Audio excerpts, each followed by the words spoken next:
the ability of parties to track which of their supporters have in fact voted. And if folks have not voted, that they've ID'd as strong support, then their ability to get those to the polls and have their votes registered. To me, that's the most important part of the campaign. That was a priority that we had, and three different parties to track election campaigns that were which of their supporters have in fact voted. And the party that has the best ground game that they've ID'd as strong support, then ones that can form a government, minority or otherwise. I think they might have a much better chance of actually realizing those goals if they've got a good ground game. It counts in both football and election campaigns for sure. Anything else you're watching for tonight specifically besides the ground game? Maybe the political calculations the Conservatives made? The calculation that the Conservatives made apparently was to de-risk a vote, at least for centre and perhaps some centre-left voters that might otherwise consider voting for the Conservatives. So they de-risked it through policy significantly. They moved the party to the centre.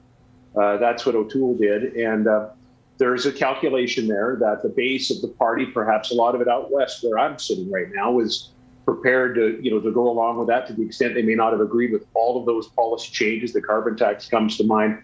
If they really thought this was the best way to defeat Trudeau, the base, I mean, then that will have been a wise calculation to have made. The other thing to watch for tonight is the split. I think it's fair to say the People's Party here is a bit of a wild card as we've seen it in the last week. I'm going to interrupt you in that very awkward virtual interruption moment because I think the first results are just coming in. We're going to get to you, Selena, and Mayor Nenshi, I promise, in just a little bit. But for now, I'm going to send it back to Donna to see what those results are. All right, Farah, thanks. Well, the early warning system tonight is Newfoundland and Labrador. If Liberal support is slipping away, we'll start to see the first signs of that there. So let's go to David Aiken, who's keeping an eye on the first results. David, what are you seeing? Yeah, it's not going to slip away where we're seeing the first results, and that's right in the middle of Newfoundland and Labrador, the island of Newfoundland, and that's the riding of Scott Simms. Scott Simms is the incumbent. He's held this riding since 2004. I think there's very little chance that Scott Simms is going to lose. We're in the riding of Coast of Bays, Central Notre Dame, and I want to make sure, I'm going to promise our radio listeners, I'm going to read the riding every night in case you can't be watching us. So Central Newfoundland, Coast of Bays, Central Notre Dame. Scott Simms has 23 votes because we've only got one poll reporting. 23 votes. The Conservative, Clifford Small, he's got 4 votes. And the New Democrat has yet to score a goal. So hold on, it's really early here. But that's our first result. And Don, I also want to take note of this up in the right-hand corner of our boards here. Number of mail-in ballots. There's as many as 2,000 mail-in ballots that went out to voters in Coast of Bay, Central Notre Dame. Those mail-in ballots will not be counted till tomorrow. That's right across the country. Wherever there's mail-in ballots, they get counted tomorrow. So if by some chance it's a super close race at the end of the night, when we've counted all the in-person ballots that we're going to do tonight, all the in-person ballots will count tonight. And if it's really close, maybe we got to wait and count those ballots tomorrow before we can declare a winner. Again, I don't think that's going to happen in this riding. I think Scott Simms will be on his way. So that's all we've got right now. Liberals leading in one. That's Scott Simms. Everybody else, no score. Donna? All right. Well, every vote counts. And yeah, those mail-in ballots, David, that's important because where there are close races, and we really expect there will be, those mail-in ballots are going to be critical to the outcome, and we may just all have to wait. So as we wait for more results from Newfoundland and Labrador and for the polls to close in the rest of the country, except for British Columbia, that's going to happen in just under 20 minutes from now. Here's some historical context. Two political parties in this country, the Liberals and the Conservatives. When one falls out of favor, the other rises to power, and the Liberals have done that more often than the Conservatives. Here's Eric Sorensen. Donna, when Justin Trudeau called this election at all, Ashley. First of all, Quebecers, even those that like Mr. Legault, they don't like to be told what to do. So it didn't have an impact there. And also, the important thing is that when, for example, you can say, okay, vote for Conservatives, it comes with a baggage. So it also saying, well, vote for less gun control, vote for scrapping that $10 a day program for childcare. That means less action on the environment. So, and Quebecers are not there. I think that things are going well, and we'll see at the end of the day. Thanks for your time, Mr. Rodriguez. Thank you very much. All right, thank you for that, Ashley. I think that's what Pablo Rodriguez hopes Francois Legault's endorsement didn't do. We'll see whether or not that bears out or not. David's got some results now from Newfoundland. Yeah, Rosie, our second result comes from the riding of Avalon, where we have a rematch between Ken McDonald, the sitting MP, is the former mayor of the Conception Bay South, the largest town in that riding, running against the biggest candidate in the province for the second election in a row, Matthew Chapman. He's a 6'7" former university basketball player. He's a teacher and a basketball coach, and he defeated former Premier Paul Davis for the nomination this time around. So he's a big guy, beat a big name, and he's got a trailing narrowly in early polling behind Ken McDonald. Okay, as we say, there are 7 seats up for grabs in Newfoundland and Labrador. Once the Maritimes close, that's another 26, and that will happen fairly soon as well. But let me bring in Jerry Butts here just to get a sense of, would there be an assumption that these seats are Liberal? I mean, there's a hope, sure, but would there be an assumption that they stay Liberal? Well, I think David's right. We're going to find out whether St. John's East is a Jack Harris riding or an NDP riding. My suspicion is that it's Jack Harris riding, who happens to have the distinction of being, I think, the most popular local MP that I've ever seen polled for. So I think, I think the good night would be 7 out of 7 in Newfoundland for sure. Yeah, and Sarah, if Jack Harris did lose that, would that be, I mean, it'd be disappointing for the NDP, but would they also take that message that that riding was more about Jack Harris than it was about the NDP? You know, some ridings are difficult to keep in line when you have a strong incumbent like Jack, who built up a brand and a legacy over the years. But I think we're still hopeful. The night's still early. Let's see what happens. Sarah is very positive. She's going to be our positive voice through the evening. Lisa, what David talked about off the top, the Danny Williams factor. Yeah. Is that still felt by Conservatives? You know, in the past, it has been really difficult to get people out to federal Conservative matters, but it's getting a little bit better now, and Sharon Vokey is a great candidate, and, we're in the thick of it.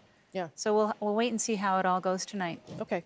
David, you got any more results there? No new results, but just talking about the NDP, right, in Newfoundland and Labrador, there's not a long history of them holding seats in the province. I think Fons Fowler held the West Coast riding, 30, 40 years ago, and Ryan Cleary and Jack Harris were part of the breakthrough and when they won both of the St. John seats for a little while. But, you'd have, before that, you would hear New Democrats say, oh, there was a time that, Fons Fowler won the West Coast and Tom Mayo came second to John Crosby once. So it's been tough for them to break through as a party, but right now we've got a Conservative on the board. That little blue on the board. And that is going to be in Long Range Mountains, which is the seat Fons Fowler once held. So this is the west coast of the riding, and right now Carol Anstey has an early lead over Goody Hutchings. Carol Anstey is a real estate broker from the Deer Lake area. Goody Hutchings is a multiple-term MP. What's interesting here, Rosie, is that when Aaron O'Toole went to Newfoundland during the campaign, he didn't go to St. John's because that's really out of play for the Conservatives. He went to Corner Brook, which is the biggest population center in the riding of Long Range Mountains. So an early lead and early polling there. I should note, reliably Liberal. Brian Tobin held this seat. Jerry Byrne held this seat. This went Liberal when Michael Ignatieff was the Liberal leader. So just give you an idea of how durable it is. And we have our first riding for first result, from Bonavista Buren Trinity. And boy, these numbers are just coming in at a blistering pace. Terrence Rogers beats Sharon Vokey 8-3 right now in one poll of 275 polls reporting. Wouldn't draw too many conclusions from the early trends right now, Rosie, other than that they're slow coming in. Right. Should let you know that there are no Green candidates in Newfoundland and Labrador, but you're seeing on your screen there, very early results. But the People's Party of Canada is registering in a small way, at any rate, for now. This is what the map looks like so far. Liberals leading or elected in 3, Conservatives on the board with 1. We're going to take a 2-minute break and hope for more results right after this.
Welcome back to election night here in Canada. Early, very early results coming in from Newfoundland and Labrador. That is the only part of the country where polls have closed at this hour, but the Maritimes will come in very quickly soon with another 26 ridings up for grabs. Let's take a look at the map to give you a sense of what is unfolding right now across this country. Most of it is red. There's a bit of blue there too. And we're waiting to see whether the NDP can hang on to St. John's East, which was the one riding that was any color but Liberal in the last election. David Cochrane is tracking his home province and the results there. David, over to you. Yeah, Rosie, we'll tread a bit of water on TV while we wait for these numbers to come in. I love that. Now we'll talk about, we're going to go through the results that we do have. And I want to start in Bonavista, Burin, Trinity. This is a riding that I am watching closely. And obviously these results tell us nothing about the final picture. But it's interesting what has happened here. Like Judy Foote won this in 2015 with over 80% of the vote. She left. She's now the Lieutenant Governor of Newfoundland and Labrador. Rogers won it in a by-election by 47 points. But then in 2019, when Sharon Vokey had her first crack at trying to beat him, the lead was reduced to 6 percentage points. So this is the one I know the Liberals are the most nervous about, the one the Conservatives are most bullish about, and the one that we should pay attention to. Next, Long Range Mountains, which was described to me as a bit of a conservative long shot, largely on the strength of the local candidate.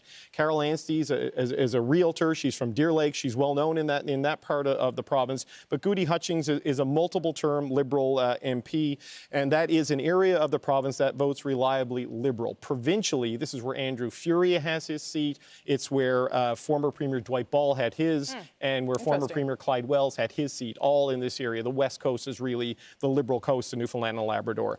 The next riding we're going to take a look at is Coast of Bay Central Notre Dame. And there it's a narrow lead with 2 polls in, I think now, so we've doubled our numbers in Coast of Bays. Scott Sims is a former weatherman on the Weather Network before he went into politics, very well known in central Newfoundland. He's got a narrow 2-vote lead there over Clifford Small, whose family, he runs the family fishing venture out of Wild Cove on the northeast coast. And Jamie Ruby, as I said, a guy I've known for a long time. He's works for the Ignite Circus. And the last riding that we have results for is Avalon. And this is an area that has been held by the Conservatives in the past. You remember Fabian Manning. He's been appointed to the Senate twice now because he was appointed, resigned to run, and was reappointed by Stephen Harper. This was his old seat in the House of Commons. Ken McDonald out to a very narrow lead in early voting. And finally, some results from the big land. Yvonne Jones leading Amy Norman by 18 votes in early voting. Amy Norman just ran in the Newfoundland and Labrador provincial election in Lake Melville, which is the provincial district in central Newfoundland. Shane Dumaresque is running for the Conservatives. He's a hotel owner from Fort Tow. And Rosie, I got to tell you, normally this vote's pretty reliably Liberal. In the days leading into this election, I had some nervous phone calls and texts from Newfoundland and Labrador Liberals saying, are you hearing rumblings in Labrador? What are you hearing up there? And when there's rumblings in Labrador, you pay attention because they could become a war on voting day. So we just keep an eye on what's going to happen with those numbers. Okay. Good to know. Take a look at the map there on your floor of Newfoundland and Labrador thus far. There's one place at least not reporting so far, one riding not reporting yet. We are waiting for results from the Maritime provinces in about 6 minutes' time. I will tell you that things are coming in a little bit slowly in Newfoundland and Labrador. That did happen in the provincial election as well. So we'll see what's unfolding and whether there's some reason to explain all of that. Could it just be the pandemic? We'll see.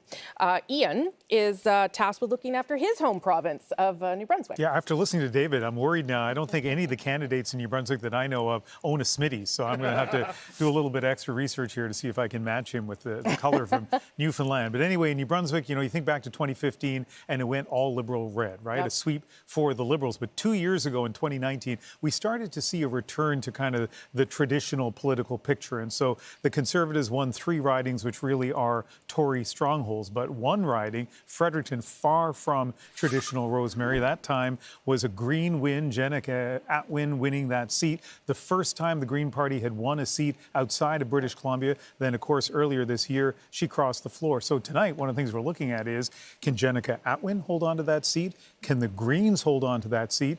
Can the Conservatives get it back? Here's a little bit of New Brunswick political trivia for you. In the long history of that province, only in Fredericton have 3 different parties won in 3 consecutive elections.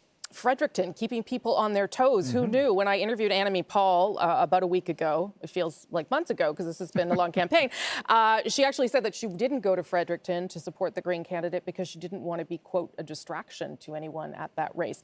Let's go to Harry Forrestal. He's at Jenica Atwin's headquarters there in Fredericton. Harry, what are you hearing about Jenica Atwin's chances of holding this time as a Liberal? Well, the hope is there, that's for sure, in the Liberal Party that Atwin will be able to hold on to this riding. But crossing the floor is a dangerous thing at the best of times.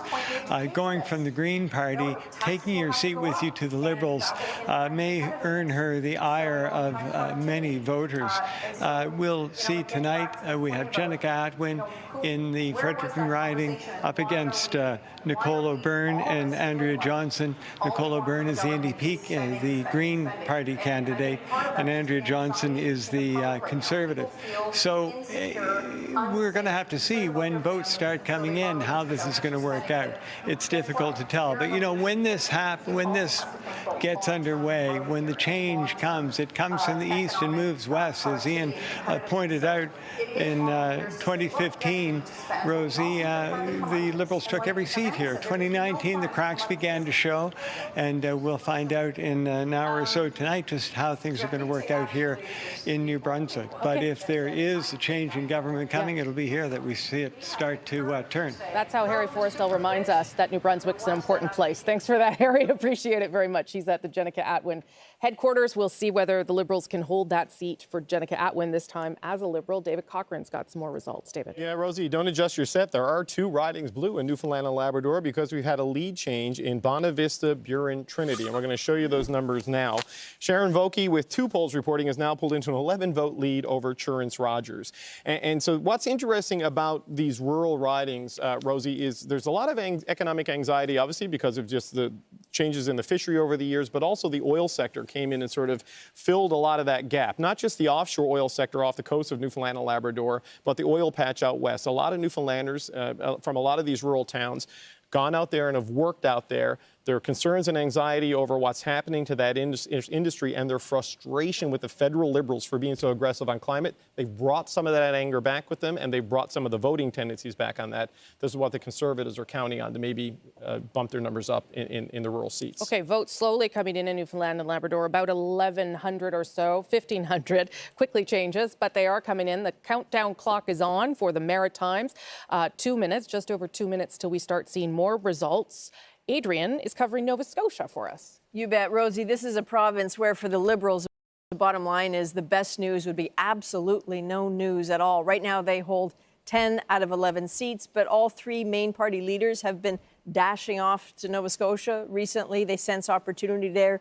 The NDP keeping an eye on 2 seats, but the Conservatives really sense the possibility of a change for them. They're hoping to capitalize on the momentum from the provincial election, you know, that elected a majority progressive Conservative government. So one riding in particular that the Conservatives' Aaron O'Toole went to have a little look-see in is Cumberland-Colchester, currently held by Lenore Zann.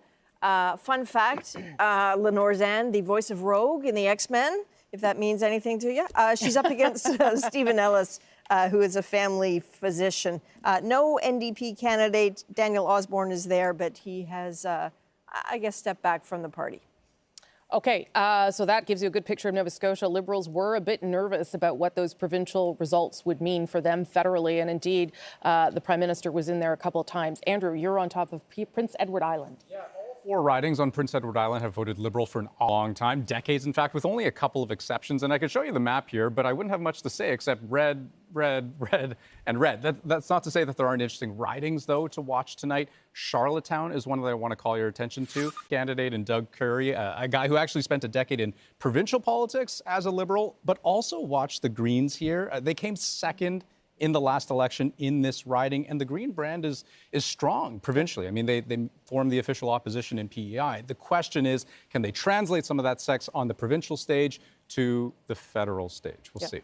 Okay, and interesting to see as well whether that the beachhead that the Greens thought they might have in Prince Edward Island becomes something or not. Annamie Paul was out there for one of her rare visits outside of her own riding that she's trying to win. Polls about to close in another 25 ridings. That means first results from Nova Scotia, New Brunswick, and PEI just moments away. The evening's just getting started. A lot more excitement to come. Here we go.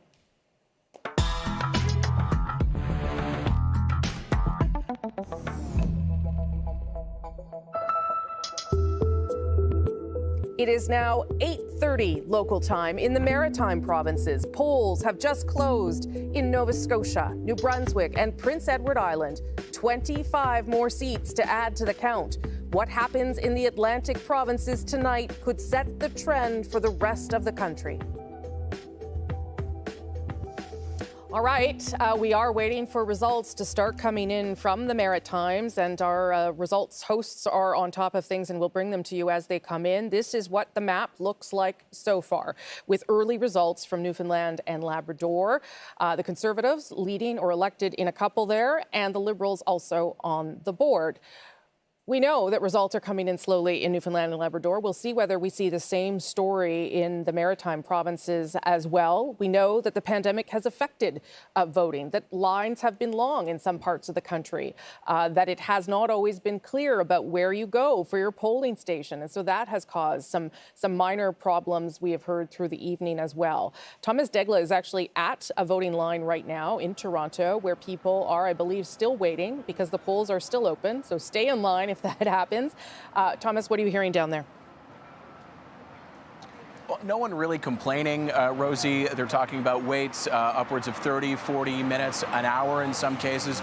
But this lineup here in the riding of Spadina-Fort York outside this Toronto hotel downtown, it stretches all the way down the block and keeps going and going and going. One of the reasons, of course, the lines look so long is because we're supposed to be physical distancing here, a couple meters away, or at least 1 meter away from the person in front of you. And what they're doing here, you're seeing people move right now because they've been bringing in crowds of a few dozen at a time, maybe about 30 people at one time, and then the line stops, as it just has, and that's how they're getting people in sort of by batch in this polling station. Now, this riding, Spadina-Fort York, is one of 11 ridings in the Greater Toronto Area where Elections Canada had to cut the number of polling stations by more than half.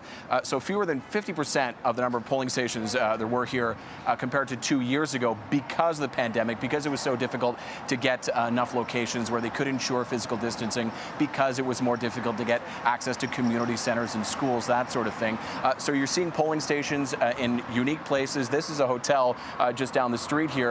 But we've seen some polling stations, for instance, at the Science Centre here in Toronto. I believe in Hamilton there is all sorts of unique, including funeral home is what I was trying to remember. Funeral home, I believe, is where one polling station is being held down the road here in Hamilton.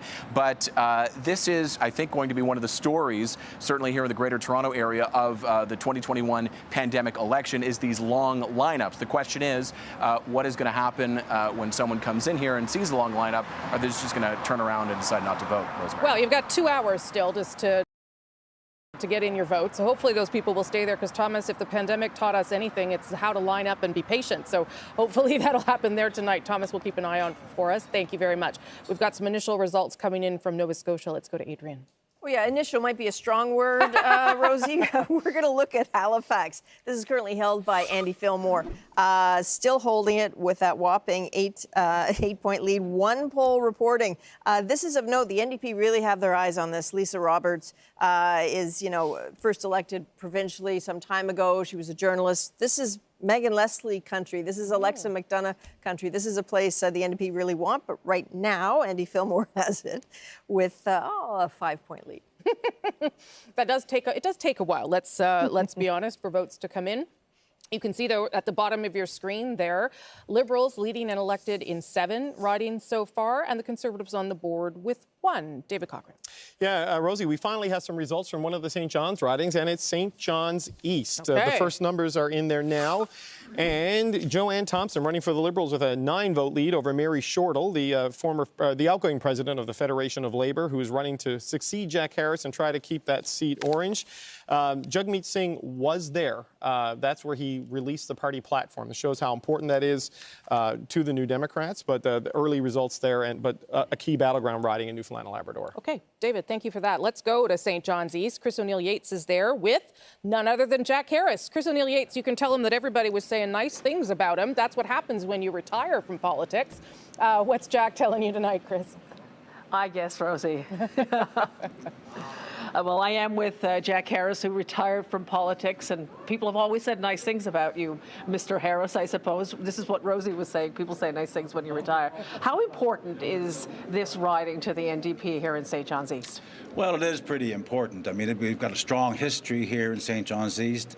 I've won it 4 times for the NDP. We've got a candidate now who's a very strong advocate in Mary Shortle. I think she'll do a great job for the riding, and we've got a great leader in Ottawa. So I think we've got the makings of a good transition, a lot of momentum in this campaign, a lot of excitement amongst the volunteers, and we've seen lots of young people around helping out. We've got a leader with a proven ability to get things done in a minority parliament, which it looks like we're going to have again. So I think it's important for St. John's East to be a part of that, and it is of course important to the party to maintain this seat and to make sure that there are more than just Liberal voices or government voices in Ottawa. We've had that from 2015 to 2019. Didn't things any better really for Newfoundland and Labrador. So having an independent voice, especially one that's fighting for the things that people in Newfoundland and St. John's East need, is important.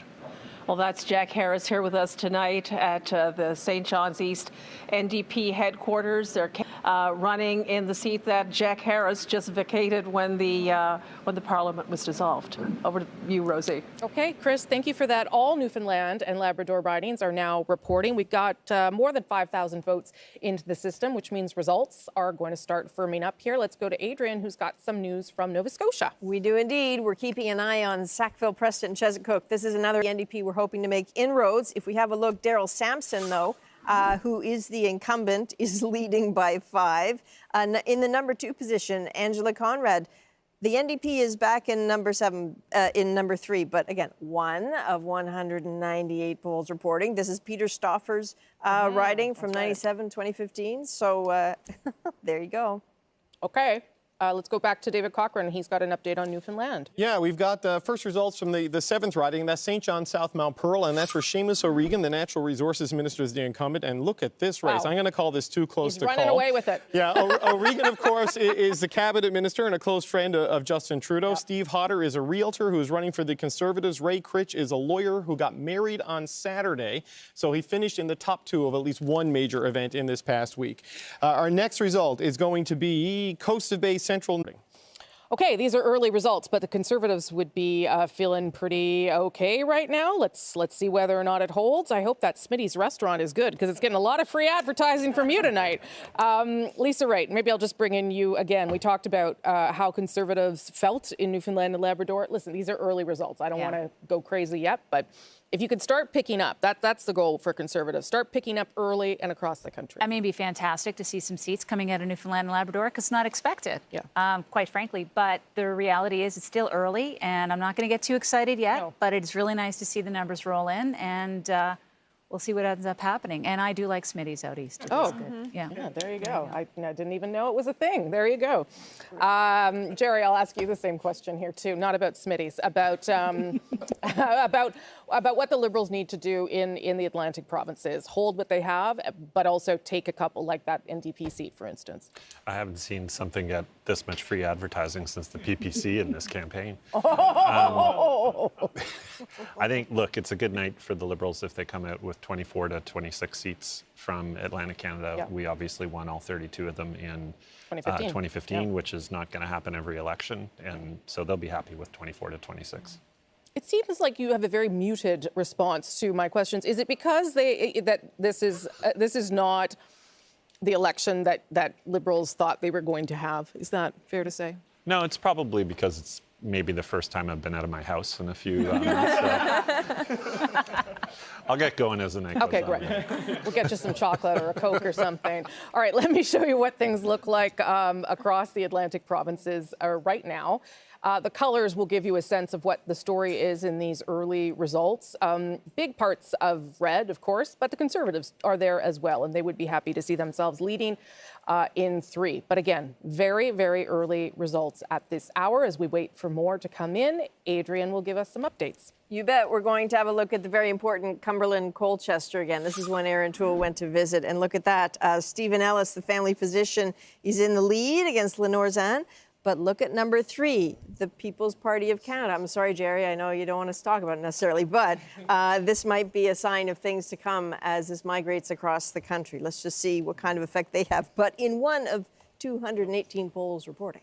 Okay, thank you for that, Adrian. Good example of how sometimes local events can really affect the outcome of an election. Just want to update you, if you are in a line or you know someone who's in a line waiting to vote right now, Elections Canada wants to make sure that you know that if there are lineups inside or outside, the polling station will close at the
Mornings.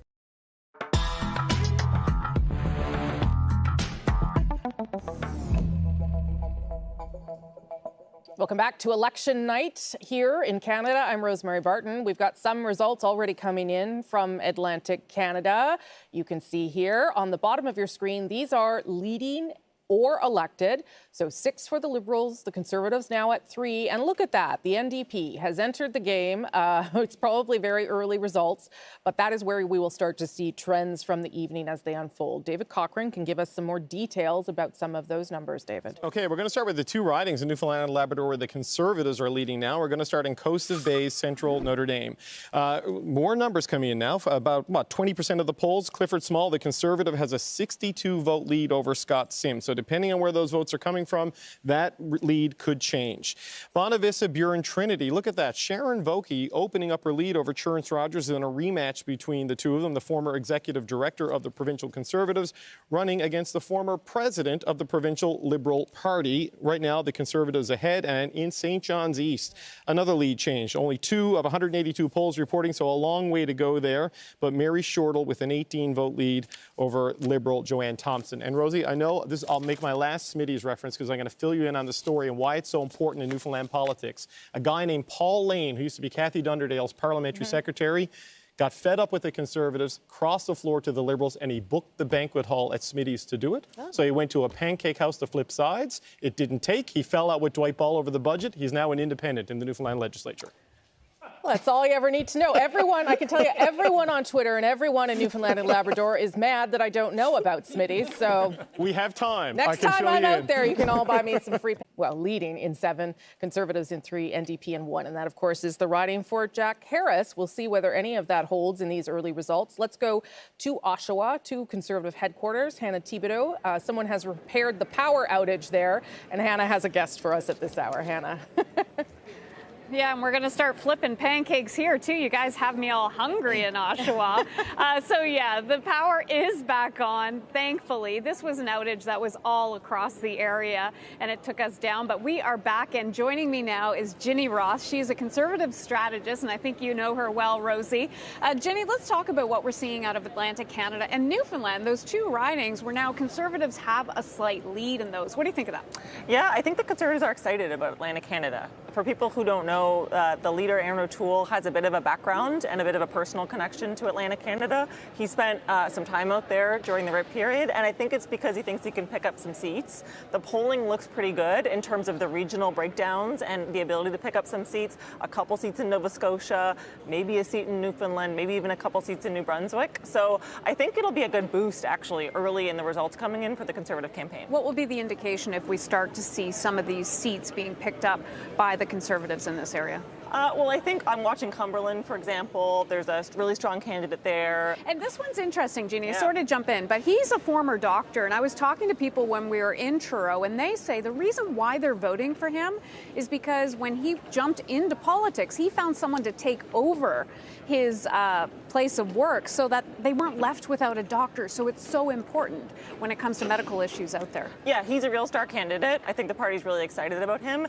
And the other thing I'm watching in Atlantic Canada is there's this real appeal to like a true red Toryism. People talk about red Toryism in Ontario, and I'm not sure they know what it means. I think they just think it means more liberal. It actually means something different in Atlantic Canada. And we in the very first week of this election campaign. Yeah, and a blow for the Liberals, who I think thought incumbents are winning across the board when they're going to the polls in the middle of the pandemic, and then that really bucked that trend. And so I think it was a real blow to the Prime Minister's confidence, to the Liberals' confidence, and a boost for the Conservatives that they've been able to ride in that first couple of weeks. And also, don't forget, the polling did not indicate that would happen. So it was a real shift from what the polling expected. Ginny Roth, I want to thank you for joining us. Appreciate it. Thanks, Hannah. Okay, Rosie, back to you. Thanks, Hannah. Appreciate that. We won't tell Ginny that the Conservatives have slipped down to 1 as that conversation was happening, which shows you that these results are early, and you should be cautious in how we are analyzing them. Ian, you've got some early results from New Brunswick. Yeah, like super early. So let's go to Fundy Royal. And we're going to Fundy Royal really just to give me a chance to say something, because look how few votes we're looking at there. Here's the significant thing about Fundy Royal. Obviously, not the numbers we're looking at, but... Stop it. I'm not kidding. It's that small. Great guy. Pretty much. Yeah. I guarantee you that poll is not from Glace Bay. That was my line. You're in trouble. That was my line. Already, this I'll make it up to you. We're only going to be here for 8 hours. I'll make it up to you. Sarah, we'll get to Ontario, and you'll know everybody in Ontario. Don't worry. We'll figure it all out. Okay, we are waiting, as we said, for more results to come in from the Atlantic provinces. But take a look at what Atlantic Canada is telling us so far. Again, early results, but we will harken back to 2015 when the Liberals swept this part of the country and it became sort of an undeniable beginning of an election of change. That doesn't seem to be what's happening here so far, and certainly public opinion polls and our own poll tracker have things really neck and neck between the Liberals and the Conservatives, which means that some ridings are going to be hard to call, which means that part of this evening may be longer than any of you would like, but that is where we're at so far with these early results. David Cochran will bring us up to speed on Newfoundland and Labrador now. Yeah, we're going to look at the two ridings that are going back and forth, flipping back and forth between the Liberals and the Conservatives. And we're going to start in Bonavista, Buren, Trinity, where Churns Rogers is now back in the lead, 84 votes ahead of Sharon Vokey in a rematch of the 2019 election. And also in the Coast of Bay, Central Notre Dame, it's a snip, snap back and forth in the lead there with Clifford Small, now 86 votes up on Scott Sims. And what's interesting about this, Rosie, because the New Democrats also lead in St. John's East. The Liberals obviously wanted all 7 Newfoundland and Labrador seats. If they're going to come out of there with 6, I think they'd rather the New Democrats held a seat than the Conservatives held one of the seats, because the race for the top line number is between the Liberals and the Conservatives. Sure. So if they were going to go 6 for 7, I think they'd rather St. John's East stay New Democrat than lose 1 or 2 of those central Newfoundland seats to the Conservatives. Okay, a couple things to tell you about here. We don't have any results yet coming in from Prince Edward Island, where there are 4 ridings, all of them Liberals, so keep your eyes on those numbers as they start to come in. And then the other thing to keep in mind here, too,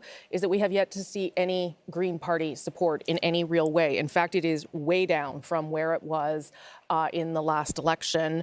It's at 0.1% versus in 2019, it was over 12%. Yes. early days. Not a lot of votes have come in, but that is a sign perhaps for the Green Party that would be troubling, given that we know they have had provincial success in Atlantic Canada. If they can't translate that into federal success, it is something that they are going to have to start thinking about, I think, and certainly Annamie Paul, whether she wants to continue being leader even during the campaign. Let's go to Charlottetown right now, where there is a Canada Votes watch party happening, where Carrie is sitting there waiting, watching with everybody else. Now that they've all seen you on the screen, they're going to turn around and wave. Carrie, good to see you. Rosie, how are you? I am good. Tell me what people are telling you there, Carrie. Support. Yeah, you're looking for support for the Green Party in Atlantic Canada. If you're going to see it anywhere, you'll probably see it here in Prince Edward Island. They kind of had a breakthrough, the federal party here 2 years ago. Of course, the provincial party forms the official opposition in PEI's legislature. The federal party, they came in second in the ridings of Charlottetown and Malpeque last time around.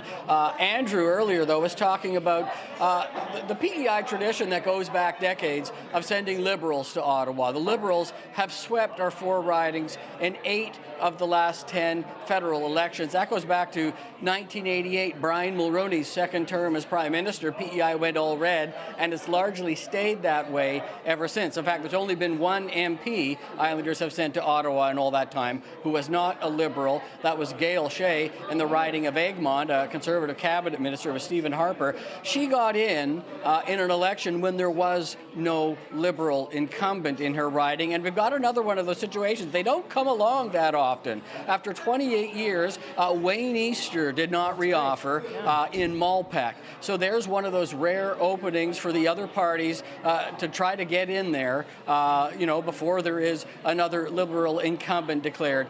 In the Charlottetown riding, we've got a potential for a couple three-way races in Malpeque with the Conservatives and the Green Party, who ended up basically tied for second place last time. And then in Charlottetown, you have a former Liberal provincial cabinet minister now running for the Conservatives against the incumbent Liberal MP. So some interesting races to watch here. Yes, PEI normally goes Liberal. If you see that tonight, then, well, that's just business as usual. If you see anything else, even some close races, then it might be worth taking a closer look at, Rosie. Carrie, you sure know your stuff there out in PEI. Thank you for that. We'll come back to you if we start to see some anomalies. Appreciate it very much. That's Carrie. He's out in Charlottetown, PEI, where we don't have any results yet. I'm sure we'll get them soon. Let me show you the vote share as right now in Atlantic Canada. And yes, it's early. We all know it. We've seen very few votes coming in at this hour. But the reason we're showing it to you right now is to show you that percentage of the Green Party vote. 0.2%. As I said to you, in the last election, it was up over 12%. And for all those reasons that Carrie mentioned, and for the support in New Brunswick, in the riding of Fredericton, you would think that the Green Party would be performing better early in this evening. Also, though, worth remembering that there are no Green Party candidates in Newfoundland and Labrador. In fact, they were not able to have a full slate of candidates nationally this time round. David Thurton is in Toronto Centre, I believe. He's in Toronto, anyway, at the Green Party headquarters tonight. Right. David Thurton doesn't look, I mean, these are early results, but you would expect, and perhaps you were hearing this from the Green Party, that Atlantic Canada would be a place where they would want to build support and some beachheads to grow on. Yeah, no, and that's exactly why Annamie Paul, in the final days of this campaign, made a trip out to Prince Edward Island to, provide support for the Green candidates, to boost morale, to, try and give some support to those candidates. And when I spoke with party insiders throughout this election and in the lead up to it, they felt that they would be quite competitive in Prince Edward Island, that they could get back that seat in Fredericton as well. But these results, they're early, as you say, quite disappointing. The party's still optimistic. They feel that they can hold on to those seats on Vancouver Island and maybe pick up Kitchener Centre. We'll have to see. Okay, David Thurton there in Toronto. Thank you for that and all your reporting on the Green Party throughout this campaign. It's been an interesting story, but probably not for the reasons that the Green Party wanted.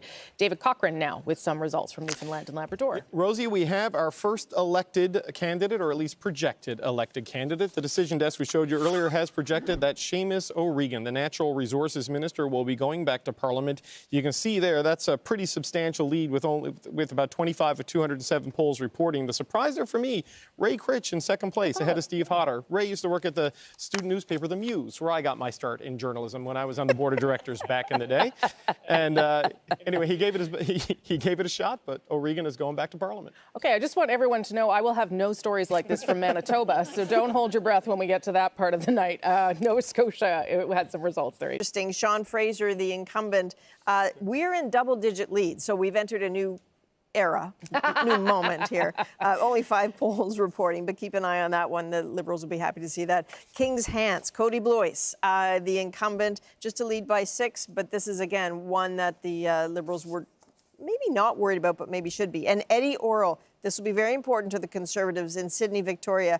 Very popular MLA for 8 years. He's a physio. Jaime Batiste, the first Mi'kmaq MP in Canada, might need to be worried right now. Yeah, that is one that Liberals certainly were telling me they were worried about as well. I know Lisa Raitt knows Eddie Orrell. I'll talk to her in a minute about that. But over to you, Ian. You've got some New Brunswick results. Yeah, and a bit of housekeeping. I have multiple emails from friends of mine who said I had food on my lip during the last time I spoke. I've taken care of that. So I didn't even notice. Yeah, well, thank you very much for those of you who did notice, and please keep me, sort of as neat as possible. Listen, let's look at a couple of ridings. Remember, I mentioned that there are ridings in New Brunswick that are traditionally Liberal. This is one of those ridings that is traditionally Conservative. But I want you to take a look at the People's Party. So obviously, small numbers of votes here, but there it is tied for second in that riding. It almost certainly won't affect the final result in New Brunswick Southwest. We would expect John Williamson to do well. He has in the past, but we'll see. And then Dominic LeBlanc, who has owned Beausejour. I can't even, what anecdotes can I give that are David Cochrane-like? Beausejour is where... Ridings. Behind all these votes, behind all these candidates, there's a lot of people working very hard for things they believe in. Kayla. Oh, Rosie, that's so true. I'm here with a guest. Her name is Karen Field, and Karen has never voted any other way than Liberal in her entire life, and she has been actively involved with various campaigns for 45 years now, and in this campaign has been the office manager for Liberal incumbent Bernadette Jordan. Karen, thank you so much for being here. We've been my party, I'm so impressed with Trudeau. He's such a wonderful leader, and he's such a great orator, and so dynamic and relates to people that, and he's done such wonderful work through the COVID. I don't think any other leader could have done more during COVID than Trudeau. Helping the people with all those benefits, where would we have been without that? Now, when you and I were chatting a short time ago, you likened this political race to like a marriage. Tell our viewers at home what you mean by that. How is this race like a marriage? Well, the race is like a marriage because I've always been a true grit or a true Liberal. And you're in a marriage for better, for worse, so I'm into the campaign for better, for worse. Thank you, Karen, and thank you for your work on this campaign. Rosie, we'll send it back to you from here in South Shore St. Margaret's. Kayla, I love Karen. I just love her, not because of all the glowing things she said about Jerry Butt's friend and leader, but because she is what sort of drives parties, and we kind of forget that that thing. Lisa Raitt, you've been an MP, a cabinet minister. You've had to rely on people like Karen to come out and help you. Yeah, and it's delightful to see her. It reminds me of so many folks that I know from the East Coast and so many people in my riding of Milton. It was awesome. But I turned to Jerry and I said, at some point, she's going to say something that it wasn't part of the speaking points, but she did great. No, she did. She did great. Yeah, yeah. And Sarah, that too, like you talked about the NDP hoping to have, some success in grassroots places and grow on support. That's where people like Karen volunteers really come in. Absolutely. I know with my own campaign, we only won with 89 votes. And if it wasn't for the folks on the ground that were getting out the vote and making sure we were spreading the word to folks, I probably wouldn't be here today. So it is folks that are working hard on the ground that are really what build these campaigns. 89 votes. 89 votes. So if you haven't voted yet, please get out there and vote, because every vote matters. It makes a difference for folks. Yeah, you're an advertisement for why that matters. There you go.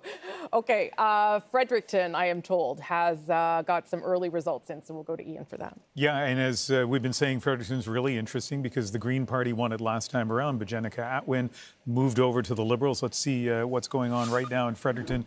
Okay, we're going to start with St. John Rothsay. This is another of the 3 ridings in New Brunswick that were kind of too close to call. A lot of people felt going into tonight. Wayne Long, 2-time MP for the Liberals. He's not a member of the Maverick Party, but he certainly is a party maverick. If you look at his signs in St. John, they don't mention Justin Trudeau. He says the leader is unpopular. He calls that unfortunate and unfair, but he is prudent enough to keep the leader's name off of that, and he's riding first is his campaign.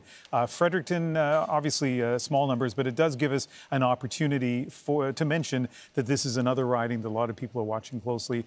Can Jenica Atwin keep it now that she's a Liberal? Can the Greens keep it after they won it before? Or can the Conservatives kind of sneak up the middle? And maybe we can talk a little bit more about how that all unfolded, because it was such an interesting development at a time that there was a lot of speculation about an election, and there was an awful lot of wooing that happened of Jenica Atwin. Here's where we are right now with the Atlantic provinces beginning to report the Liberals leading or elected in 20, the Conservatives on the board with 6, and the NDP still just there with 1. Remember, the Liberals had 26 when they ended the night here back in 2019. Let's go to Olivia Stefanovic. She's all the way out on the other coast, on the west coast, but she has a guest with her. I would hope to talk a little bit about NDP expectations tonight, Olivia. Yes, that's right, Rosie. I'm here at the Vancouver Convention Centre at NDP headquarters with Anne McGrath, the National Director of the NDP. Thank you so much for joining us. Oh, it's a pleasure.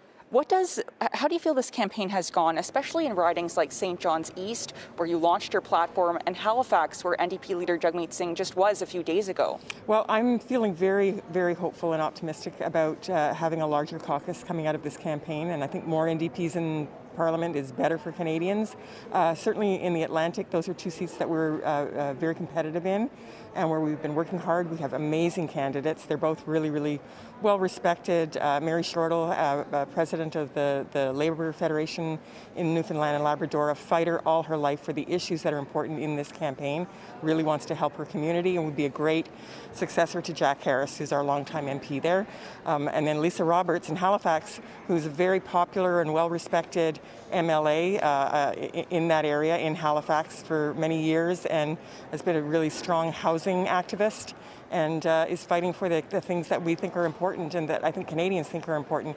And in both those women, if they get elected, they will be strong advocates for their communities and for those issues in the House of Commons.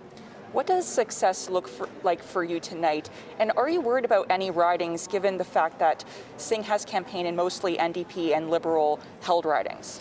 So he has only campaigned, he hasn't campaigned in any Liberal held in any NDP held ridings in this campaign. It's been a very aggressive, forward-looking campaign, really campaigning only in battleground seats.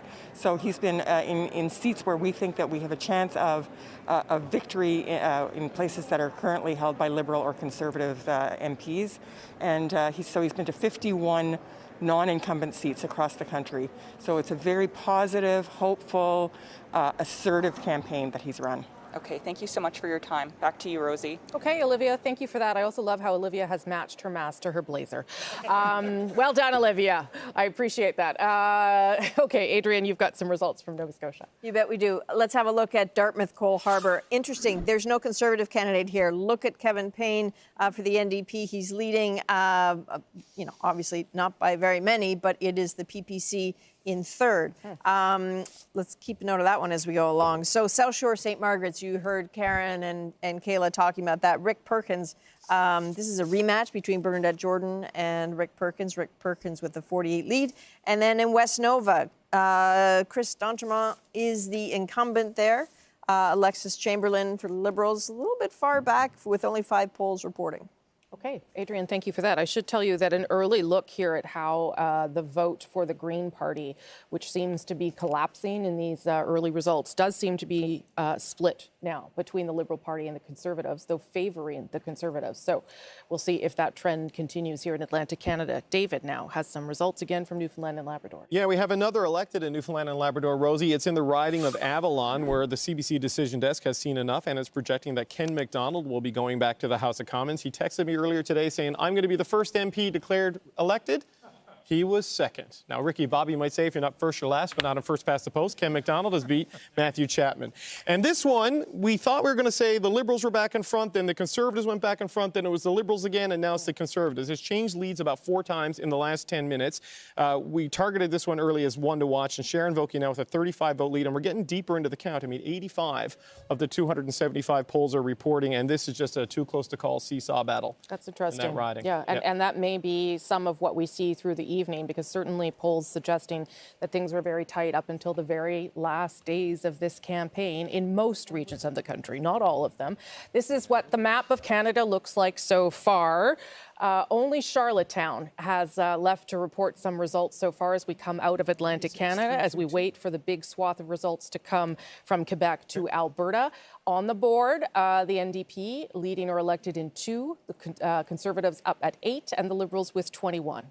Ian, you've got some results from New Brunswick. Yeah, let's take another look at Fredericton. It is interesting to me that at this point, almost 45 minutes after the polls close, we have so few results in a riding like this. But, I started talking about this before. There are 3 ridings in the province we're looking really closely at because a lot of people feel they have the potential for change. This is one of them. Obviously, too early to call this one. Well, not even to call it, but to even say that there's a trend there that's notable. But it is interesting. I do, though, soon want to get to the third of those toss-ups. And we will, Miramichi Grand Lake, in just a few moments. Okay, Ian, thank you. And the reason we'll just jump away from Ian for results for a moment is because Harry Forrestal is with Jenica Atwin.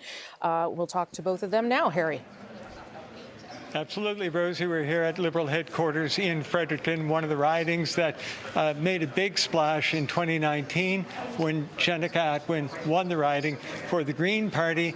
But a lot has changed since then. Jenica Atwin, good to see you. Thank you for joining us. Thanks so much. You're running now for the Liberals. You crossed the floor, took your seat with you. Take lightly. It took, a lot of thought and a lot of advice, direction, guidance, and I think ultimately it was the best choice for Fredericton. It's all about delivering. Again, the world has changed since 2019, and so it's about making sure that our community has what it needs. You made that switch, though, when critics said you could have sat as an independent. You didn't. You went straight to the Liberal Party. What was it that made you think that was the change that was necessary? Well, sitting as a Green, we were in an unofficial party status, so it was a lot like being an independent, and it was really difficult to get things done. You don't have a seat on committee, you don't have a strong voice influencing legislation, and that's what our role as a member of parliament is really about, is being a strong voice for your riding. So really I decided that it's got to be with a bigger team, with resources, with the support system of having colleagues here on the Atlantic, which is really important as well. And so again, it's just with Fredericton in my heart that I made that decision. So do you get the sense that people are voting for you, Jenica Atwin, because of who you are, or are they voting for your party tonight, the Liberals? Well, I've always been someone who really supports, local candidates first. I think that's really important to me, and so to have their support would mean everything.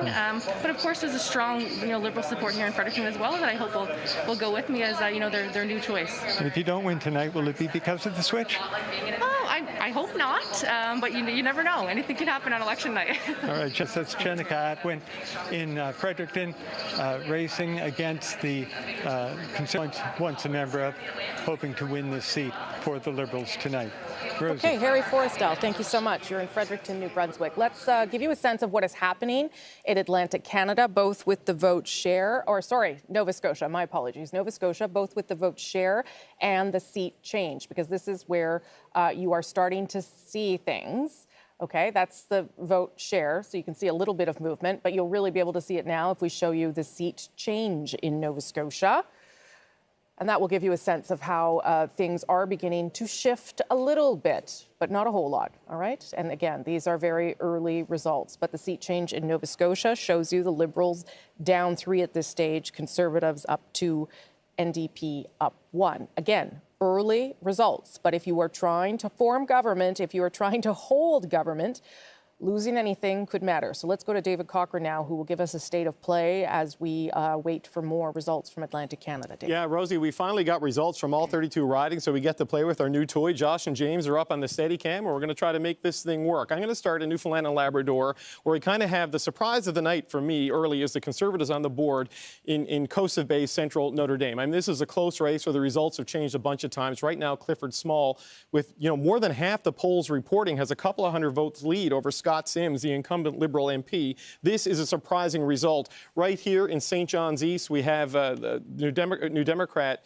Mary Shortle holding on, at least at this point. And an important thing here is that Jagmeet Singh went there. This is an important seat for them to hold without Jack Harris. They need to put down NDP roots. He released the party platform there, and so far, they're in the game still. And this one, Bonavista Buren Trinity, that is flipping back and forth all night. The problem here for the Liberals is that we talked about how they wanted to be at 25 seats. Now, I know this is early, but the trend lines are a little bit ominous in the strength of the Conservatives in some of these rural ridings. The Liberals right now are down in South Shore St. Margaret's, that's Bernadette Jordan's riding, and in Cumberland Colchester, where Lenore Zan is running. So you're already seeing some gains by the Conservatives, at least in the early results. And we have two New Democrats on the board, because not only are they holding on in St. John's East, Dartmouth Cole Harbour, the New Democrats in an early lead. So if the Liberals fall below 24, 25 seats, that path to victory gets a lot tougher for them. And I have to tell you, Rosie, the surprise to me is that Conservative strength in central Newfoundland. We knew Bonavista Buren Trinity would be close.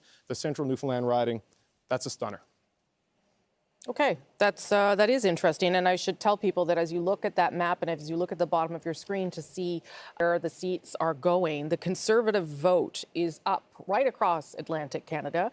Not sure if that's going to translate into many more seats, but there are more people voting for the Conservative Party in Atlantic Canada than they did in the past, and at this stage anyway, the People's Party of Canada is not a factor here in Atlantic Canada. That may not be the case, of course, as we go through the country tonight, but in Atlantic Canada anyway, it is not eating away at Conservative support.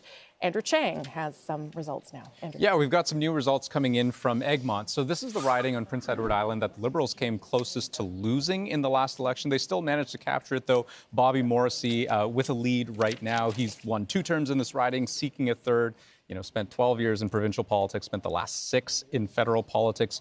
Not a huge surprise that he's in the lead right now. This is a riding with a lot of Liberal history, but again, one of the closest in 2019. Next up, we're going to go to, we've got Charlottetown here. And one thing that I want to show you here, not necessarily the fact that Sean Casey is in the lead, because again, that's not a surprise. He's actually seeking his 4th term in this riding. But the second place candidate, the Greens, I mean, this is more or less where they would want to be, maybe where they would expect to be given the results of the last election. This is one of those ridings in which the Green Party came second in 2019. So I think in the last election, they had about 23% of the vote in that riding. This time around, they're still hovering at around that mark. Cardigan is one. We've got Lawrence Macaulay here, 11 terms, which he's seeking right now, his 11th term. He's in the lead right now, strong lead. But let's flip to one more riding, the 4th and final riding in Prince Edward Island, where, again, the surprise here, not that Heath MacDonald is the lead, it's sort of where you would expect it to see him. But Anna Keenan, so of the Green Party here, she finished second in this riding. This is a rematch from 2019. She finished second in this riding in the last election. She was, in fact, one of the best performing Green candidates who didn't win a seat in 2019. Last election, won 26% of the vote. Right now, she's far behind that, though. Early results. That's the caveat that I'll provide for all of the ridings that we see here tonight at this Andrew, stage. thank you for that. And I'll just point out that the NDP down now to 1 seat, leading in 1 seat, and that would be the seat in Newfoundland. Adrian, over to you with some Nova Scotia. The vote change numbers in Nova Scotia really do. This really is the early warning system about a whole bunch. So again, 12.8 for the Conservatives, but look at what is disappearing a little bit. The Green vote, where is that going to go? A loss of 9.0 percentage points. But again, a climb of the PPC. I know it's not eating away at the seats in particular, but keep an eye on that number. And if we look more carefully at some of the ridings where this is having an effect. So Cumberland Colchester. If you look at what has happened to the Green vote in Cumberland Colchester, it was 13.2%. Now it's down at 3%. Stephen Ellis, the family physician for the Conservatives, ahead of Lenore Zahn. She only won that riding last time by under 500 votes. So with only 20 polls reporting, that's already a big lead for him. And if we go down to South Shore St. Margaret's, again, Minister Bernadette Jordan is in second place. But that is another place where the Green Party at 114, they were at 11% last time. Now it's only 3%. So you're really starting to see the erosion of that Green vote. Okay, Adrian, Ian, I think you've got someone confirmed elected. Yes, we do in New Brunswick, and it's Dominic LeBlanc, and no surprise there. This is his 8th straight victory in that riding. He, of course, a cabinet minister in the Trudeau government, and his father, Romeo LeBlanc, who for a long time represented this riding when it was called Westmoreland Kent, was a cabinet minister in Pierre Trudeau's government. So Dominic LeBlanc is returning to the House of Commons. This is an interesting riding, Miramichi-Grand Lake. It is one of the 3 toss-up ridings we expect in New Brunswick, and it's close there. And also, don't pay too much attention to these early results. Mario Levesque, a Mount Allison political science professor, pointed out to me in this riding north of Miramichi Bay, very liberal, south of Miramichi Bay, conservative, and so we're not sure which polls are reporting at this point. We do expect it, though, to be close. And I want to show you one more riding here. Moncton Riverview, Dieppe, Jeanette Petitpas-Taylor is incumbent, former health minister, and this is a riding that the Liberals have done very well in for a long time. There have been a couple of Conservative MPs, but you would expect Jeanette Petitpas-Taylor to be in the lead, and that's where she is right now. Okay, and the NDP back on the board with back leading in Dartmouth Cold Harbour. That riding continues to flip back and forth. Just want to bring in Jerry, if I can, for a minute, Jerry, just because there is something happening in Nova Scotia. I don't know how troubling it is now, but if I look at the data here, Liberal votes down 3.5 percentage points right now.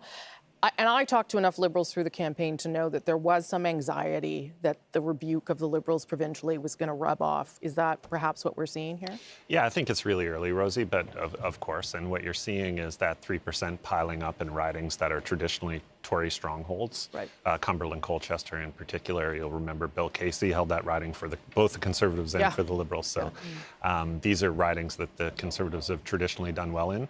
But there's no doubt there's some concern in Liberal circles about how solid Nova Scotia is given the provincial election, as you mentioned. They ran, Premier Houston ran to the left of the Liberals in the Nova Scotia election. I think Aaron O'Toole did all he could to associate himself with that brand of conservatism in Nova Scotia. Yeah, Lisa, maybe I'll get you to weigh in on that too, because Tim Houston is what you would typically call progressive conservative. Aaron O'Toole won't say he's a progressive conservative, but certainly he was trying to present himself in many ways that way. Yeah, it's true, but Nova Scotians don't get caught up on labels. They care about 2 things. They care about their seniors and they care about their health care. Right. And Aaron O'Toole went to Nova Scotia and talked about those 2 things, and that's what they want to talk about. And maybe we're seeing it here. And the other thing I'd point out too, that Green number going down so much, I oftentimes wonder whether or not a lot of that Green vote was protest Conservative vote last time because they didn't think the Conservatives had a good enough environment record in Nova Scotia, and therefore that could have a little bit of Conservative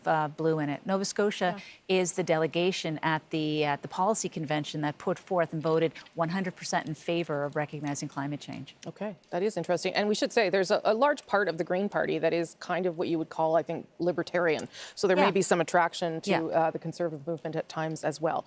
Okay, we're going to head to Ottawa, to the nation's capital, where usually everything is happening. And David Common is at Elections Canada tonight, I believe, the distribution centre, where some of the counts are happening, David.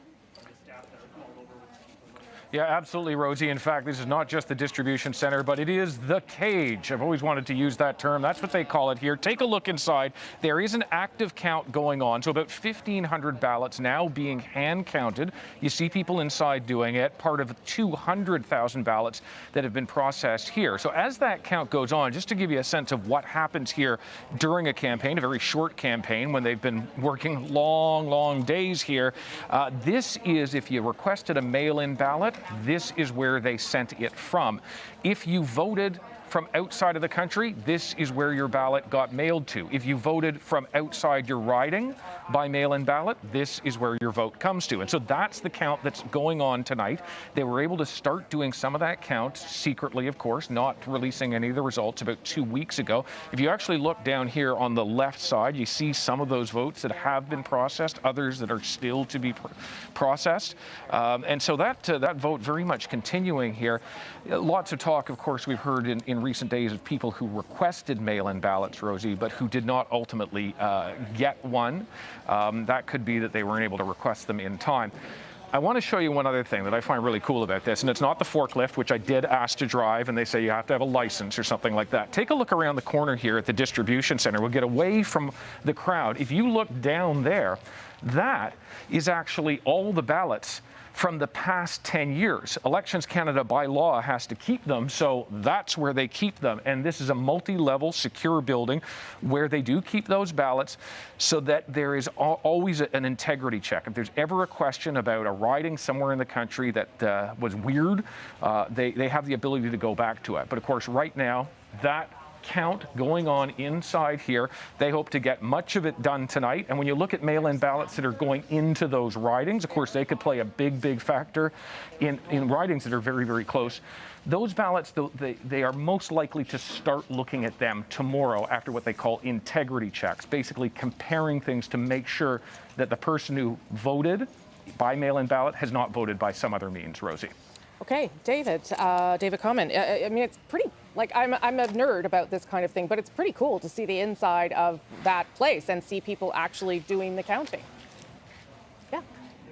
It's democracy in action, quite literally going on right there. I love it, and no one should give you the keys to the forklift. We'll be back with you as we see the count unfold, if there's anything happening there. Thanks, David Common. Okay, part of the story tonight, obviously, is with the pandemic and how that may have caused challenges, perhaps in urban centers too, where polling stations had to be changed and where people have come out and had to wait in long lines. And Thomas Degla, I don't know, he's sprinting across the city now to different ridings with different stories, and I think you're in Trinity Spadina now, Thomas.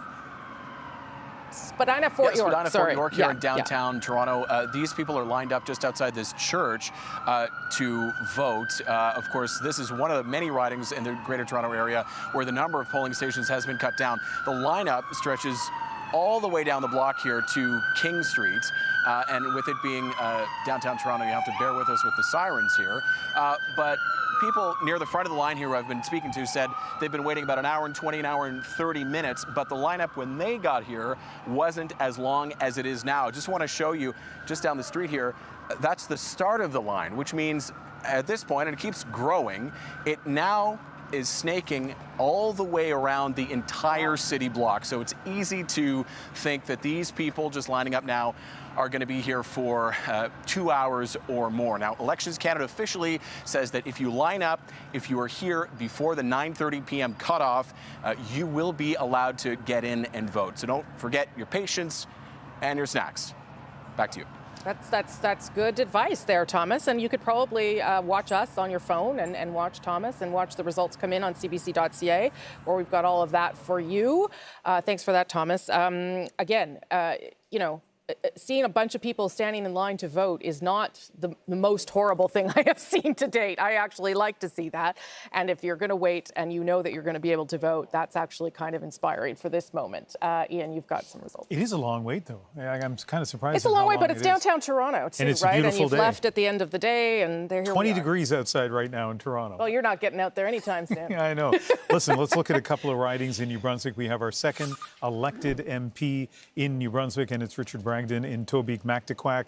This is one of those ridings that you would expect the Conservatives to do well in. He had 50% of the vote back in 2019, and he has an even higher percentage, I think something like 56% this time around. So our decision desk confident to project he will be elected. Madawaska Restigouche, first time we've had a chance to dip into these results. And Renee Arsenault, the incumbent MP, is in first place there, but I have my eye on who's in fourth place, the People's Party of Canada candidate. Jacques Poitras, our colleague with CBC in Fredericton, posted an interesting article this morning where he pointed out that in 2019, the People's Party had its highest share in any province in the 2019 election outside of Alberta in New Brunswick. So that's about the most awkward sentence I've ever constructed. But the point is this. They did very well in New Brunswick last time around, and the early indications is they might be doing even better. Yeah, they do seem to, well, it's the highest anyway that they're performing in any Atlantic provinces so far, and we would expect them to do a little bit better as we move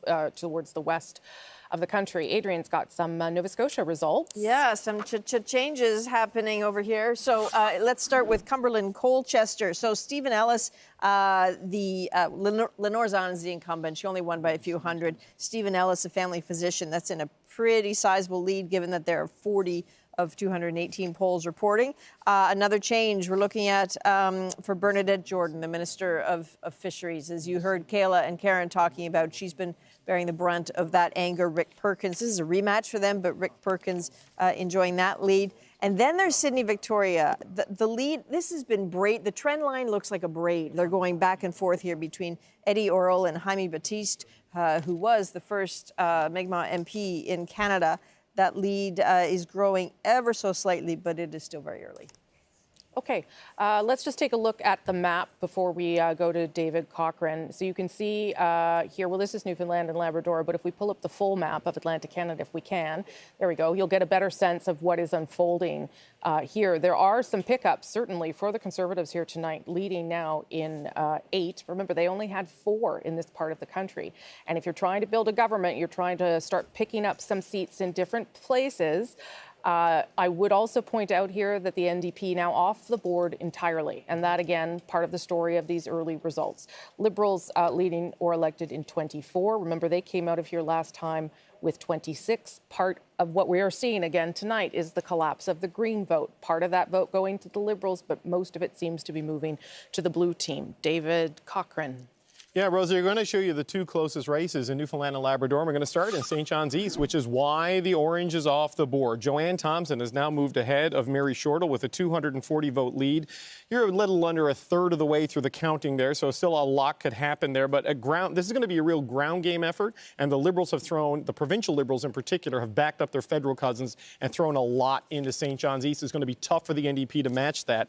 And look at this one, Coast Bay, Central Notre Dame. This is still a surprise to me that Clifford Small is ahead. Not anything against Clifford Small, because it's just Scott Sims' particular personal popularity and the strength there. Okay, David, we'll come back to you in just a moment. We've got some pictures coming in at this hour of some of the leaders watching the coverage and the results come in. There's Justin Trudeau in Montreal with his wife, Sophie Gregoire Trudeau, his kids, Ella Grace, Xavier, Hadrian. That's all live, watching them in Montreal. Hey, everybody, how's it going? Good to see you watching us tonight. All right. Well, they look like that looks pretty chill for a guy who's called an election and was hoping to keep his job tonight. Liberals leading or elected in 24.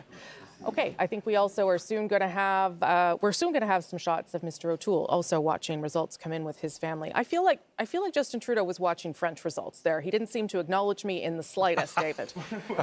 Well, Rosie, maybe he's watching Coast of Bay, Central Notre Dame and wondering what is going on with Scott Sims. And a little bit of insight I can offer there.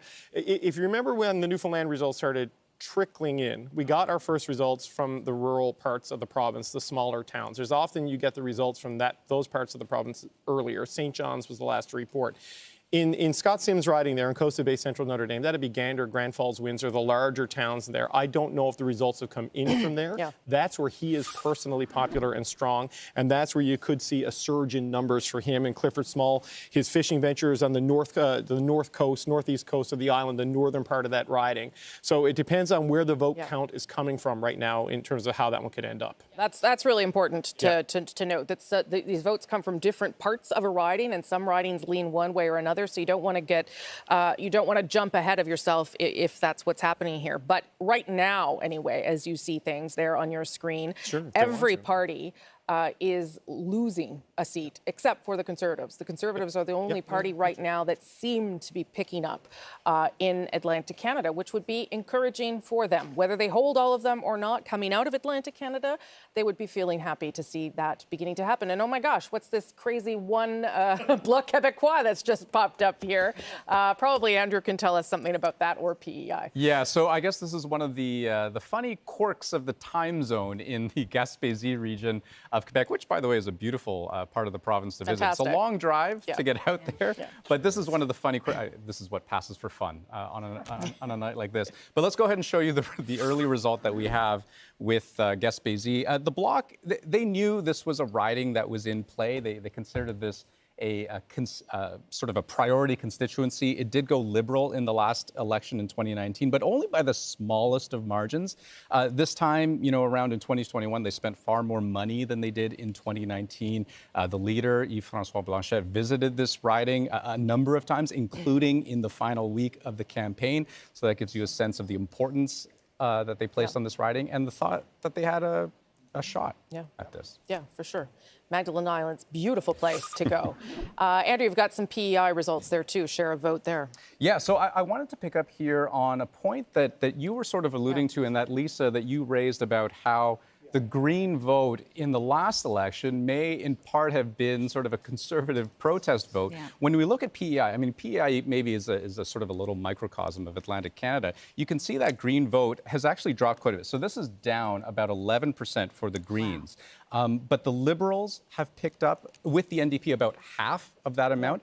And the Conservatives and the People's Party have picked up about half of that amount. So you can see where some of that vote's been going. Egmont is one of those ridings where we can see this in action. In 2019, the Greens managed to pick up 20% of the votes in Egmont. Right now, they're down to about 6%, if I'm doing my math right. I'm going to briefly interrupt you, Andrew, if I can. Sorry, just because we've got some more live pictures coming in. I'm going to guess it's Mr. O'Toole.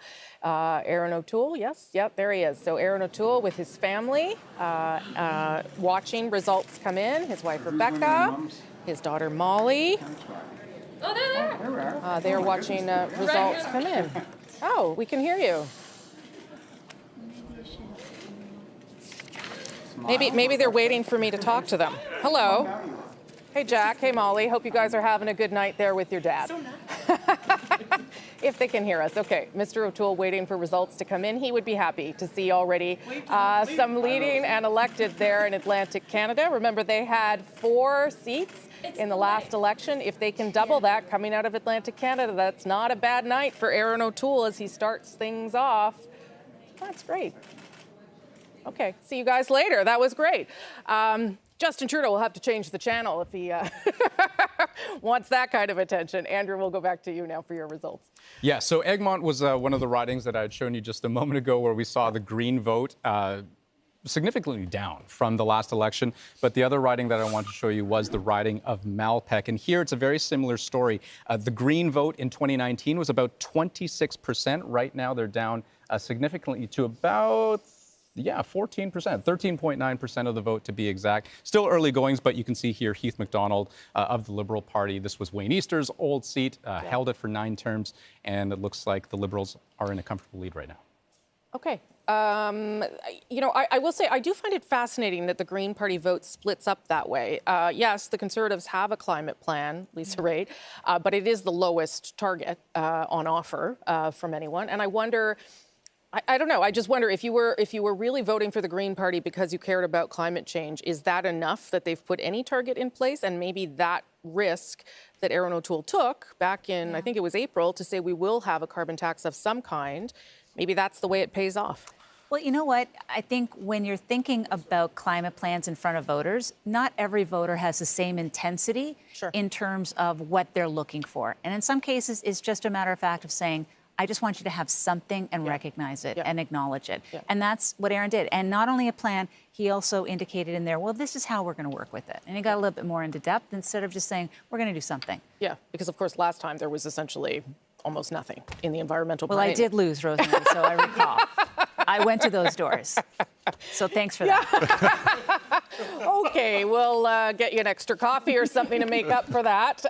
Ian, you've got some results. Yeah, let's take a look, Rosemary, at vote change in New Brunswick at this point, and keep in mind that some ridings like Fredericton still do not have a lot of votes that they're counting, but basically all the major parties are up. The Liberals, the Conservatives, the NDP, the People's Party of Canada up by a huge amount, 5.8 percentage points. All of this at the expense, as you can see, of the Greens.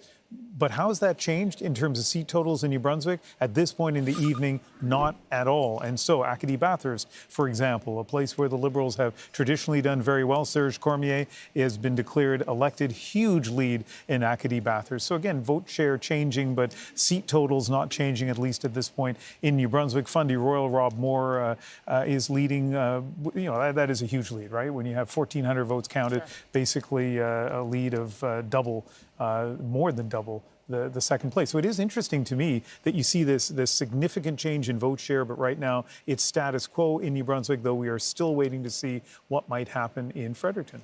Jerry, I'm going to pick your brain about the Green vote too, now that I've hurt Lisa's feelings, and she's stuck with me for many hours yet. Is that surprising to you? Because that's been your work of your life, is the environment. So to see that there would be people pulling from all parts of the Green Party support?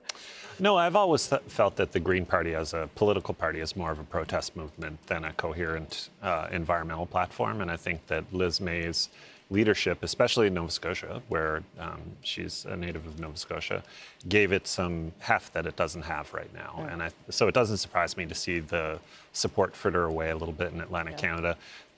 As Lisa said, we can quibble over the details of the Conservative climate plan some other time, but they do have a plan. Yes. And the Liberals have taken stronger action on climate change. So there's a lot of options on the ballot if climate is your thing. Yeah, if that mattered to you. And Sarah, again, not to hurt your feelings as well, but the NDP no longer on the board at all here. And I mean, things that were flipping around, so maybe that's not where we end up, but that would be disappointing.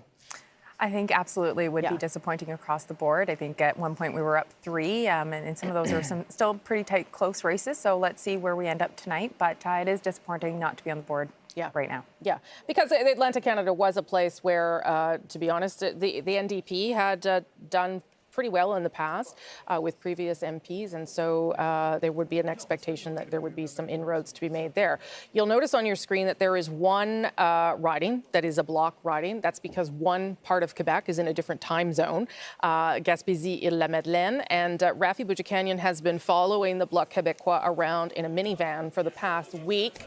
And we appreciate that, Rafi. What is the expectation there tonight, Rafi? Shout out to my camera guy who was driving that minivan, so that helped a lot.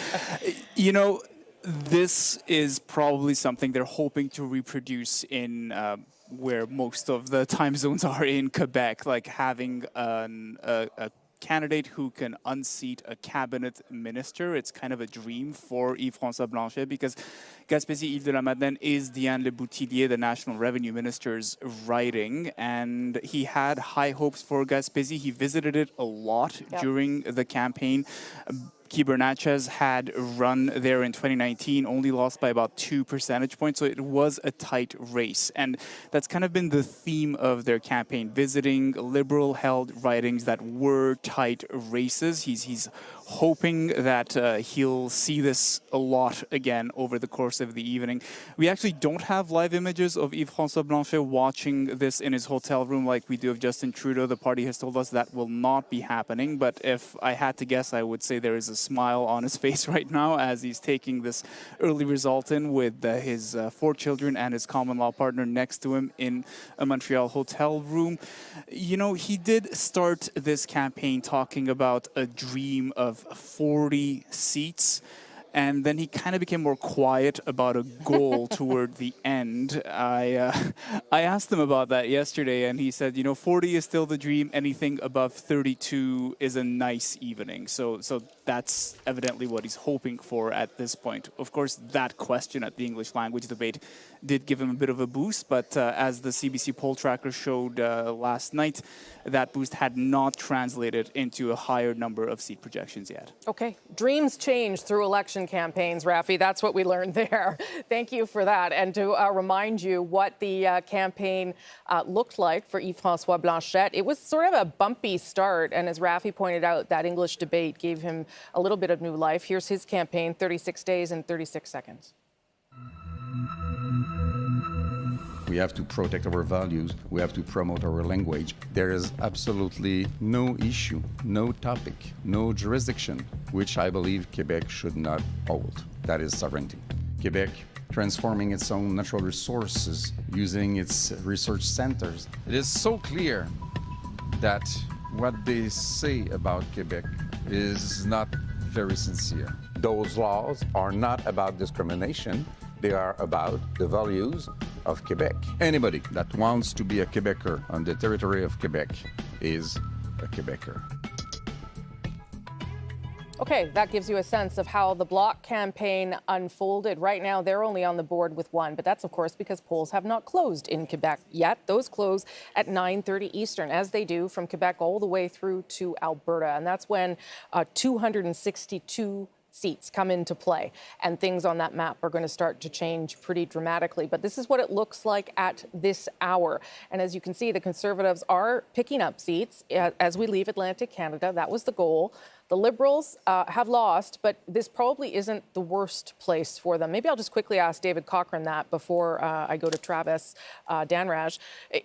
Remind me what the Liberals were looking for coming out of Atlantic Canada? They want to be between 24 and 26, and the math that we sort of spelled out at the start of the night, and we just made it a round number and went with 25, because they had 26 in the last election. They picked up Jenica Atwin through defection.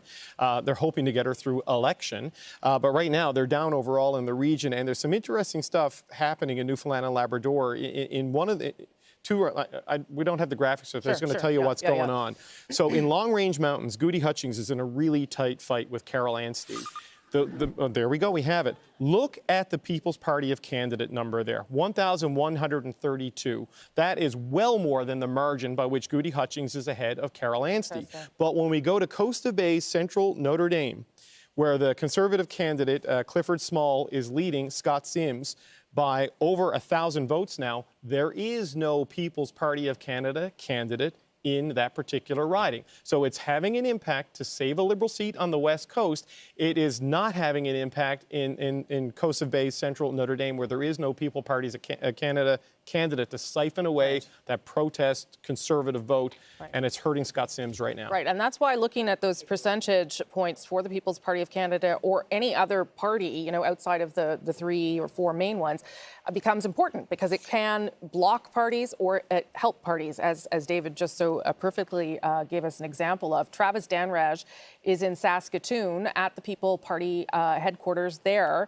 And I know, Travis, for the past, well, since the beginning, Maxime Bernier, the leader of that party, has said that this is a real movement. This is a real thing happening. What is your sense that from them about what they want to see in order to prove that to Canadians tonight? Well, I think the proof is in the pudding, and the pudding is seats. You know, they don't just want to split votes with other parties. They want seats. They want representation in the next sitting of Parliament. So Maxime Bernier, I was talking to him yesterday in Alberta. He is very optimistic. He says that he was even surprised by the size of some of these rallies that he has been at. Let me show you where we are right now. We are in Saskatoon. I have made it here. That over there is the hotel that they have a setup in the ballroom, but actually they are hoping for a big rally out in this field here. So they've got 2 different setups. There's not a lot of people here right now, but that could quickly change. When I was in Westlock, Alberta yesterday, about 20 minutes before the rally started, there were 2 people there. About 5 minutes beforehand, hundreds. So that is what they're hoping will happen tonight. They've also got a stage set up here where they will be hearing remarks from Maxime Bernier as well. But Rosie, that is really what they want. They want seats. They think that they can win some in Alberta. Certainly, when I was at that rally yesterday, there was a lot of support, and this is a movement. He says that this is about fighting for fundamental freedoms. Obviously, he's been talking about vaccine passports a lot. That is one of the big selling points for a lot of people that I have been talking to that are supporting Maxime Bernier.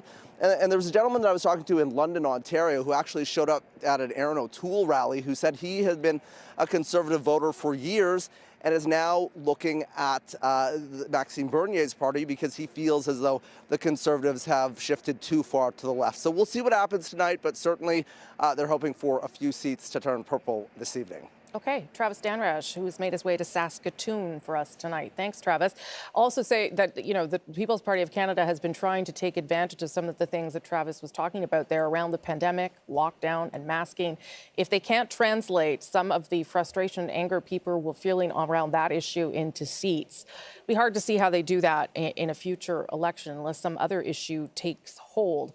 Now, I want to just explain something that you're seeing at the bottom of your screen that may confuse you, because it sure confused me, and that is the number 9 there for the Conservative Party. What we are told is that Elections Canada mistakenly inputted some data before polls closed in a different part of the country. Polls close at 9:30 Eastern from Quebec to Alberta. We're not going to tell you where because the polls are still open, and we don't want that to influence anything about your vote because it's very, very early. It's in the Liberal numbers. I'm sorry. It's in the Liberal numbers. It's very early results. So those Liberal numbers are up 1. But again, those are early results that we actually shouldn't have at this stage. So we're not going to tell you where that's happening. But the Liberals are actually at 23 with polls closed in Atlantic Canada. The Conservatives leading in 9 and the Bloc on the board with that one riding that is closed in Quebec, just to keep everything straight in our heads.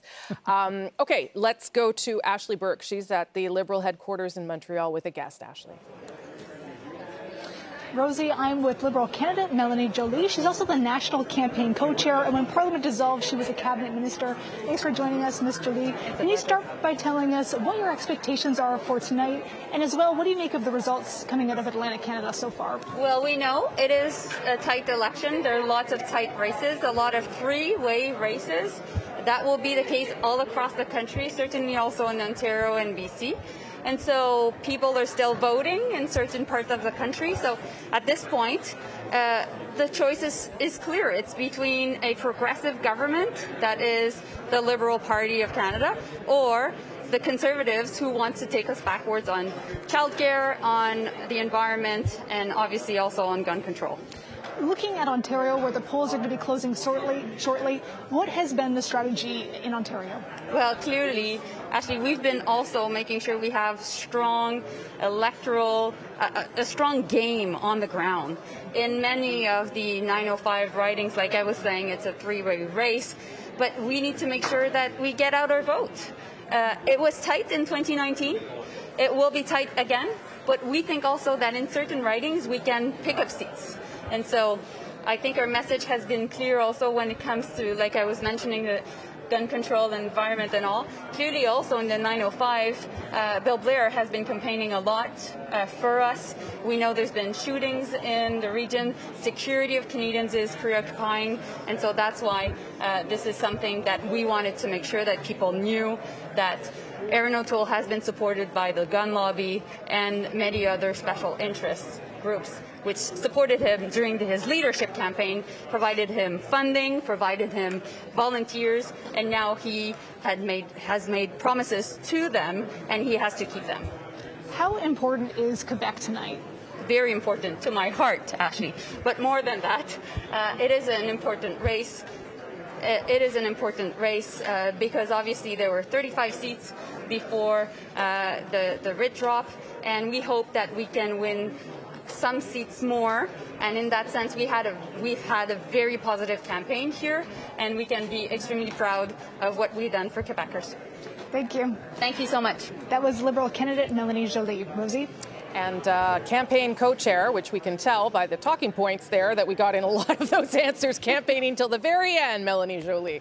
Andrew, let's hear some of your results. Yeah, let me just show you a sure bet in Prince Edward Island. In Cardigan, sure bet, not a surprise. Lawrence MacAulay, we can project, will be elected in this riding. I mean, for the Veterans Affairs Minister, seeking his 11th term, he will certainly have it once again. Not a surprise. But I should point out, it's not to say that he's always had an easy time securing the victory over the decades that he has been the MP in this riding. You know, in 2000, the year that Jean Chrétien won his third majority, Lawrence MacAulay only won by under 300 votes. So he knows a close call when he sees one. Yep.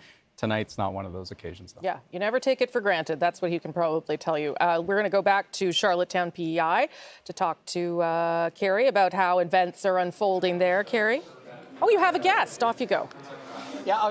Yeah, well, I do. I was just going to say the election before that, Lawrence MacAulay won by, I think it was 99 votes. So there were some close races, but those are kind of ancient history now. Anyway, I am joined here by someone who actually knows PEI's political history fairly well and who's graciously joined our election watching party here, PEI Premier Dennis King. Thanks so much for stopping by. Glad to be here. Carrie. So what's it like to watch an election as a sitting PEI Premier? Because you have these agreements with the government that was in Ottawa, which, we don't know where things will land tonight. Look, my job as Premier is to work with whoever is elected to do the best we can for Prince Edward Island tonight. I am mostly just a fan. I'm a Canadian political junkie who is watching a very uncertain election and wondering how it's going to turn out. But my job will be tomorrow to work with whoever is declared elected, and I can't wait to do that and to move PEI forward. Most of your time in office, you've been dealing with a minority government in Ottawa, so you don't have anything to compare that to, but I'm curious if we do end up with another minority, or if that were to change, do you think that gives the provinces any more leverage in that situation? Look, I think my own experience in a minority and then working with a minority parliament in Ottawa is that more parties are more eager to get to the table to talk about finding solutions for the challenges that Canadians and Islanders face. So once again, whatever hand we're dealt, we will work within those parameters to do the best we can here. We did have over 30 First Ministers meetings with the Prime Minister during my short time, only 2 years, a little bit in office. So a lot of that due to COVID, of course. But I would hope that relationship will continue, whoever is the Prime Minister. We have a lot of important issues that we're facing here in PEI, and we need a good federal partner, and I'll be holding the 4 MPs, whoever is elected here tonight, to hold their feet to the fire and work as a good partner to get things done for PEI. The rest of Canada doesn't know this, but before you were the Premier of Prince Edward Island, you were a political pundit on CBC Radio and elsewhere on a political panel. What's your political pundit take on what you've seen so far this evening? I think I said all day that anyone who told you they knew what was going to happen tonight was probably lying to you. I think it's a bit of a dog's breakfast all over. I thought all day we'd probably end up close to where we were when we started, which would make a lot of Canadians wonder why we're even here. But who knows? We'll see how the votes are tallied across the board, and just looking forward to seeing how that all unfolds. All right, there you go. Political pundit and PEI Premier Dennis King. Back to you, Rosie. Kerry Campbell, maybe our favorite Premier after that honest response. Ian, let's get some results for you. I'll tell you, the political pundits in New Brunswick representing various parties said in Fredericton they could not call it. It was just too close as we were heading in. And take a look at what's happening right now in Fredericton. For the first time this evening, we're starting to see a number of votes, and I've been watching this lead go back and forth. Jenica Atwin, just a tiny lead right now. One of the frustrating things for the Liberals in Fredericton is that there is no potential split on the right. There's no People's Party candidate in Fredericton. There are, of course, other candidates on the left, but right now, Jenica Atwin in the lead. Let me tell you, St. John Rothsay, I talked to Wayne Long earlier today. He said he was feeling good. I talked to Mel Norton, who said, I'm not going to look at the polls. I want to see what happens on election night. And what he's seeing right now is that he is in second place in St. John Rothsay, and one more elected MP in New Brunswick, Rob Moore, is going back to the House of Commons. He's won, 5 of the last 6, so now 6 in the last 7. He's won in Fundy Royal. Rosie. Okay, Ian, thank you for all that. Let's give you a sense of where things stand right now on the map. You can see lots of swaths of red, but yes, the Conservatives have made some inroads here as we leave Atlantic Canada, leading or elected in 9. Remember, they only had 4 in the last election, and the Liberals at 24, which means that they are coming out of here down a little bit. The Green Party not on the board, the New Democrats not on the board. These would be of some concern to those parties as they try to pick up some seats and build towards what is about to happen very shortly. Because as we move into the next half hour or so, we're going to start to get some big results from Quebec all the way to Alberta, including the territories, Northwest Territories, and Nunavut. All of that still to come. As you can see, lots still ahead on a very exciting evening here, an important election for this country. Canada votes 2021. More results coming in about 30 minutes. This is a CBC News special presentation.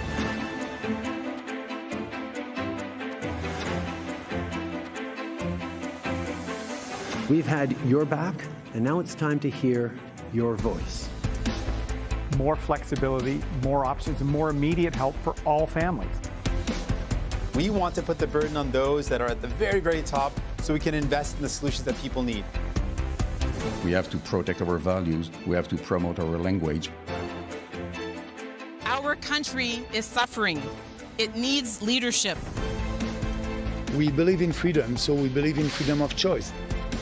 You have a choice. Empower families. Protecting the environment. Pick a voice. Compelling vision.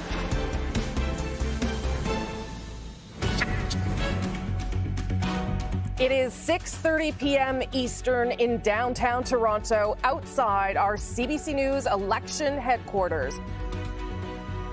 For 36 days, you have heard the promises for your family, your community, your country, and your world. We are living through an unprecedented time, fighting a fourth wave of the pandemic. Now you get to make your choice about the future direction of Canada.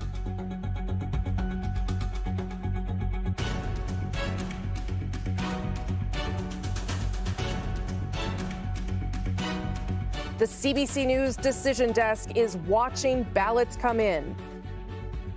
Our team is here preparing to bring you all the results all night, no matter how long it could take. Across the country, from east to west, as we learn which party will form your next government. Canada, this is your choice. This is your vote. This is Election Night 2021.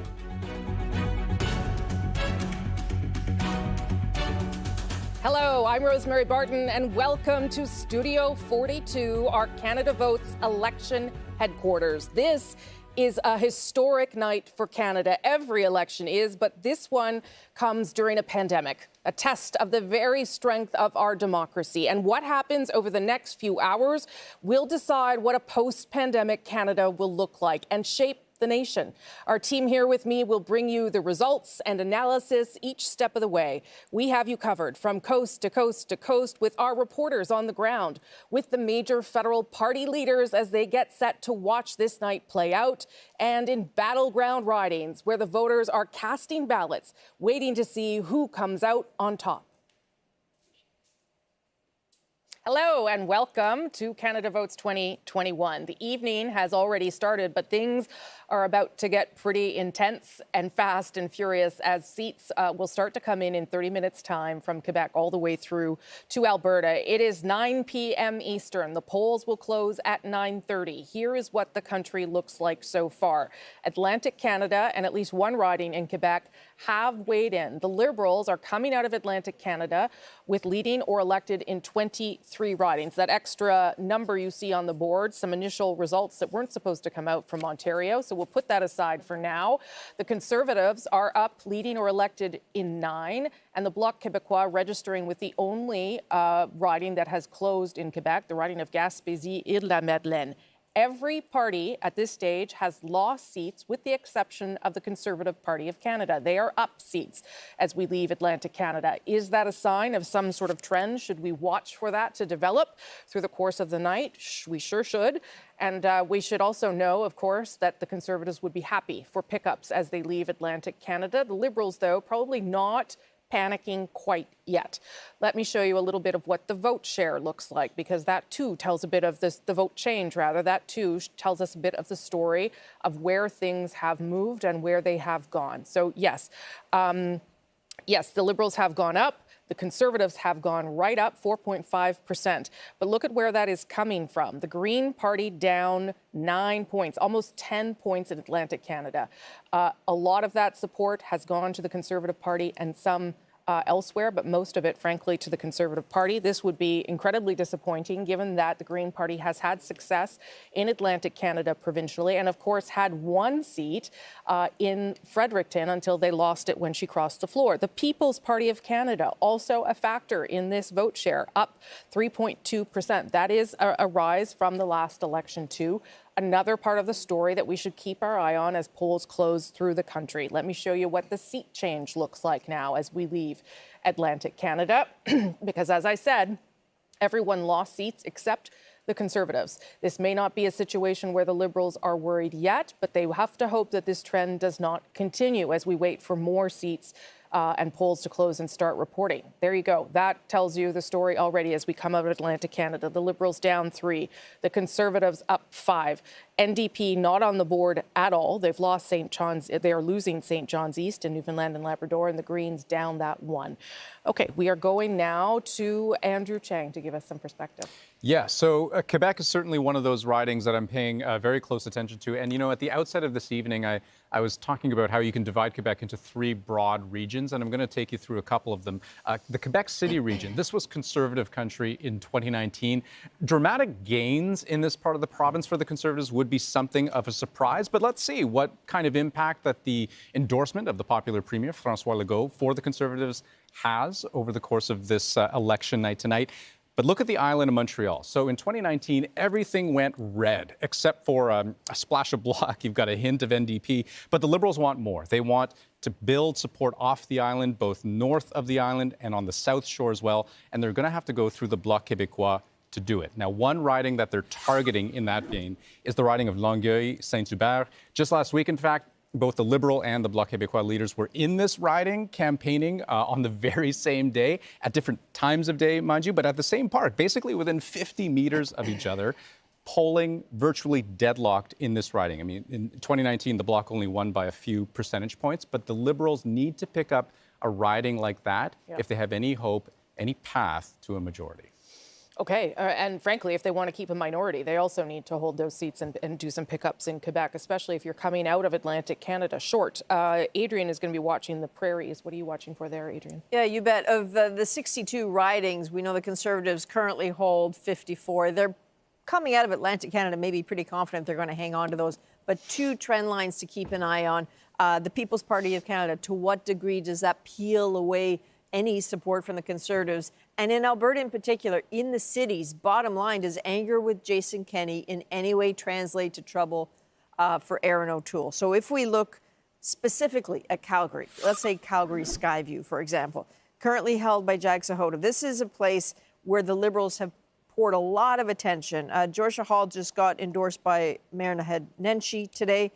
Alberta is very much thinking about Jason Kenney today. This is the day those restrictive, what do they call it, restriction exemption program comes into effect, a vaccine passport by any other name. So he might be front of mind when people go to the polls in Calgary Skyview. Okay.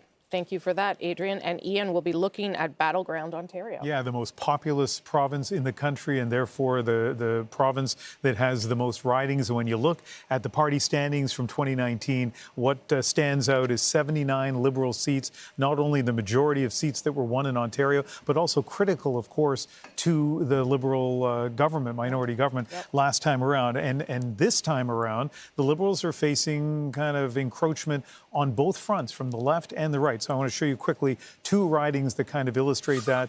Two-term MPs for the Liberals seeking re-election. So first of all, Richmond Hill, Majid Johari won this by only 112 votes last time around, and he's up against a formidable opponent, Kostas Menegakos from the Conservatives, who held this seat from 2011 to 2015. And in Toronto, Danforth, Julie DeBruzen is hoping to win a 3rd term, but up against Claire Haxel, really well known in the riding.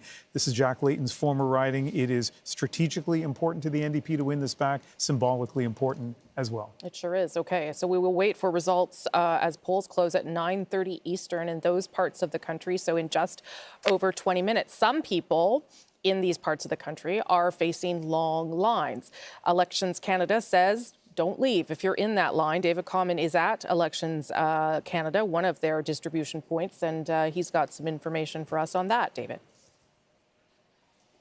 Yeah, absolutely, Rosie. And I want to talk to those people who are in line right now, but also taking a look at those mail-in ballots, just to sort of peel back a bit of the process, because we've never had this many people do mail-in ballots.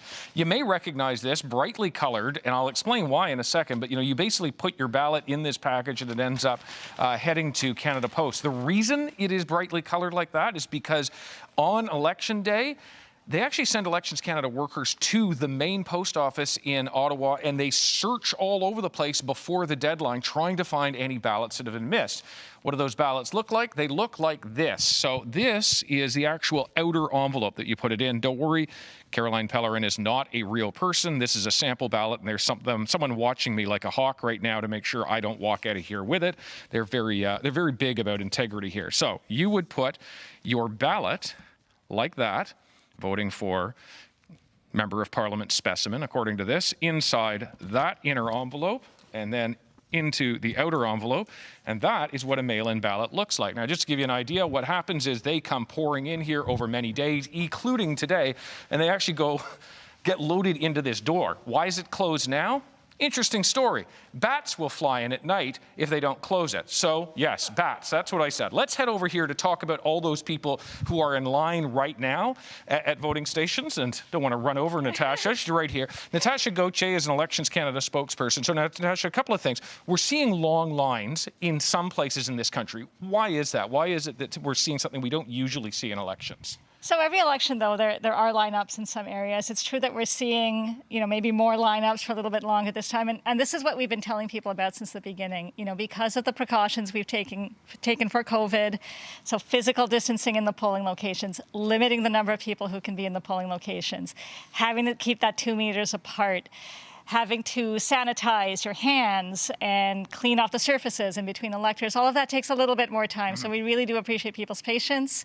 And we'll get you your vote and we'll get your ballot. Okay, we're now in this period of time where all of those polling stations are really just about to close, less than 30 minutes, or set to close everywhere: Quebec, Ontario, Manitoba, Saskatchewan, Alberta, and then into many parts of the north.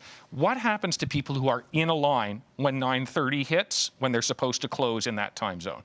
Anybody who's in a line, whether they're inside or outside, when the polls close, will be allowed to vote. Okay, so stay in line if you're already there. And I should point out, when I say 9:30, of course, that would be Eastern time. It depends on the time zone you're in, but absolutely. And just to give you a sense of what goes on here, they're always ready for the next election. So a lot of these are the kinds of things that would go out for the next election. And hey, of course, if it's another minority, well, they might have to be ready sooner than we all think, Rosie.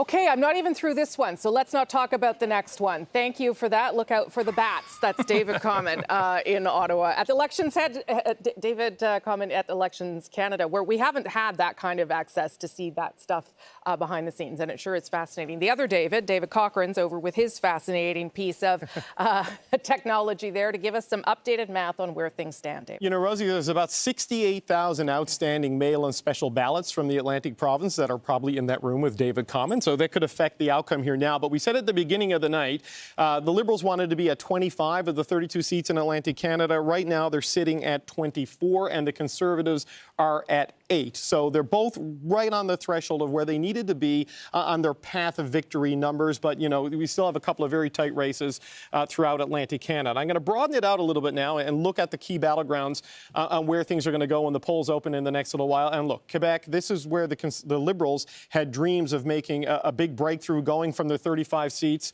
that they won in 2019 and maybe getting into the 40s, which could help them get to that majority level. The key battleground to watch is going to be right around here. The island of Montreal is solidly Liberal, was in 2019, but it's these suburbs on the north and south shore where they're going to be in a fight with the Bloc Québécois that we're going to be watching, because that could determine how Quebec is going to go. And there's another more of a three-way fight up here in the Quebec City region, especially where Cabinet Minister landslide Jean-Yves Duclos is trying to hold on to Quebec. Now, Ontario is the most seats. It's with the most Liberals, and the key battleground right now for the Liberals will be to hold on to the Greater Toronto area. This is how it looked in 2019. It is red from Oakville to Whitby, because you'll remember, Rosie, Justin Trudeau went through here beating Doug Ford like a vote piñata to hold on to all of these seats, making the Ontario Premier the central focus of his campaign. Well, now you've got Erin O'Toole trying to make an incursion from the east, saying that it's time for this region to have a prime minister from the GTA, apparently forgetting Stephen Harper was born in Toronto. So it's going to be a two-way battle in the suburbs around Toronto between the Conservatives and the Liberals, with the NDP waging an insurgency inside Toronto, trying to break into what was 100% Liberal last time.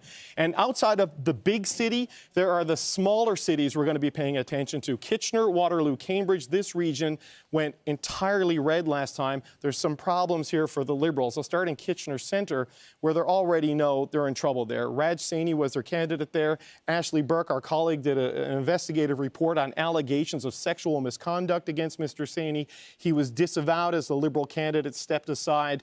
The Kitchener region in general, these smaller urban centres, they're big compared to Atlantic Canada, small compared to Ontario, but this is where the Conservatives and the Liberals are going to be in big fights outside of the big prize, which is the Greater Toronto area. Okay, David, that sets us up well for results when they start to come in and polls close in just under 15 minutes' time. We're going to go to Kitchener Centre.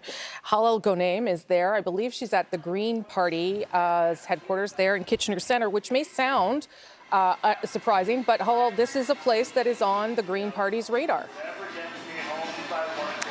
100%. So I am here at the Green Party event in Kitchener Centre. Supporters are already trickling in, donning the green, and about 200 people have been invited here. And even though people in this building are hoping for a Green victory, as you just heard, it could be a toss-up between the Conservatives, the NDPs, or the Greens, and that's largely because there is no incumbent Liberal candidate. Now, just in the last week, 3 federal party leaders were in this riding, which just goes to show anybody has a chance. And now in Kitchener Centre, the Green Party candidate, Mike Morris, is trying to capitalize on his efforts from the previous federal election when he was able to boost local Green numbers. He took the party from 4th place to 2nd place. And if he's able to succeed and do that again this year and win, he could be the first elected Green MP in Ontario. Back to you. Okay. Halal Ghonaim, thank you. I appreciate you coming to us from Kitchener Centre tonight. We'll come back to you if things start to unfold in that way. I do want to update people that the Bloc Québécois, who had been on the board there with the Gaspésie and La Madeleine riding, which closes in the same time zone as the Atlantic provinces, is now off the board because now the Liberals are leading in that riding. So that's something to keep your eye on. Let's go over to Adrian. Yeah, Rosie, it looks like the map is changing in Nova Scotia. The Conservatives, CBC is projecting 2 pickups for the Conservatives of Nova Scotia. Start with Cumberland Colchester. Remember, that was Lenore Zan's riding. She only won it by 500. Look at that lead for Stephen Ellis, the family physician. Looks like he is elected. He is heading to Ottawa. So the next one, South Shore St. Margaret's. That was Minister Bernadette Jordan's riding. She won that by 7,100 before. Rick Perkins has now won it. He is heading to Ottawa with a pretty commanding lead there as well. There's one other riding to keep an eye on, and it's very, very tight right now. This is Sydney Victoria. Jaime Batiste is the incumbent there. He's in the lead. It has been going back and forth all night. It really is like threading a rope with this one. Okay, really interesting, though, that the pickups for the Conservatives are in Nova Scotia because that's where the Liberals had some anxiety at the beginning of this campaign. Indeed, that's why lots of political heavyweights were brought in to try and shore up support for some of their candidates. Also now we've got our first Liberal cabinet minister who has been defeated tonight. Let's go to Hannah Thibodeau. She's at the Conservative headquarters in Oshawa, Hannah. Hey, Rosie, I'm joined by Dan Mater. Dan Mater is really the architect behind the policy platform and had a policy really throughout this whole campaign. Dan, let's talk about what we're seeing in the Atlantic provinces, a pickup of 5 there. What are your thoughts on that? I'm sure it's great news for you guys. Look, we feel good so far. It's off to a good start. What we're seeing is a number of the places where our leader campaigned. We're seeing good results. We're seeing some really good pickups of some great candidates. And so, night's off to a good start. So do you expect this, and you're probably going to say yes to this answer, to go through Quebec and Ontario? In Quebec, what are you looking at there for hopeful pickup? It's between 2 to 4, right, is what you're looking at? There are always places where we do well. The Quebec City region, some other parts, some of the more rural parts, the eastern parts of the province. And I think there are a few more seats in those areas that we have a good shot at. We had a dedicated Quebec campaign team. We spent a lot of time there traveling around the province. Really had a great team on the ground. And I think, we're looking to have that translate into results tonight. And I think once we hit Ontario, when I was talking to some of you guys behind the scenes, that's where you're really going to have a feel as to whether you guys could win this in the end. Am I right when I'm saying that? Yeah, look, I mean, as this election, as many of the last few elections, comes down in many ways to the GTA. And, this time we're running with a candidate from the GTA. It'd be the first Prime Minister from the 905. Spent a lot of time there, have a lot of great candidates again in that ring of seats around Toronto.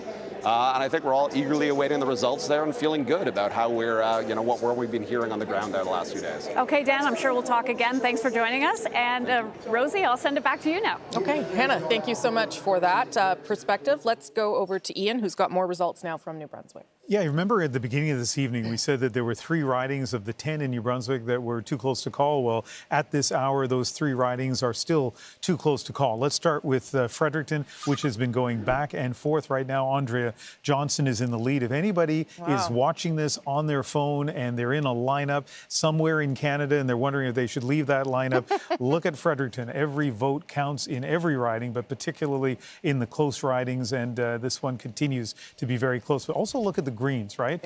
In a kind of third place, distant from the 2 leaders. Let's go on to another one of the ridings that has been considered too close to call, Miramichi Grand Lake. This is a pretty significant lead for Lisa Harris, but what I want you to take a look at is the People's Party. In 4th place, 220 votes, and if you added that, right now they've kind of doubled their share from last time around in Miramichi Grand Lake. Not that you could add all those votes to the Conservatives, but if you did, suddenly that would be a really, really tight race between 2 former provincial cabinet ministers who are vying for Miramichi Grand Lake. A Liberal riding that right now they are in the lead.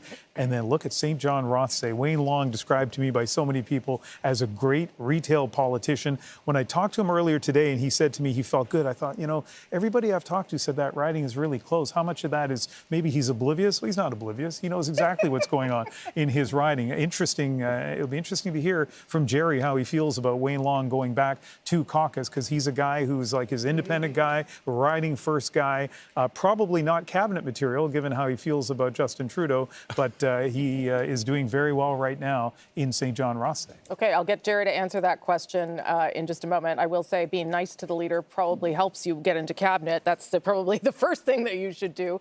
But what Ian demonstrated there with the Miramichi riding is that when you have the People's Party of Canada starting to edge up just a little bit, not to the point where they're going to win the seat, it does create problems for the Conservative Party. And Travis Danraj is in Saskatoon with the People's Party of Canada to talk about that very thing, Travis. That's right, Rosie. I've got a guest to talk to me a little bit about that, but I got an update for you. As you can see behind me, pretty empty out here in this field right now. That's because I hear the party is inside, and that's where all the media have gone, and that's where most of the supporters are. So Maxime Bernier actually isn't going to do his speech out here. He's going to be doing it inside. And Daniel Tyree is with me right now. He is the executive director for the People's Party of Canada. I want to talk to you about what we have been seeing in Atlantic Canada. How are you feeling about those results? And do you feel that has created some momentum for what you can see in the rest of Canada? Yeah, I mean, it's huge. We always see that the results out in the Maritimes have a big influence on the results across the country as we move across the time zones. Polls are still open on the West Coast. So we're hoping that this will help push us forward and really activate our voters and help them solidify some big numbers across the country. We've been seeing a lot of these large rallies that are happening in the prairies particularly. Tell me about those specific ridings in Alberta that you think that you can really have a shot of winning. I think we've been seeing huge rallies across the country. I don't think the other parties could even pull out the numbers that we've been pulling out coast to coast. It's nice to see. But the prairies are definitely the heartland of conservatism and some of the areas we're most confident. I'm looking closely at ridings like Banff Airdrie, like Fort McMurray Cold Lake, for where we can see big surprise results this evening.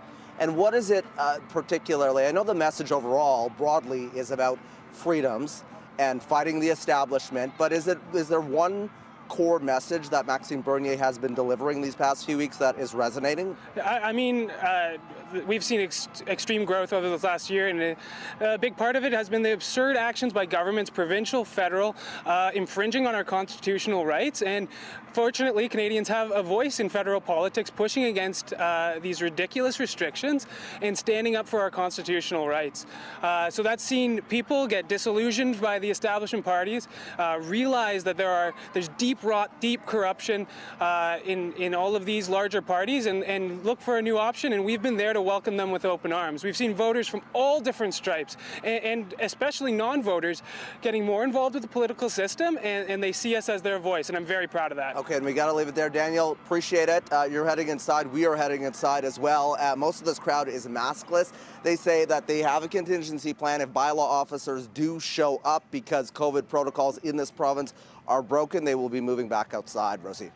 Okay, Travis, thank you for that. Just point out that some of the things that the People's Party of Canada is protesting against are, of course, public health measures put in place to keep you safe during a worldwide pandemic. Lisa, I'll just ask you whether you think there's anything to this notion that the People's Party of Canada could eat in at support, like we saw there with the example in New Brunswick with Miramichi. Yeah, I don't think it's a direct correlation between the Conservative vote and the PPC vote. I think what the young man said there is true. People from all parties are coming into the PPC as a protest vote. And there's a lot of people who have never voted before who have suddenly decided they want to get out and exercise their franchise. Is it majority of Conservative? Perhaps. But you can't extrapolate one for one what's going on with the PPC. Okay, Jerry, I'll come back to you on that point. We've got 4 minutes now till polls close from Quebec to Alberta. So let's go over to Andrew with some final results or some more results from PEI. Oh, no, final is exactly the right word. Yeah, so I'm going to show you 3 ridings, 3 check marks, 3 Liberal candidates with good news tonight, starting with Egmont. So Bobby Morrissey winning his 3rd term here. The Conservative candidate, Barry Balsam, did not win, but hey, he owns one of the largest apple orchards on the island, and no election can take that away from him. We'll go to Charlottetown, where a man of many provinces, Sean Casey, born in Newfoundland, raised in New Brunswick, ran for a seat in PEI. He'll be going to Ottawa for work. But look at the Greens in 4th place in that riding, so that's notable. But also notable that the Conservatives are in 2nd. They've actually increased their share of vote in every single riding in Prince Edward Island tonight, so that's worth mentioning. But hey, as we go to this last riding here, Malpeque, Wayne Easter's success lives on in Heath MacDonald for the Liberals. But once again, the Greens, they would have hoped to have a stronger showing than they have here. Anna Keenan in 3rd place. But this is a Liberal sweep of PEI, all 4 ridings going red. Okay, so good news for the Liberals. And as you say, for the Green Party, they're actually down 10 percentage points in PEI, a place that where you would have thought there could have been possibly some support. Let's take a look here at the share of vote in Atlantic Canada. That tells part of the story, certainly. The Liberals still ahead, but the Conservatives have pulled up, as Andrew said there, their share of support across Atlantic Canada, and that's why you will also see this in the seat change, which we will show you now. That is something that will be encouraging to Conservatives as we leave Atlantic Canada. Let me show you the seat change now. Takes just a moment to pop up. Okay, so the Liberals down 3 so far anyway, because not everything, of course, has been confirmed. The Conservatives up 5, and the NDP, they are not on the board at all tonight. They seem to have lost St. John's East, and the Greens are down 1 as well. We are 2 minutes away from polls closing from Quebec through to Alberta. There are 262 ridings that will begin reporting. That means that this map on the floor, well, it's going to become a lot bigger, but it's also going to start to be painted in many different colors as things start to close. That's a lot of seats at stake in a lot of provinces that have become key battlegrounds in this election, including Ontario, where you saw both the Liberal and Conservative leader in the last days of this campaign trying to make inroads there again. Okay, let's go now to Toronto Danforth. Davenport, my apologies, Davenport, where Janella Massa is standing by at the NDP office. Janella. That's right. We're in the Davenport riding just west of the downtown core in Toronto, where the NDP are hoping that they might be able to take this seat from the Liberals. We are at the campaign office for Alejandra Bravo, who's hoping to unseat the Liberal incumbent, Julie Derwitz.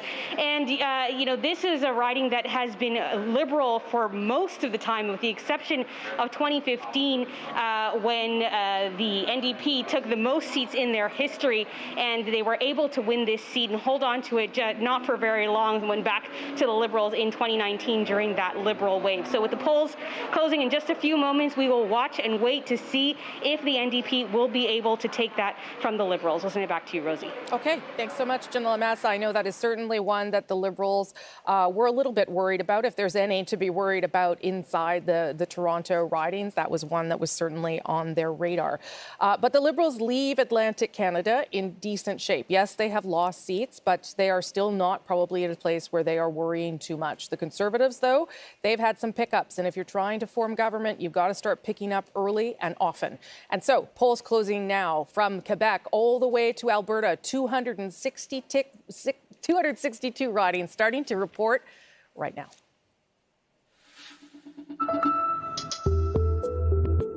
This is the big one, the biggest swath of votes coming all at once. Polls closed just seconds ago in Quebec, Ontario, Manitoba, Saskatchewan, Alberta, the Northwest Territories, and Nunavut. 262 more seats to add to the count. These results will set the trend. Hello, everybody. This is Canada Votes 2021. I'm Rosemary Barton. This is the map of Canada at this hour. As you can see, we've had results from Atlantic Canada that leave you with what you see at the bottom of your screen there. The only two colors on that map right now, red and dark blue. Nothing else filled in yet. No other parties on the board. But we do know that there are some very early results from Ontario as we await now results from Quebec, Ontario, Manitoba, Saskatchewan, Alberta, and the Northwest Territories, and, of course, Nunavut. I would never forget you. Ian, some of the numbers we're seeing there may be surprising to people, and that's because we had some early results go in from Elections Canada. Yeah, lightning quick, right? So I guess these were advanced ballots that were accidentally inputted before the polls were closed. You didn't want to mention the riding because you didn't want to unduly affect things while the polls were open. But Brampton East, we can now name it. We can now tell you that it was Brampton East. So not many votes there. Maninder Sidhu is the incumbent. He won in 2019 by a big margin. And at this point, of course, everyone can see very few votes counted. But it is the first Ontario riding to officially have a vote count. Okay, and it starts to explain why those numbers may not have matched up for you if you were counting the numbers coming out of Atlantic Canada. Very few votes were inputted at this point. So let's go back to that one riding that is the Quebec riding that is reporting because it is in the Atlantic time zone, and Andrew's in charge of that one. Yeah, so this has been such an interesting race. And, you know, over the last, I guess, hour or so that we've been watching the result here, it's been flipping back and forth between Liberal and Bloc. And here on my computer, I have this really interesting way of visualizing it where we see it as a sort of curvy graph. And it looks like, you know, like a DNA double helix strand, how the two things keep just crossing over each other. Anyways, a small pleasure that I have access to that I can't show anyone at home. But Gaspésie, you can see the Liberal candidate right now in the lead. One of the reasons why it's been so close is, you know, Gaspésie is such a difficult part of the province to campaign in, right? Yeah. It's such a large area. It's a very rural area, very beautiful, mind you, but you almost literally have to campaign in that place, you know, town by town, issue by issue. And here's another riding that we've got, Argenteuil-La Petite Nation. We can see very early results, a lead of 12, nothing to boast about, but nothing to be sad about either. And Peter Schiffke in Vaudreuil-Soulanges, this is just off the island of Montreal, and the western tip of Montreal, I should say, with a pretty sizable lead, given it's only one poll reporting. Okay, there are 78 seats up for grabs in Quebec, and certainly this is mostly a battle between the Liberals and the Bloc Québécois. Jerry, why don't you weigh in on the importance of Quebec? I know Liberals that I talked to really felt the English debate hampered them because it helped the Bloc. That may be the case, but I'm not sure you're going to put all of your mistakes on one event. But it did allow an opening for the Bloc, and I wonder how concerned they are about that tonight. Yeah, I think they're very concerned. There's no doubt that a lot of the majority hopes were pinned on winning new seats in Quebec.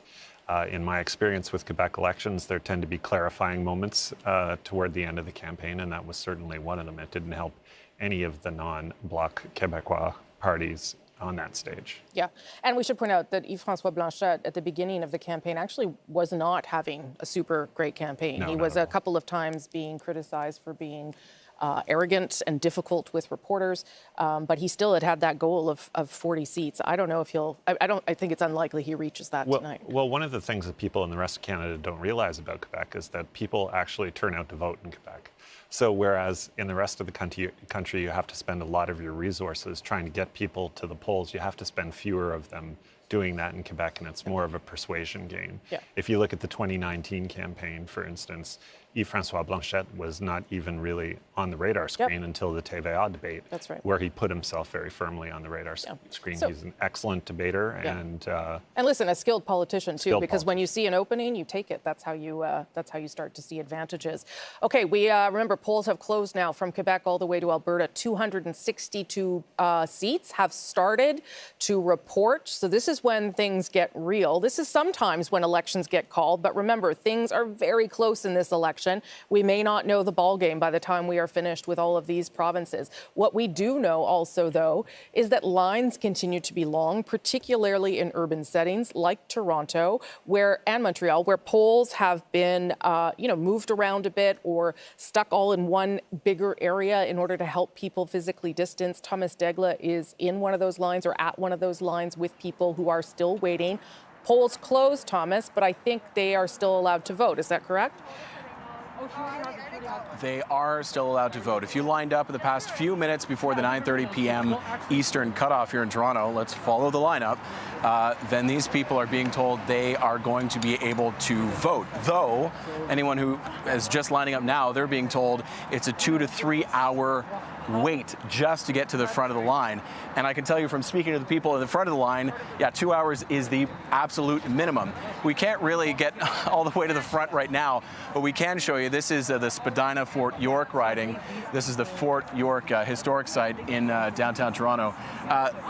The lineup stretching all the way down there. And this, of course, is due to a number of factors, including the pandemic, including Elections Canada having to find locations where people can ensure physical distancing, for Elections Canada having trouble to find staff.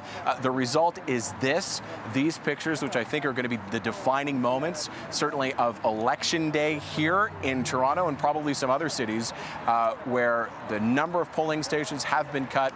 The lineups are huge. Rosie. Okay, Thomas Degla, thank you for that. We'll check back with you to see how that's progressing. I will just say again, though, that we are all now much better used to waiting in lines for things because of the pandemic. And if you're going to wait in line for anything, my gosh, it should be democracy. Okay, Ian, over to you. Well, especially when we look at how close some of these ridings have been, and I was talking about Fredericton early on. In Ontario, we are starting to get some results. Let's take a look. We're going to just jump around the provinces as we see these. Algoma, Manitoulin, Kapuskasing, not many votes to count there. And really what people should note is Carol Hughes in third place now with so few votes counted. I mean, she has been the incumbent there for the NDP for, I think, the last 4 elections, and I think she's the person we should keep our eyes on as more votes get counted. Northumberland, Peterborough South, and there you see a lead of 1, and again, just small numbers. But we want to show you these. The Conservative Philip Lawrence, who's in third place at this point, is the incumbent. One more I want to show you is Nickel Belt, Marc Serre. Like Dominic LeBlanc, his father was in the Pierre Trudeau government. He has been in the Justin Trudeau government, and 2 terms I think he's won, and in the early lead in Nickel Belt right now. Okay, thank you for that. Some early results coming from Ontario. Where am I going next here? I'm going over to Adrian. I'm sorry. Just wave. Just wave when I didn't know. Right. Listen, you're a Manitoba gal, so we thought we would start with one from Manitoba for you. Selkirk Interlake Eastman, which is just north of Winnipeg. So James Bazan, he is the incumbent. He is in the lead so far. Keep an eye on the PPC down there in, I guess, 4th place so far. And we've got a few more coming in. I think we have Kildonan St. Paul. Kildonan St. Paul. I know we don't have the graphics for it, but we're keeping an eye on it. Yeah. It's only a majority of 1 vote, so it really doesn't matter yet. Okay, I was in James Bazan's riding over the summer. Going to a beach. So there you go. As you do. That's what it does. That's my only Manitoba story so far. Andrew, over to you. The Greens are on the board. Well, we've got some Quebec results coming in right now. So let me start with those, starting with Honoré Mercier on the island of Montreal. We heard from Pablo Rodriguez a little bit earlier in the program saying he was optimistic. He's certainly got reason to be optimistic in this riding in particular. He won it by a whopping 40 percentage points in 2019.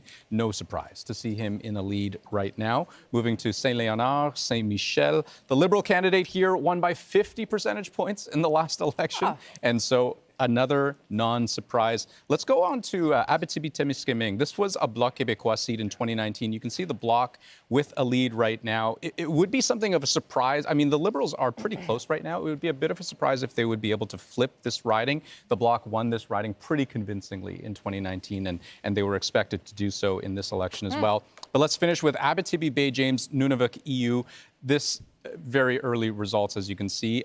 You know, an NDP win here would be a surprise. This was very much a Liberal target at the outset of the campaign. They thought they could win in this riding. You know, at a recent all-candidates debate, reconciliation and the environment, two really big issues in this very large riding with a large Indigenous population as well. The Liberals felt that they were fielding a very strong candidate in Lise Kistabish, Anishinaabe of the Pikagun First Nation. So we'll see how that riding shapes up. It's one that I'm definitely keeping a close eye on over the course of the evening. Great, thank you for that, Andrew. And I should point out the green on the board there is actually in Quebec. So let me show you where that is playing out. Again, early results right now, but that is in the riding of Gatineau. Where you can see a small lead there for the Green Party. NDP not on the board there at all, but Jagmeet Singh is in British Columbia, of course, watching results as they come in. There he is with his wife watching results. Look. It's so much brighter in Vancouver, and that's because polls have not closed. It's not very late there. Many people still voting in British Columbia. As we wait for more results to come in through the biggest swath of ridings, the biggest number of votes that we are going to get in this country over the next couple of hours that could, and I really say could, determine the government, because that may not be the case tonight. Ian, over to you. We're just jumping around Ontario as we have these early results, and let's start in Niagara Centre. What's interesting about this riding is not the results at this point with so few votes, but the fact that Niagara Centre last time around, Vince Badaway, the incumbent, but three parties all did very well here. 35% for the Liberals, 31% for the Conservatives, 27% for the NDP. So we'll be looking at Niagara Centre through the evening to see if there's any movement there, but the incumbent Liberal is in first place very early on. Simcoe North. We have, this was a riding that was held by Bruce Stanton for years, I think dating back to 2006. And now we have Adam Chambers, who is the Conservative candidate. And again, in a small lead early on. I want to show you one more. Patty Hajdu, the health minister, who obviously has had such a high profile during the pandemic. Again, early minutes there, but in the lead in Thunder Bay, Superior North. Rosie. Okay, early results here in Ontario, but remember, Ontario has 121 seats, so an important province to keep an eye on, particularly because we know that the leaders pay a lot of attention to all those ridings in Ontario. Look at where we are so far. Again, these are early reports coming in from many different provinces. The Liberals leading in 40, the Conservatives at 16, the Bloc at 4, the NDP now finally on the board with 1, and the Greens leading in 1. All of these still early, so those numbers on the bottom of your screen likely to change a few more times. While I have them, though, I am going to talk to at issue because I didn't want them to, you know, go off and do something else while they're all at their remote locations. Andrew, why don't I start with you? So, I mean, the story that we have so far anyway from Atlantic Canada is that the Conservatives are the only ones who have picked up seats. Anything that you make of that so far?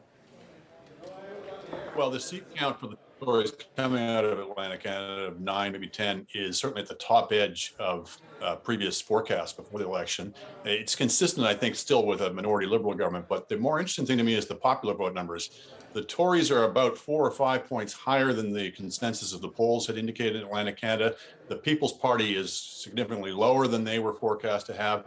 The NDP is slightly lower as well. The Liberals are a little bit higher. So it does suggest that maybe the two parties, the two main parties, in this very tight race have succeeded in getting people to migrate back to them who might have voted for the smaller parties. But we'll see whether that trend holds up across. Yep, that's a really good observation, Elamine, because it does mean that those closing arguments by Erin O'Toole and Justin Trudeau that, you know, the only way to get a government was to vote for them might be working. Right. I mean, to that end, I was looking at that NDP number, and it is closer to their floor than it is to their ceiling. Yeah. And the fact that it is there, that, you know, that at least suggests for now that, you know, the NDP support in the last few days, if not cratering, then kind of like at least like, you know, kind of leveling off at a pretty even level. And so that is to say that the Liberals may have been succeeding in that argument they've been making for the last week, which is a vote for us will prevent a Conservative government, and everybody else has kind of been shut out. Yeah, which is always the argument that Liberals make, particularly at the end of campaigns, Chantal. I don't know whether you draw that conclusion this early on. I learned at my expense never to draw conclusions based on Atlantic Canada outcomes, and let me tell you why. Please do. Learned and how 1997, Jean Chrétien, EI reform, very unpopular in Atlantic Canada, lots of losses. If you had looked at the results from Atlantic Canada that night, Jean Chrétien was certainly not winning another majority government. And then that wave stopped.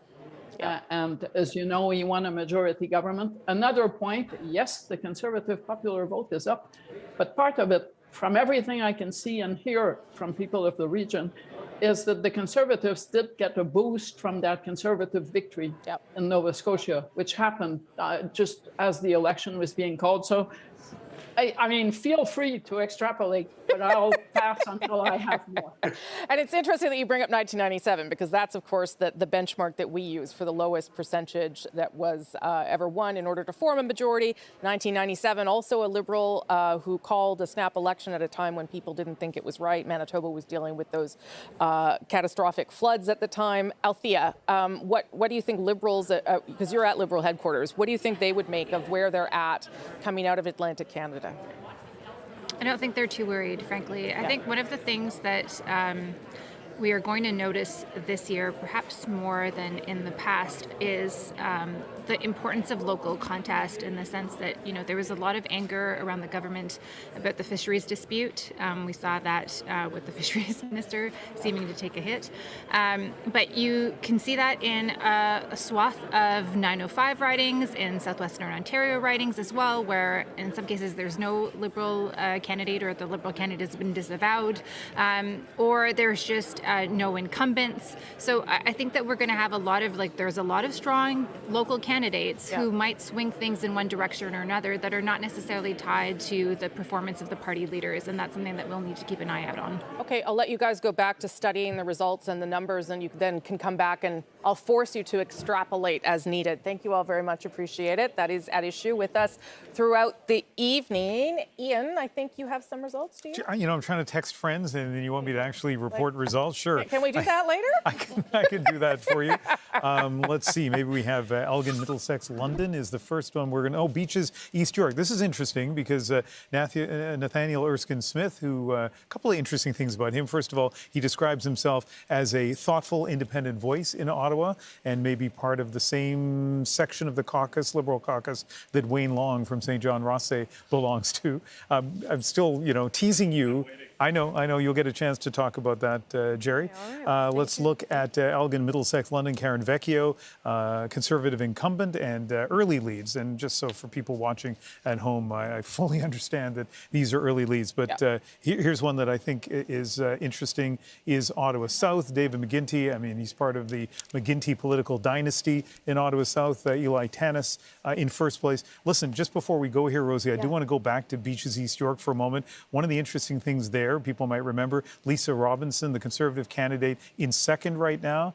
She no longer is part of the Conservative Party, I don't think. I think that they said that they kind of distanced themselves from her. So I'm not sure if those votes are advance polls before that happened, or people that came in today and voted for her. We're going to hear that theme again with a few other ridings and candidates who are no longer associated with their party, even though they're on the ballot. But just wanted to flag that in Beaches, East York. Okay, good. Yeah, because there's a couple other examples of that in Ontario that we will get to. Andrew, you've got some results coming in from Quebec. Yeah, here, I was just checking results on my laptop. You want me to report on...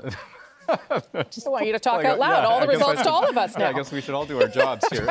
So let me take you to Bécancour, Nicolas Sorel. This is a riding right around Trois-Rivières, just between Montreal and Quebec City. Louis Plamondon in the lead, Dean of the House, current longest-serving member of the House of Commons, MP since 1984. He wouldn't mind taking this seat once again. If we go to Lac Saint-Jean, Alexis Brunel-Duceppe, Speaking of dynasties, this is Gilles Ducep's son, so he's in the lead right now. Again, these are all small numbers, but a small lead of 16 votes. And Manicouagan, we have also another Bloc Québécois candidate with a lead, Marilyn Gill. This riding, you know, it's no surprise to see her in the lead. It's gone Bloc in 8 of the last 9 elections, the only exception being 2011, that orange wave when this riding went NDP. But in the last election, no other candidate came close to beating her. She won that one. She may win it again tonight. We'll see. Okay, thank you for that. Let's just check the bottom of the screen there. Liberals are leading in 47 ridings, Conservatives in 22.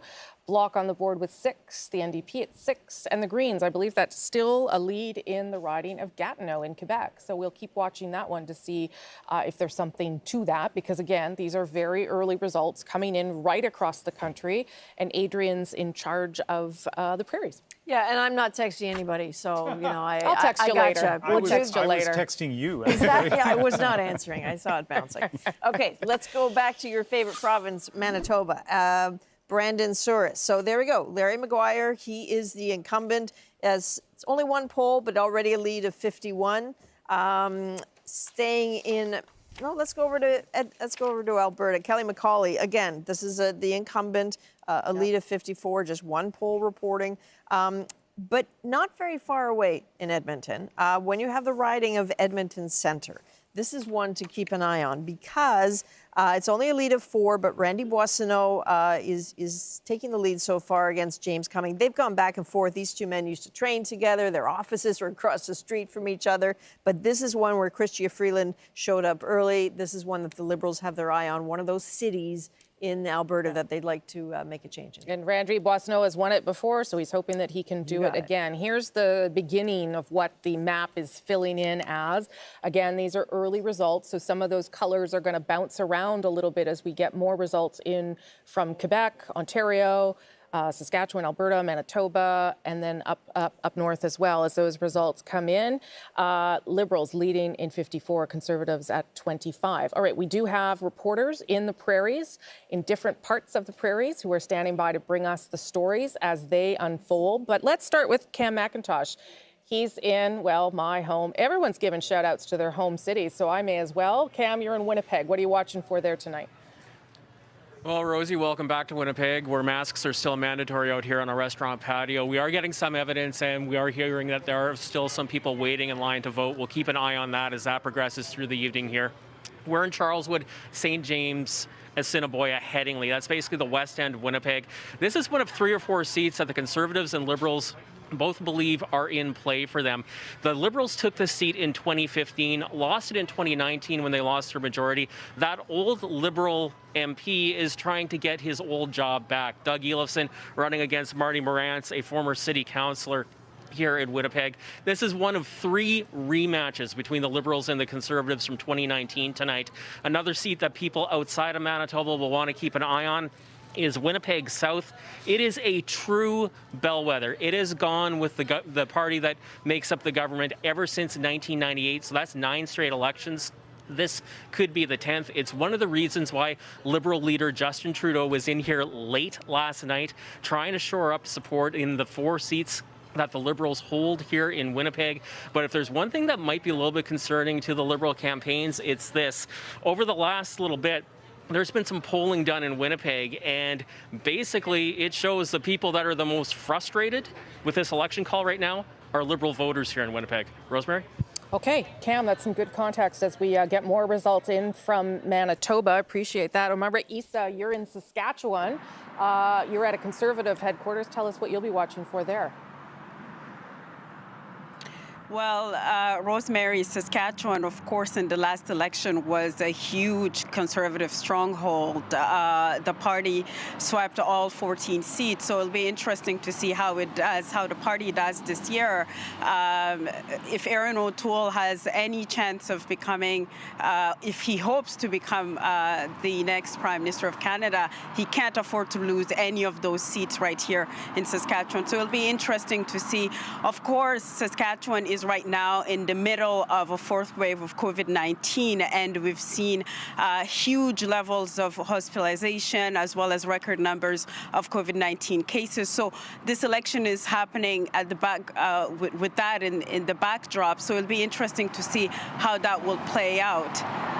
Maria Isa in Saskatchewan, thank you so much for doing that. Appreciate it. Another place, of course, grappling with a very difficult fourth wave because of some decisions made in that province is in Alberta. Carolyn Dunn is in Calgary Skyview at this hour. Carolyn. Right, and it's that fourth wave that you're talking about is exactly why we are here at George Chahal's Liberal campaign event, if you will. It's one of very few that are going on, and as you can see, it's being held in a parking lot. So right behind me here is a lot of media who are here just to have an opportunity to be in and amongst voters and volunteers and campaigners as they, hear the results coming in. This is one of the battlegrounds in Calgary, one of three. The incumbent, Jag Sahota, is trying to hang on to her seat. She's a lawyer. You might remember her name from being on the Status of Women Committee. She is being challenged by George Chahal. He is a very well-known name in this riding and the neighborhoods that are within it because he was a city councillor for 4 years. One of the things that we are watching for too in this riding is Harry Dillon, who is with the PPC. It might be the only riding in urban Alberta where we see the PPC actually having an effect on the outcome. Two other ridings that we are watching for: Calgary Centre and Calgary Confederation, both of them too close to call at this point, but we're going to be monitoring it for you and bringing you the results and hopefully some reaction as we can get it in this fourth wave that is hitting this province so brutally. Okay, Carolyn Dunn, thank you so much for that. You're in Calgary tonight. Appreciate it. We will, of course, come back to you.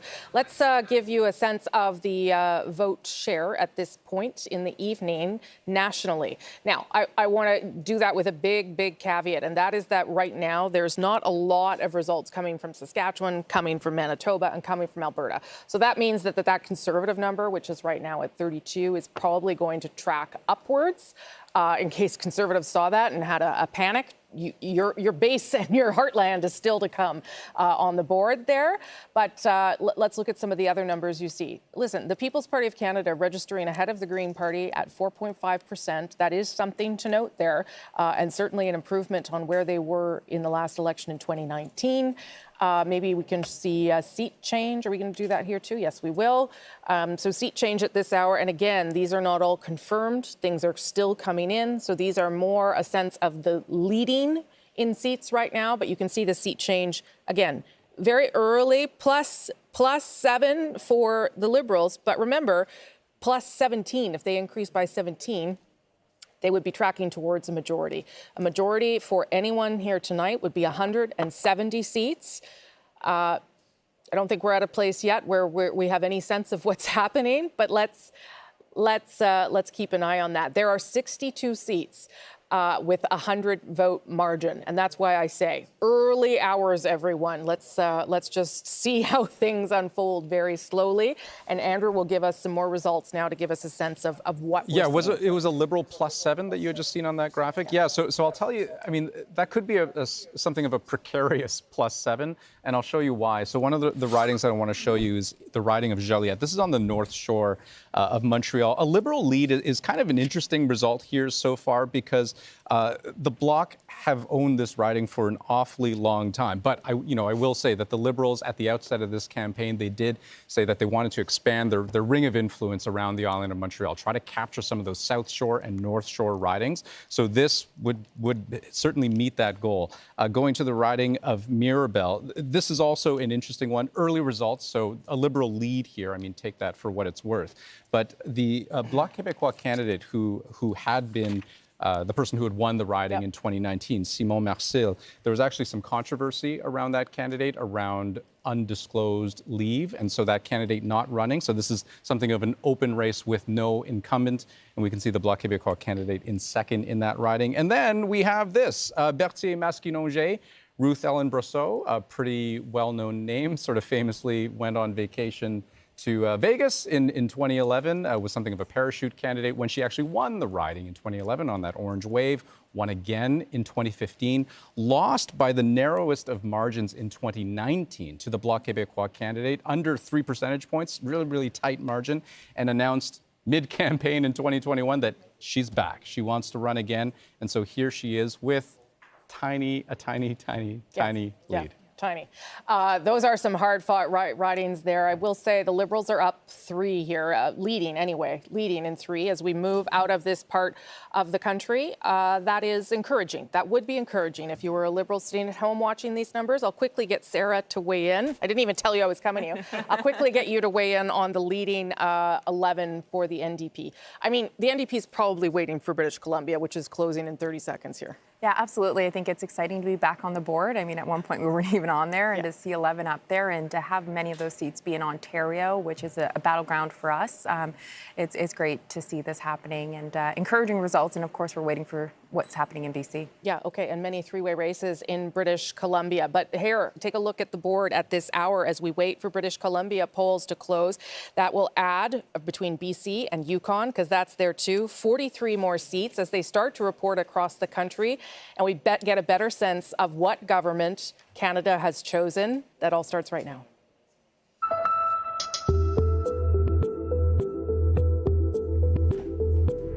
Okay, you are looking at beautiful British Columbia. It is beautiful. Where polls have just closed in British Columbia in 42 ridings. You add in the Yukon with one more, and we're up to 43 more ridings coming your way.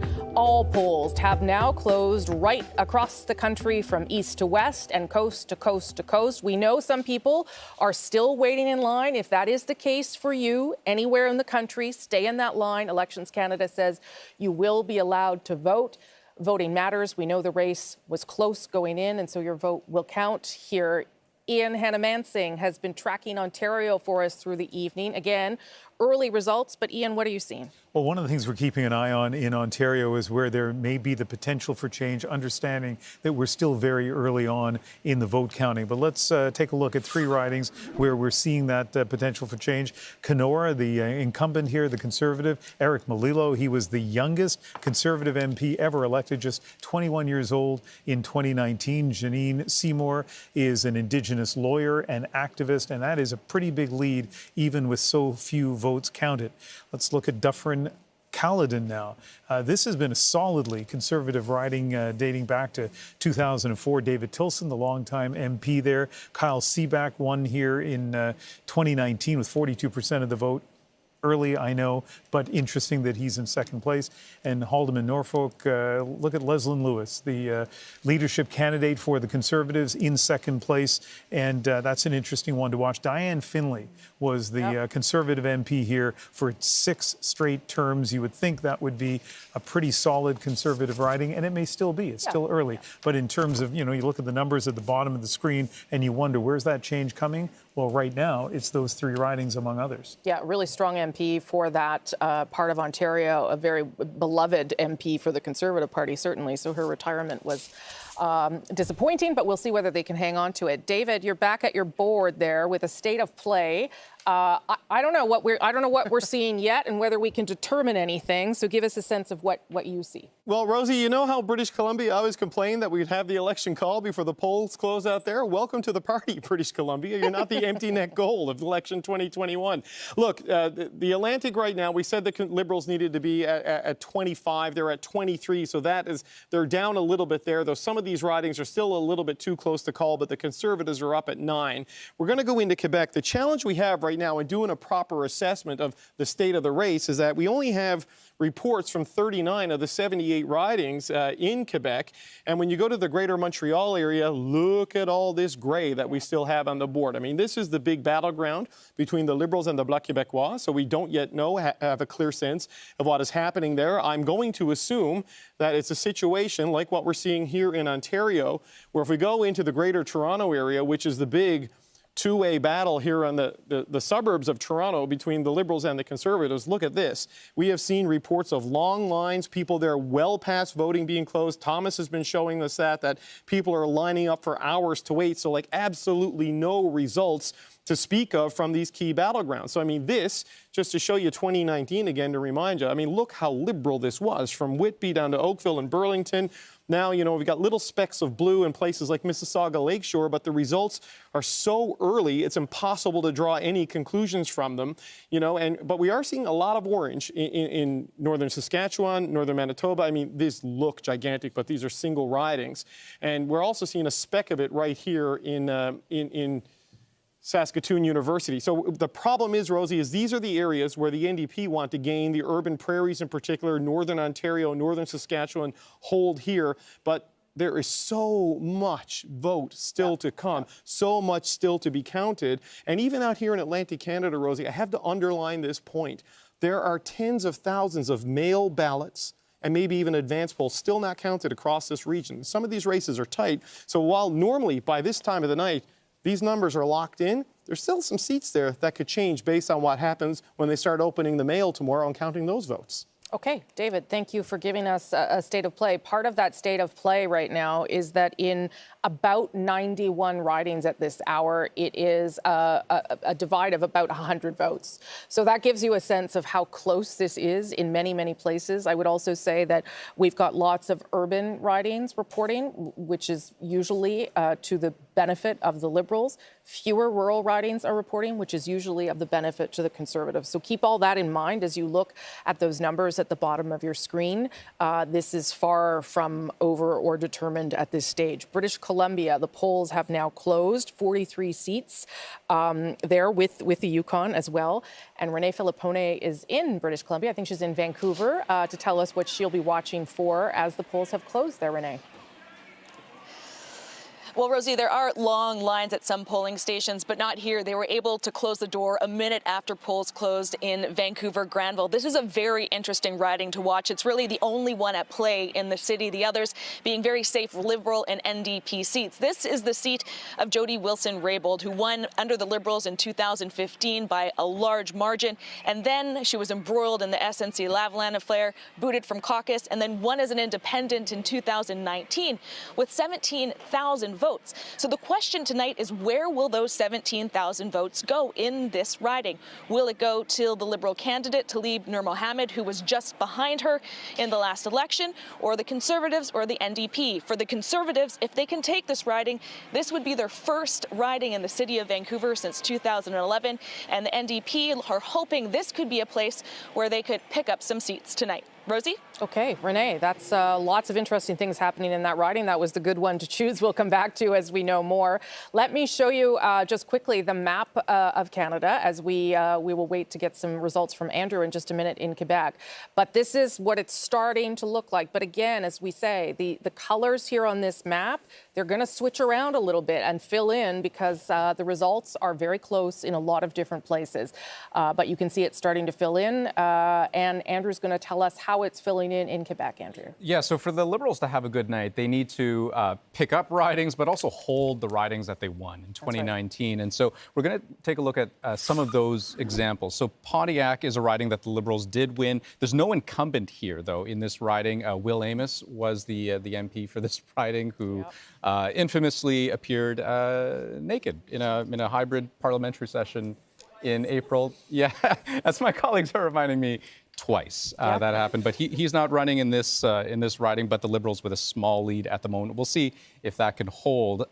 Next up, we've got the riding of St. Maurice Champlain, Cabinet Minister François-Philippe Champagne, Minister of Innovation, Science and Industry. His margin of victory, just as a side note here, in 2015 was much wider than it was in 2019. In 2015, he won by about 12,000 votes. Subsequent election, 2019, he only won by about 3,000 votes. And so this was a close race last time around. We'll continue to watch this riding this time around. Finally, here is a Liberal pickup if this result holds, but who knows, right? With a lead of 5 votes with only one poll reporting. But in Salaberry-sur-Loire, this is a riding on the South Shore, you know, part of that coveted area that the Liberals were hoping to be able to kind of expand their ring of influence around the island of Montreal. The Bloc Québécois have had a really wild ride trying to win this riding over the past several elections. So we'll see how that plays out. Okay, thank you for that, Andrew. As you look at the results on the bottom of your screen, please remember these are very early results. So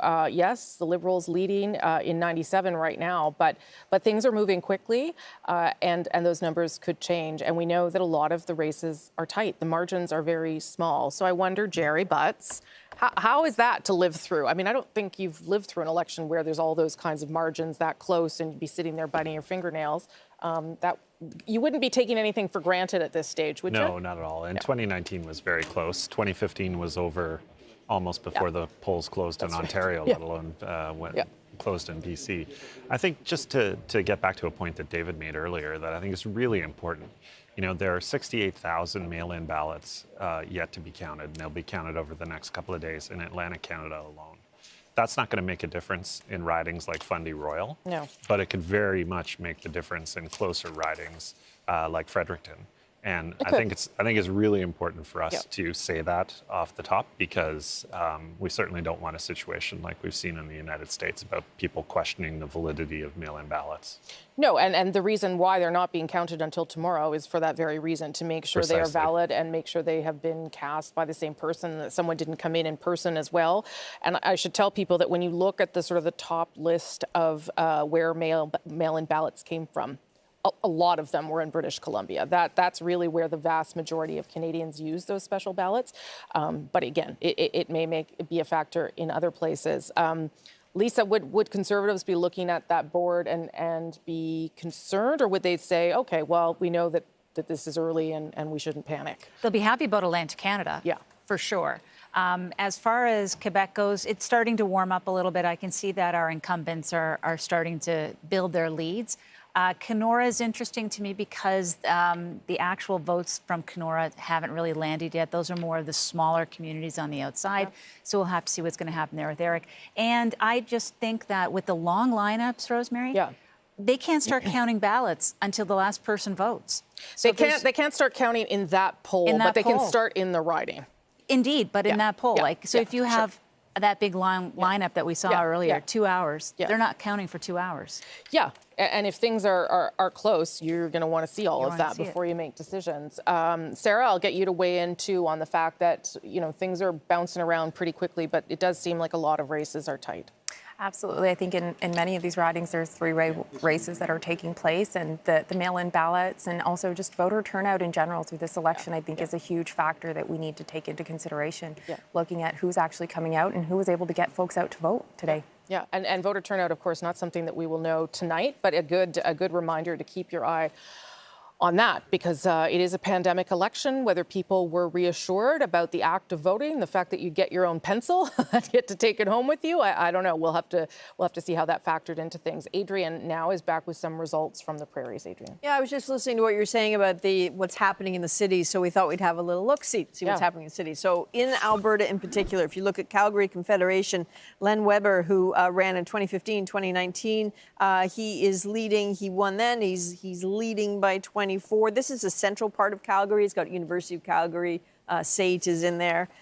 If we zoom over to Edmonton Manning, again, the 56% of the vote in 2019 went to the Conservative. So this is a lead. This is sort of early. It's way too early to make any presumptions here. The one that's interesting so far, it's a slightly larger lead, but again, not much, 41, Randy Boissonette. So this was James Cummings' riding. It's his friend. It still is. But leading right now is the Liberal Randy Boissonette. That is a place where the Liberal Party has paid a lot of attention. Chrystia Freeland in particular walking those streets with Randy Boissonette. Okay, great. And conveniently, we have a reporter who's in Randy Boissonneau's riding. Paige Parsons is there tonight. Early lead for Mr. Boissonneau, Paige, but this is a riding that the Liberals were hoping for. Yes, Rosemary, we're here in the heart of Edmonton, and it's the heart of a bit of a battleground right now. It's interesting for people watching. They're keeping a close eye on this because even though there's a full slate of candidates, it's a rematch between incumbent James Cumming and the Liberals' Randy Boissonnault. Boissonnault, of course, he held the seat. He won it back in 2015 and then lost to Cumming in 2019. So it's expected to be very close, and it's one of just a few ridings that are considered not safe here in Alberta. Those are largely a handful of urban ridings in Edmonton here and in Calgary as well. So it's definitely something we're going to be keeping an eye on, as well as keeping an eye out on what's happening rurally as well, and seeing if the People's Party of Canada or the Maverick Party or any of those further right options grab away some of the popular support for the CPC, which is traditional here in Alberta. Thanks, Rosie. Okay. Paige, thank you. And of course, some of what is playing out in Alberta, a response, perhaps a reaction to the way the Alberta Premier, Conservative Premier, managed the pandemic, certainly something the Liberal leader tried to take advantage of in the last week. Okay, we want to show you this board again because it starts to give you a picture of what might be needed for a majority government. You know already that the number is 170. You've got to get to that. The Liberals right now are leading in 121, okay? But it's leading. We know these are early races, but we wanted to show you, leading or elected in 121, we wanted to show you what they would have to add to that in order to get to 170. So the 45 number you see on your screen there, those are seats that they had before. They'd have to hold them, and then they'd have to pick up 4 more. So that is not an impossible road at this stage, right? 45 plus 4 more would get them to 170. Remember that is what Justin Trudeau wanted. He said that he wanted this election for Canadians to weigh in on the pandemic. That may be true, but he also had in his mind a majority government like he got in 2015. So let's keep watching that to see whether or not that can happen. And as we're watching that, I'll ask Jerry Butts whether you think that can happen. Because Liberals that I was talking to wasn't impossible, but it seemed unlikely, was sort of what they were telling me. The best thing about election night is that nothing's impossible until all the votes are counted, that's right? Beautiful. Look, I think people would be very pleasantly surprised, of course, if there were a Liberal majority government in the Liberal camp, but I think it's still way too soon to get anywhere near that call. Yeah, and I didn't call it. I just laid out my pretty graphics to show what you might need in order to get there. But it does show you that there are some early results, at least pushing in their favor. So Liberals would be happy to see that so far. But again, we have very little from British Columbia at this hour. Ian, though, I think you have some stuff for us here. Yeah, some early results. And let's start with Pitt Meadows, Maple Ridge. What's interesting about this riding is that it is a classic British Columbia in many ways because it was a three-way race last time around. There's no Green candidate in Pitt Meadows, Maple Ridge, and the Greens last time had 8%. So it'll be interesting to see what impact it has. And you see just a lead of 1 vote at this point. I want to show you a couple of NDP ridings, one over on Vancouver Island. Courtney Alberni Gord-Johns has been an incumbent NDP MP there, won 2 terms, and early lead now as he seeks his 3rd. And Vancouver East, this has been an NDP riding for a long time, even before the NDP existed. Its predecessor winning here. So big lead for the Liberals at this point in Vancouver East. But I would think, given the history of this riding, no reason to jump to any conclusions yet. We'll see how things look when more votes get counted in Vancouver East. Yeah, fractional results here, meaning low percentage points at this stage. So, maybe encouraging, but let's just slow down and make sure that we know where everything is going before we get too excited. But Anita Bath is monitoring things in Vancouver, and she's got a sense of a couple of things to watch for us tonight. Anita, over to you. Rosie, polls closed about 15 minutes ago here, and we are in an interesting spot. We're in the parking lot of a mini mall because that is COVID for you. We're not allowed inside any of the candidates' headquarters, but we've got the Conservatives right here to my left. We've got the Liberals across the way in this mini mall, and behind me we have a polling station, no line anymore because people got in time, they got their vote. But we are also in one of 2 very tight ridings here in BC. We're in Port Coquitlam. Just down the street is the other one, Port Moody. Rudy Coquitlam. Both ridings made big splashes last election. They were within a few hundred votes of each other, and that's expected again this time around. In fact, all three major party leaders spent quite a bit of time here in the Tri-Cities trying to swing the vote in their direction. Jagmeet Singh was just here last night. Tonight, people will be watching this area, these two ridings, in case the election is close across the country, and this could determine the balance of power. Now, the other thing I want to throw in there, I know Ian mentioned there's no Green candidate in Maple Ridge. Well, there's no Green candidate in these two ridings either, so we will be watching very closely to see where those votes go here. But all in all, it's going to be an election tonight in BC in a lot of parking lots, I think. But the good news, Anita, is that the rest of Canada hasn't figured it out yet. So what happens in BC is really going to matter more than ever. So everyone can stay up late and watch. Thanks so much, Anita. We'll come back to you as the night unfolds. 42 seats obviously up for grabs in British Columbia. And as we've been talking about a lot of three-way races, Sarah, I'm going to bring you in here if I can, just in terms of what would be the hope here for the NDP in British Columbia?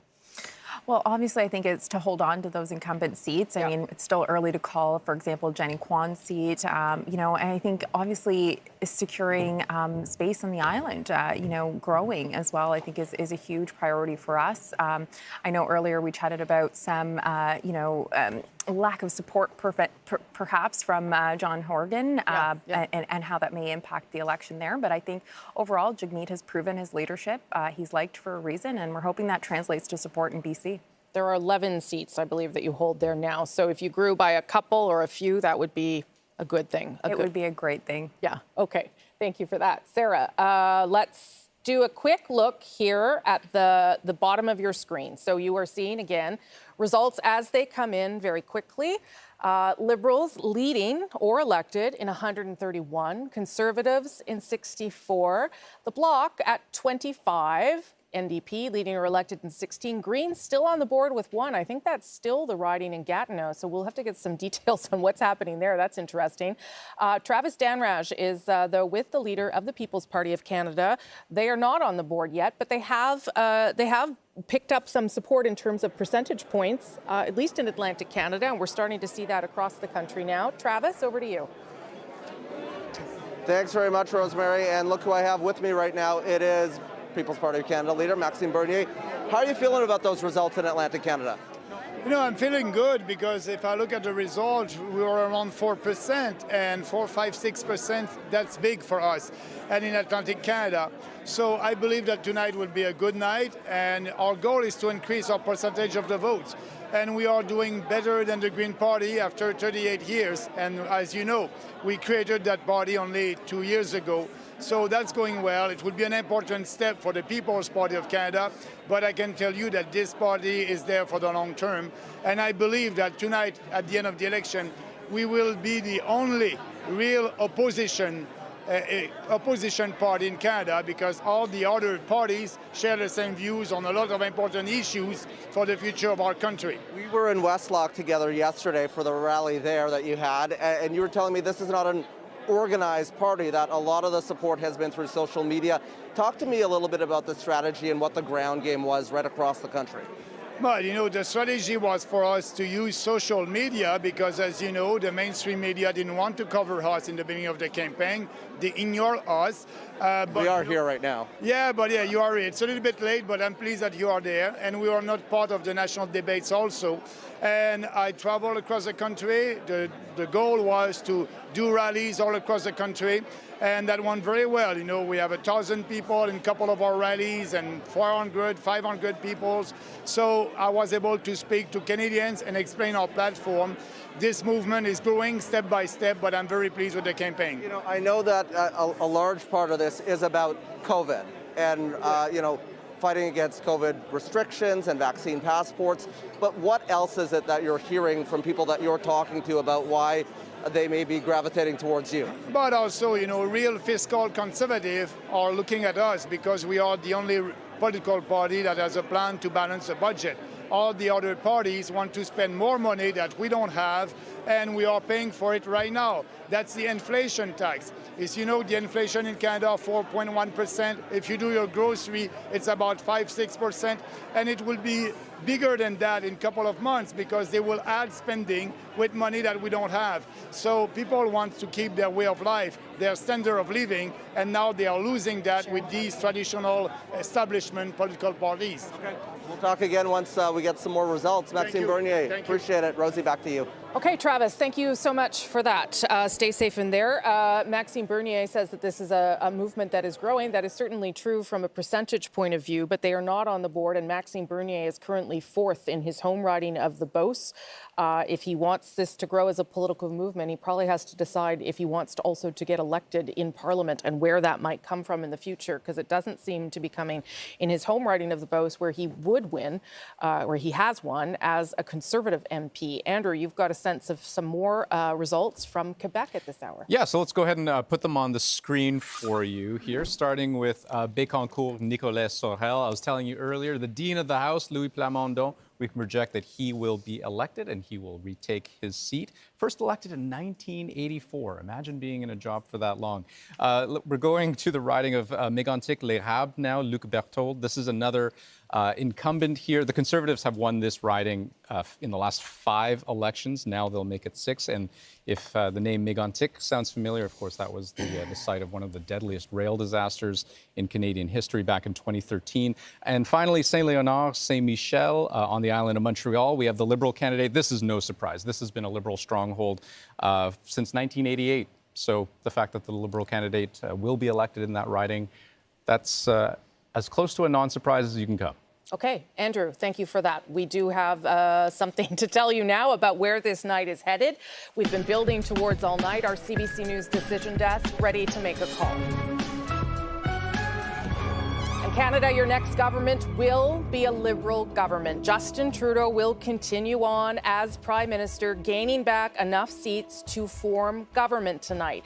It's his 3rd election win in a row. Canadians have chosen who they want to lead this country out of the pandemic after making what some thought was a political gamble here.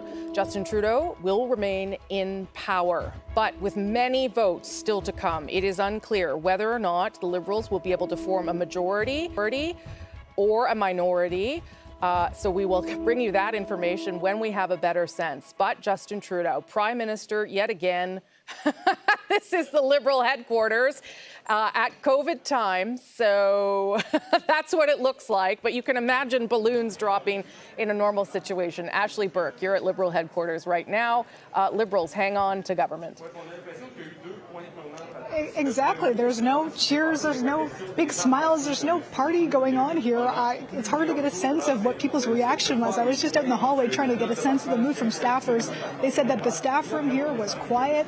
People were very neutral, that it was too early to know what was going to be happening. So I'm sure they are relieved right now to hear this latest news. We had been asking this week when we were on the campaign trail with Liberal leader Justin Trudeau what his expectations were for tonight. He had been very tight-lipped about it, saying that he wasn't going to take anything for granted. He has not used the word majority throughout this campaign, being very careful with his wording, saying that Canadians had a choice to make. Their strategy this last week has really been to hammer home the contrast between themselves and Trudeau's main rival, Erin O'Toole, the Conservative leader, to try to contrast themselves. And on top of that, this past week we really saw a shift, and they were working on trying to get progressive voters to vote for them strategically. So I'm sure a lot of relief right now hearing this news.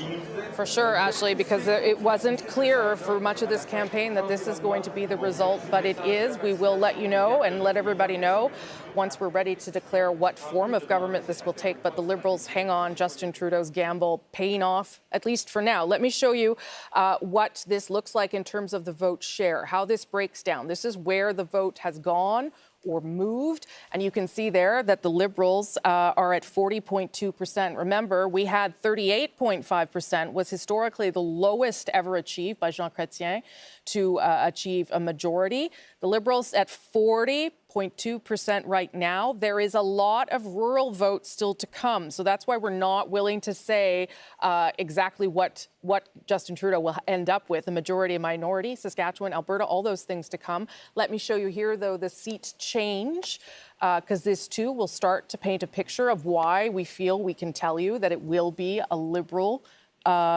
government. So Liberals, so you'll see the Liberals aren't actually on the board here with the seat change. Why is that? It's because they are right now holding every seat they had, which was critical to holding on to government. The Conservatives are down 3, the Bloc down 1, the NDP up 4, but the Liberals holding seats. That's why they're not on there for seat change, and it's also why we feel comfortable saying they will form the next government.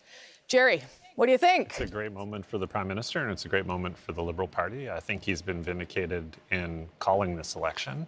And lots of people will debate whether this is really a win. As I said at the outset of the show, Rosie, I'm very old-fashioned about this stuff. When you're Prime Minister after an election, you won the election. Yeah, and we'll see where we end up, too, right? Absolutely. I mean, if the goal was a majority, we'll see. If it's a stable minority that it goes back to, good enough as well. Yeah, and you have to hand it to the Prime Minister on this. You'd expect me to say this, of course. Yes, I would. But look, the guy has won every election he's ever stood in, from the nomination in Papineau back in 2006, I think, 2007, all the way up to tonight. And it's a pretty remarkable decade and a bit in politics. Okay, I'll get Lisa's reaction in just a moment, but first I want to go to David Cochran to show us how some of this has unfolded and what we're still waiting for in some ways, David. Yeah, Rosie, we're still waiting for a lot. Now, the projection has been made, but I'm going to tell you that right now the most certainty we have is in Atlantic Canada, where it's a 23-9 split, but there's still some ping-ponging back and forth in the Atlantic provinces. And in Quebec, we're still waiting for results from 7 ridings. But I'm going to go into the greater Montreal area. You can see the Liberals holding on to their base of strength in Quebec here in the island of Montreal, and it looks very much like it looked in 2019. We've got a few blanks to fill in yet. We don't know what color those are going to be, but there's a stability emerging there. I'm going to just have a poke up at the Quebec City region. We still haven't even heard from the Quebec Liberal incumbents right here, in Joël Lightbound and Jean-Yves Duclos, but right now they're up in Beauport-Limoilou, which we know is a Conservative target. Now, here's where there's a lot of Liberal votes left to come. We haven't got the results from them. We're going to go into the greater Toronto area eventually when I start using the map properly, Rosie. There's still a series of seats here to get some details on, and in the 905 as well. But look at all of this. This was a target for the Conservatives. This is where Aaron O'Toole made his closing argument in the final days of the campaign. It looks a lot like 2019 with those 2 blue right now being red here in the suburbs north of Toronto. The concern was that you'd see some loss up here for the Liberals, and down here in the Oakville-Burlington area, we're still waiting on results from Milton and Oakville-Burlington North, so not a lot of information to give you there. And even out in the smaller areas, in the Kitcheners, these are seats that the Conservatives are hoping to pick up. We're still waiting on numbers there. But by far, the biggest blanks to fill in are in rural Alberta and in British Columbia. And just zooming in on the lower mainland, the greater Vancouver area, these suburbs are a big battleground where the Liberals, the New Democrats, and the Conservatives are expecting to be in play. So still a lot of numbers to come in. We are short results from 48 ridings at this point, which just goes to show you what's happening in places across the country, or even in Ontario. Rosie, people are still in line voting potentially. Yeah, but a lot of those ridings, and this is why we've made the call for Liberal government, are in places where we know Conservatives are going to pick up, but it's still enough. There's still enough of a gap here. Just a reminder, as we hear more about the results that have led us to make this projection, the Liberals left the House when it dissolved at 155. So they're still tracking below that. It's a win. We'll see whether it was a win that gets them any higher than where they left off 5 weeks ago. Andrew, you've got some of the results from Quebec. Yeah, well, and it's so interesting that Quebec, a province that we've come to know for its volatility in federal elections, is sort of the picture of stability in 2021. But you know, if the Liberals are to form government, it's because they're doing things right. There are some key pickups and some key holds that I want to show you. Trois-Rivières is one of them. This was a Bloc Québécois riding in 2019. The Liberals knew that this would be one that they could target, where there would be opportunity. It was very close in 2019, within just a few percentage points. Martin Francard right now with a lead, slim lead, and you can see it's still a 3-way race. I mean, the Conservative candidate in particular, Yves Lévesque, very well-known former mayor of Trois-Rivières, Trois-Rivières, but Martin Francoeur, he's been a journalist, a columnist for decades with the local paper, also a very well-known figure. In Beauport, Limoilou, this was another riding that was a Liberal target, but you see the lead, right? So slim. So, kind of helps you tell the story in terms of why it's not easy to predict what kind of a Liberal government this will be. Yeah. But the Liberals in the lead right now in what was a really tight three-way race in 2019. And in the final week of this campaign, both Trudeau and Yves-François Blanchet visited that riding. Finally, Gaspésie, Les Îles de la Madeleine. I've been watching this riding so closely over the last little while. Diane Le Boutillier, a cabinet minister who's got that cabinet posting on the line, not just the seat. This would be a key hold for the Liberals. They'll be heartened to know that they're still maintaining that lead in this place in particular because they knew it was going to be close. It was close in 2019. They knew the Bloc Québécois had invested more resources into this riding than they had last time around because they saw it was a viable shot. Yves-François Blanchet visited that riding a number of times over the course of the campaign. That's a key hold. All Liberal cabinet ministers are leading in their ridings right now, with the exception of Bernadette Jordan, who was defeated in Atlantic Canada. Let me show you the map at this stage here. There's one other cabinet minister trailing, that is Mary Monsef in Peterborough, which was of concern to the Liberals, so we'll keep our eye on that. This is what the map of Canada looks like right now. So you can see that the Liberals have picked up. The reason you can't see a lot of red here is because the Liberal support is largely in some of these urban centres. So concentrated pockets of red down there at the bottom of your screen is why it doesn't look like it would necessarily be a Liberal government. That is, though, in case that is the fact. That is where we are headed towards at this hour. We're also getting word right now that Liberal leader Justin Trudeau, the Prime Minister, who will continue to be Prime Minister, will speak at 12:30 Eastern from Montreal, which means that we will also have to hear from other leaders about how they respond. We'll see whether or not we can give you more information about what kind of government it is before that time. Ian has some more results from Ontario. 12:30 Eastern, so I have to extend my parking? You may have to stay overnight. Okay. I'm quite happy to do that. Okay. A lot of churn in Ontario, right? And let's take a look at three ridings where the Liberals are doing maybe a little bit better than they had expected, even though it is very early. But Markham Unionville, Bob Soroya, the incumbent Conservative there, Paul Chang, who is a former York Region police officer. I noticed there are a lot of former police officers running for various parties in this election, and Paul Chang is one of them. And, pretty sizable lead at that point. Niagara Falls, Tony Baldinelli is the incumbent there, and he is in second place. But this one is really close, right? Just 44 vote difference between first and second place. Aurora, Oak Ridges, Richmond Hill. Leona Alislev was elected as a Liberal 2 elections ago, crossed the floor, elected as a Conservative. Now she's in second place, and still a lot of votes to be counted there. And I want to show you this one. It's interesting. Kitchener Centre on a few levels. Raj Saini is on the ballot, but the Liberals have, parted company with him, but they're not losing that seat to the Conservatives. Yeah. It looks like they may lose it to the Greens. Mike Morris placed second last time around, and of course, as we can all see, he's in first place. That is the Green riding that we see at the bottom of the screen. Yeah, I had thought it was in Quebec. It is not. It is in Kitchener Centre. We have a reporter there, and we'll go back to her if that pans out, if that is indeed a new pickup for the Greens. It is a place where they thought they would have a chance. Okay, Liberals right now, as we say, they are going to form government. The Prime Minister gets to keep his job, and they are now leading in 145 ridings. But you can see the Conservatives now starting to track back up, because when they left, of course, when the House was dissolved, they had 121 ridings. So they are hoping that they can at least get back up to where Andrew Scheer left them in 2019, which was a bigger overall popular vote and 121 seats. Let's see if they can get there as these things start to fill in on the map in the prairies. Block at 26, which would be a bit low for them. So we'll see whether or not that holds. And Greens, as Ian mentioned, on the board with one in Ontario. So let's go to Adrian now, who can start to tell us about how, though, that blue is filling in a not very surprising way in the prairies. No, it's true. It's not filling in a surprising way, but what is kind of interesting right now are some of the patterns that you're talking about, the places the Liberals may pick up. So if you go into, again, Manitoba, and we're not doing this on purpose, Rosie, just for you, but here we go. Charleswood, St. James, Assiniboia, Headingley. This was the tightest race of 2019. This is a place where Trudeau went to spend some time. The ER doc, Doug Ellefson, is certainly in the lead there. The lead is very tiny, 176.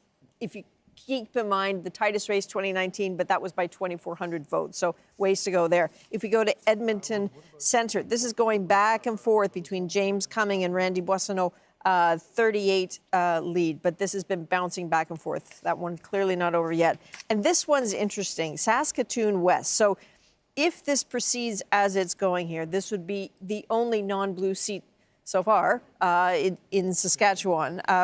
Robert Doucette has had a huge amount of support from the NDP party. He's a former Métis Nation Saskatchewan president, lifelong politician, very good ground game.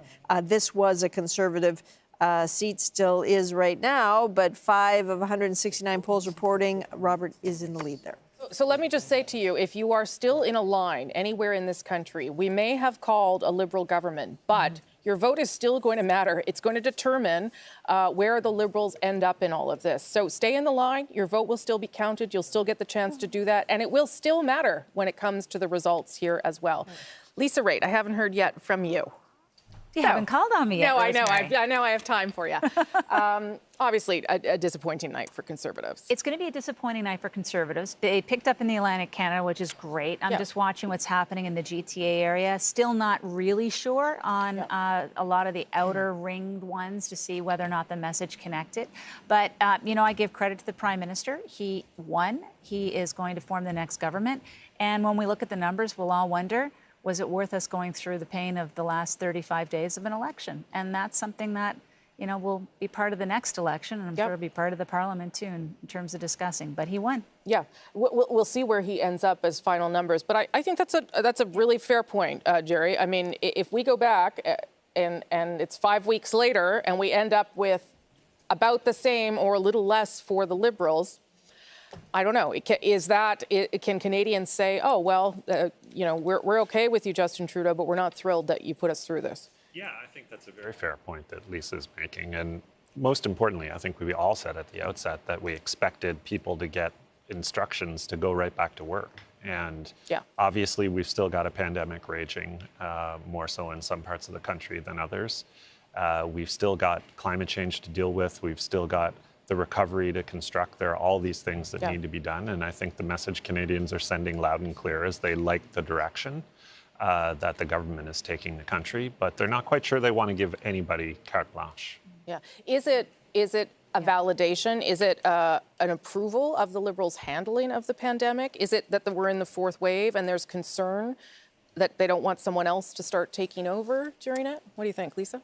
I don't know. I don't know whether or not you can say that this is an affirmation. I mean, if this is a performance review and you're at work, it's kind of like, yeah, you're doing okay. You might not get a bonus. Yeah. You may not get a bonus. You're doing okay, but we're watching. Yeah. Jerry? Look, it's hard to disagree with that assessment. It's not an overwhelming majority government, but there's no doubt you were showing an empty room there in Montreal. But I guarantee you, somewhere in that place, people are very happy with this result. Oh, yes. Liberals are very happy. Listen, as you all both said, a win is a win is a win. But I think your point is an important one too, Jerry. Time to get back to work. Time to get back to work. Okay. Ian, you've got some results in British Columbia. Yeah, so let's start with Coquitlam, Port Coquitlam. This was pretty close in 2019, 390 vote lead for Ron McKinnon. He is leading, but you can see this is one of those ridings just outside of the city of Vancouver, kind of Metro Vancouver riding, where it's a three-way race, and so lots of potential for change there. Let's move on to Steveston, Richmond East, and we have Parm Baines, who's a university instructor, who's in the lead, but again, small leads, but interesting to see the incumbent Conservative in second place. Kootenay, Columbia, this has been a very strong Conservative riding, whether it's Reform Alliance or the Conservative banner. Right of centre parties have won here for years and still doing well there, but in second place and second green. As soon as I saw that, the number 2 at the bottom there, I was pretty sure that it was Saanich Gulf Islands, Elizabeth May, big lead there, no surprise, and all she does is keep winning that riding for the Greens. Okay, so that's what gets them to two. That's Kitchener Centre and Elizabeth May out in British Columbia. No sign of the Green Party leader herself in Toronto Centre. Maybe we can come back to that. We do, though, know that the Liberals will form the government. Let's go now to a number of reporters that we have. 2 in British Columbia, I believe, and 1 up north. I'm not sure who you want me to go to first. I'll go to Tanya Fletcher. Can I do that? I'll go to Tanya Fletcher, and she can tell us what she's hearing. Tanya, hello. Hi, Rosie. Yeah, we're just here at the de facto Green campaign headquarters behind me. We've got the contingency gathered. You can see them here watching the results on CBC behind us. And on Vancouver Island, there are 7 ridings, and about half of the candidates for the Greens are here tonight, including Elizabeth May. So she's just arrived. Polls have just closed here in BC. And as you mentioned, Elizabeth May, no surprise, leading in her riding here. The big question will be whether BC can maintain its only 2 seats. Their entire caucus is here on Vancouver Island. Elizabeth May and Paul Manley up in Nanaimo Ladysmith. Elizabeth May is considered a shoo-in. Paul Manley will be in for a bit more of a struggle here. But it's interesting because we were here Saturday when Annamie Paul, the leader, came to Vancouver Island for the first time during the entire campaign. And it was interesting to watch the dynamic because you have her predecessor, Elizabeth May, who's recognized everywhere on the street. You can see people shouting her name. She has the facial recognition, the name recognition, and she's just so enormously popular here. And it did feel like a bit of a disconnect to have a new leader who hadn't yet come to BC at all, in fact, over the course of the campaign, come here. She really was trying to, she called it a whistle stop, Annamie Paul, to really support the candidates, to get them across the finish line. But it will be interesting to see what voters gravitate to. The NDP are hoping to sweep the whole island orange, but we do know that voters, you know, we were at Vancouver Island University, for example, in Nanaimo, and they're saying they're young voters, and like, the youth vote is essentially the climate vote talking to them. And so they really said, you know, we don't want to vote strategically like maybe our parents did. We want to vote with our hearts. Yet down here in Victoria, where we are, you had other voters who are very savvy, and they do know about splitting the vote. They do know about strategic voting. And they said, you know, we'd love to vote the Greens, but they're never going to form government. They don't have a chance. So it'll be interesting to see how that dynamic plays out here on the island through the evening. Rosie? Okay. Tanya Fletcher, thank you very much for that. I should tell people we didn't know where the Green Party leader is. I can tell you that she's in 4th place right now in Toronto Centre, so we'll keep monitoring that. Angela Starrett, you're also in British Columbia. I believe you're in Kelowna. Kamloops. You're in Kamloops. My apologies, Angela. What are you watching in Kamloops? That's right, Rosie. And there's been a lot of wind here today. Indigenous leaders are telling me they hope that signals the winds of change politically in this country. You know, Rosie, I'm standing in front of the former Kamloops Indian Residential School, where a national conversation was cracked wide open about the thousands of Indigenous children who didn't make it home from residential school. So voters here are really leaning in, listening to what the candidates have to say about reconciliation, but also about climate change. Remember, this region was hit hard by the wildfires that ravaged British Columbia. But there's not likely to be an upset here. The Conservatives have dominated this territory, this riding, for about 17 years. So the Conservative candidate, Frank Caputo, is likely to get in and not be edged out by Indigenous people's favorite, the NDP candidate, Bill Sandhu. So tonight we'll be looking at the losses and the wins, and we'll be back here tonight with Cookpee Roseanne Casimir, the chief of the Kamloops District Nation. Okay, Angela Starrett, thanks so much for that. I appreciate it. Juanita Taylor, you are in Yellowknife tonight. Tell us what you're hearing.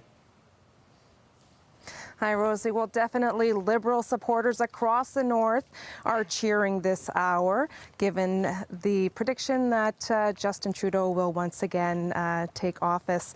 Now, what we don't know yet is just who will be representing the north in the House of Commons. Interestingly so, only 1 seat is occupied in the House of Commons by a member of Parliament from each territory. So Northerners only have a select few to choose from on the ballot. And there's some really interesting races that we're watching tonight. In Nunavut, it's all women in the running. In the Yukon, it's Chief Medical Officer of Health has put his name forward. And in the Northwest Territories, a parachute candidate from Ontario is hoping to get the seat. yet has never stepped foot in the Northwest Territories. But the main issues that we've been hearing throughout this campaign include climate change, housing shortages, the economy, the pandemic, and of course, reconciliation. Rosie? Okay, Juanita, Angela, and Tanya, thank you all so much for giving us a taste of what is happening in your regions of the country. Appreciate it very much. We'll continue to monitor all of that. I'm in charge of telling you which leaders have been elected or defeated. I'm in charge of a few other things, but that's one of them in terms of riding results. Yves-François Blanchet, the Bloc Québécois leader, handily wins the Belleuil-Chambly riding. Of course, now we'll have to see what's going on there, but the Bloc right now is trailing where they were, so we will watch to see whether he performs as well as he did in 2019.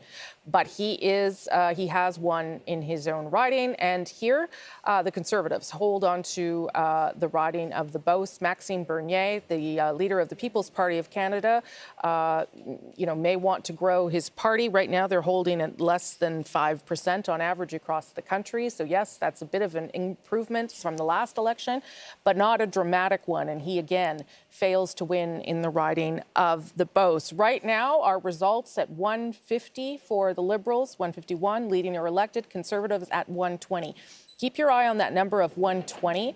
When we dissolved the House of Commons, the Conservatives had 119 seats, but Andrew Scheer won in the last election 121. Does Aaron O'Toole have to at least get that high in order to keep his job? Is that conversation already happening? The Liberals are tracking now towards where they left off as well. So it's very likely, or it looks very much like the House of Commons that we left with back before the summer. Okay, Rafi Boudjikanian is at the Bloc Québécois headquarters right now. Mr. Blanchet keeps his job, Rafi, but listen, the Bloc is leading in 28 ridings. That's a far cry from the 40 that Mr. Blanchet talked about in the early days of his campaign. And Rosie, if he was here, he would likely want to remind you he never said that as a goal, just talked about it as a dream or an aspiration. But yes, they are not close to there. Right now, they're not close to the 32 they had at dissolution.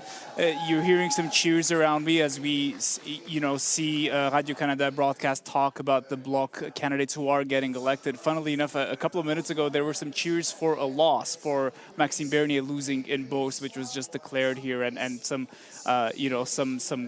clapping happened. But the night isn't over yet, of course, and Yves-François Blanchet had suggested that he might have to come out tonight and tell people to be patient about results. Perhaps that's what we will hear from him tonight after all. But, of course, we do know that it will be a Liberal government, so it'll be curious to see what his reaction is to that. He ran most of his campaign attacking Justin Trudeau for calling this election in the first place, and now it looks like Trudeau at least got to win part of his gamble. Okay, Rafi Boudjikanian there in Montreal. Thank you for that. We'll come back to you, Rafi, as needed through the evening. Appreciate it. Andrew now is going to explain a little bit of what we're seeing there and whether that block number is going to tick up a bit, Andrew. I don't know. Yeah, well, the question that I'm trying to answer here is what would it take for the Liberals to actually hit that magic number of 170, right? Is that we know it'll be a Liberal government. We don't know if it'll be a majority or a minority. And when I dig deep into the Quebec numbers, what's really interesting to see is all of those ridings where the Liberals are trailing right now, but by very small margins. So it kind of goes to show you just how much volatility, how much potential there is for the Liberals. So let's go ahead and show you what I mean.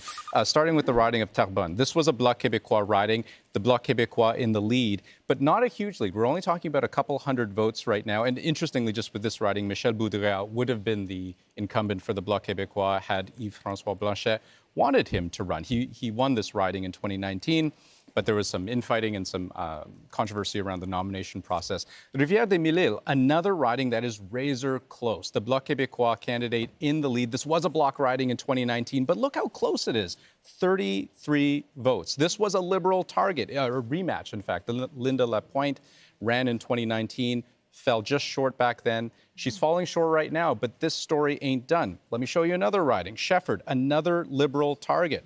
Pierre Breton, he actually won this riding in 2015. He lost in 2019 by 898 votes. Still very much in the race, just a couple hundred votes shy right now. And one more riding, Thérèse de Blainville, another Liberal target, a riding that they thought they had a real shot in. Again, same story. They won this riding in 2015 by 3,000 votes. They lost this riding in 2019 by about 3,500 votes. Still very much in the race, down just over 100 votes. This could go anyway. Okay, Andrew, although we will say that the path to a majority for the Liberals is like one of those tiny little trails up the side of a mountain. It is not a very big one at this stage. Someone left some breadcrumbs. They could maybe get there, but I'm not sure it's going to happen tonight. Anyway, they have secured government, and Justin Trudeau, the Prime Minister, he will remain Prime Minister, and he's been re-elected in the riding of Papineau tonight in Quebec. So that's probably a good thing for him, too. David Cochrane is at the board now to explain some of what we're seeing. David.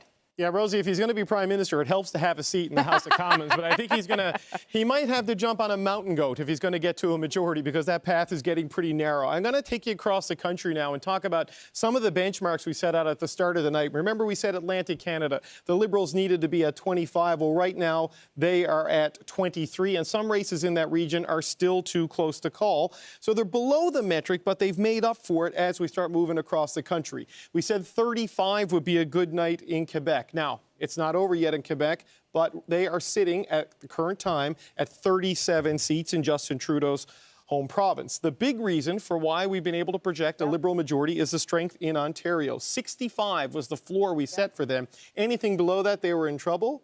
Well, right now, they're at 70. Wow. Oh, my finger's running out of ink, Rosie. They're not at 713. They're at 73. Take it from me. Okay. And the 5 in Manitoba. Right now, it looks like goose eggs at this point, with a lot of voting to come still in Saskatchewan and Alberta. I know they're keen on Calgary and Edmonton ridings here. And in British Columbia, at this count, they're at 12, and with 2 in the north.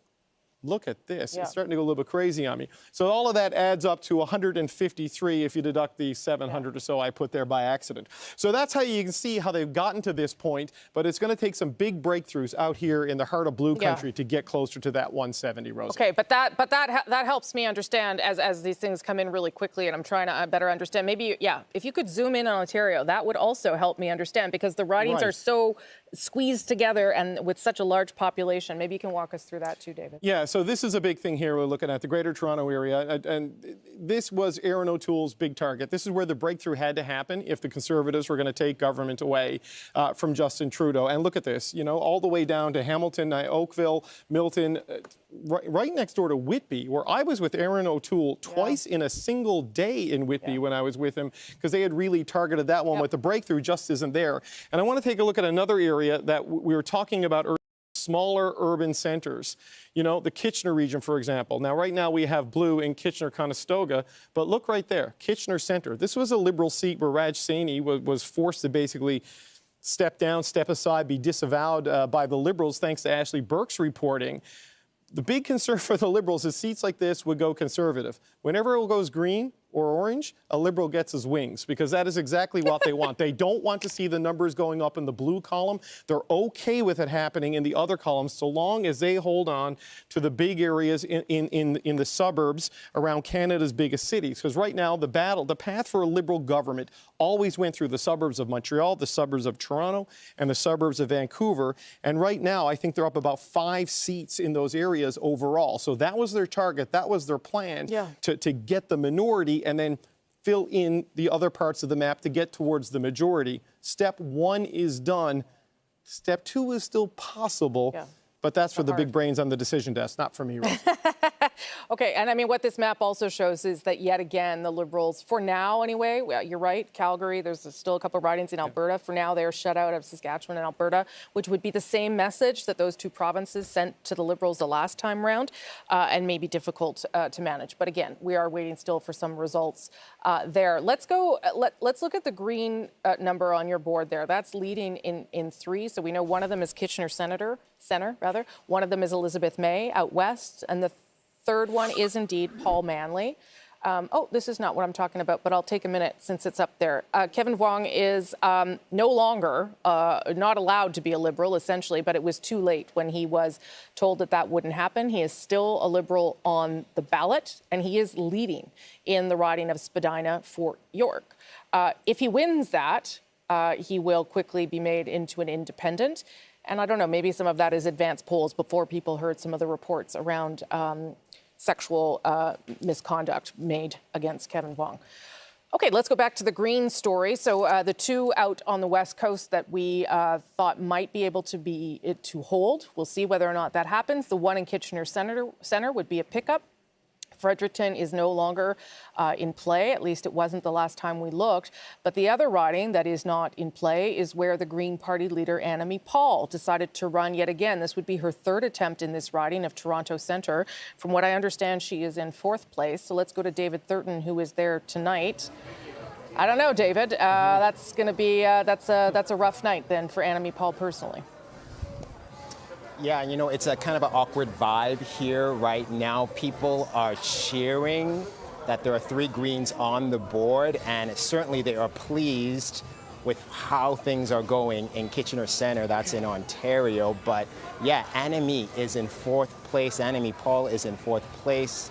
That doesn't look good for her chances of winning her seat and her future within the party, because as insiders have told us, you know, there really isn't a path forward for her if she doesn't win her seat, given all the infighting, given the opposition that she's had in her party. She came out about, I'd say, 30 minutes ago. She addressed her supporters. She basically said that, you know, she's concerned with the long lines that we're seeing in Toronto. And she's especially concerned about her own riding, because in the last election they had 91 poll sites. This time they're down to 15, so that is a significant drop. I think the greatest drop in poll sites compared to 2019 in all of Canada. She said in the past that calling an election during a pandemic is akin to voter suppression. So she's very concerned about the long lines and the ability of people to vote. I'm sure she's concerned about the numbers that we're seeing so far when it comes to her chances of being re-elected in her riding, Rosemary, as well.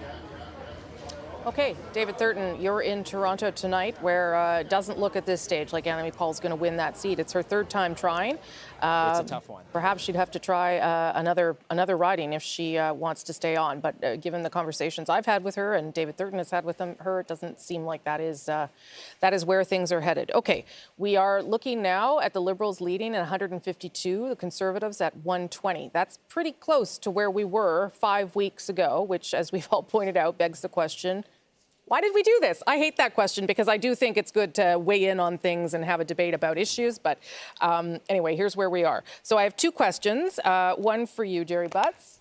Does the Prime Minister remain the Prime Minister for as long as he wants now? Or do people start saying, well, that's a second minority, I don't know. Does any of that start happening? Well, as long as he wants. I mean, eventually you have to consult the voters.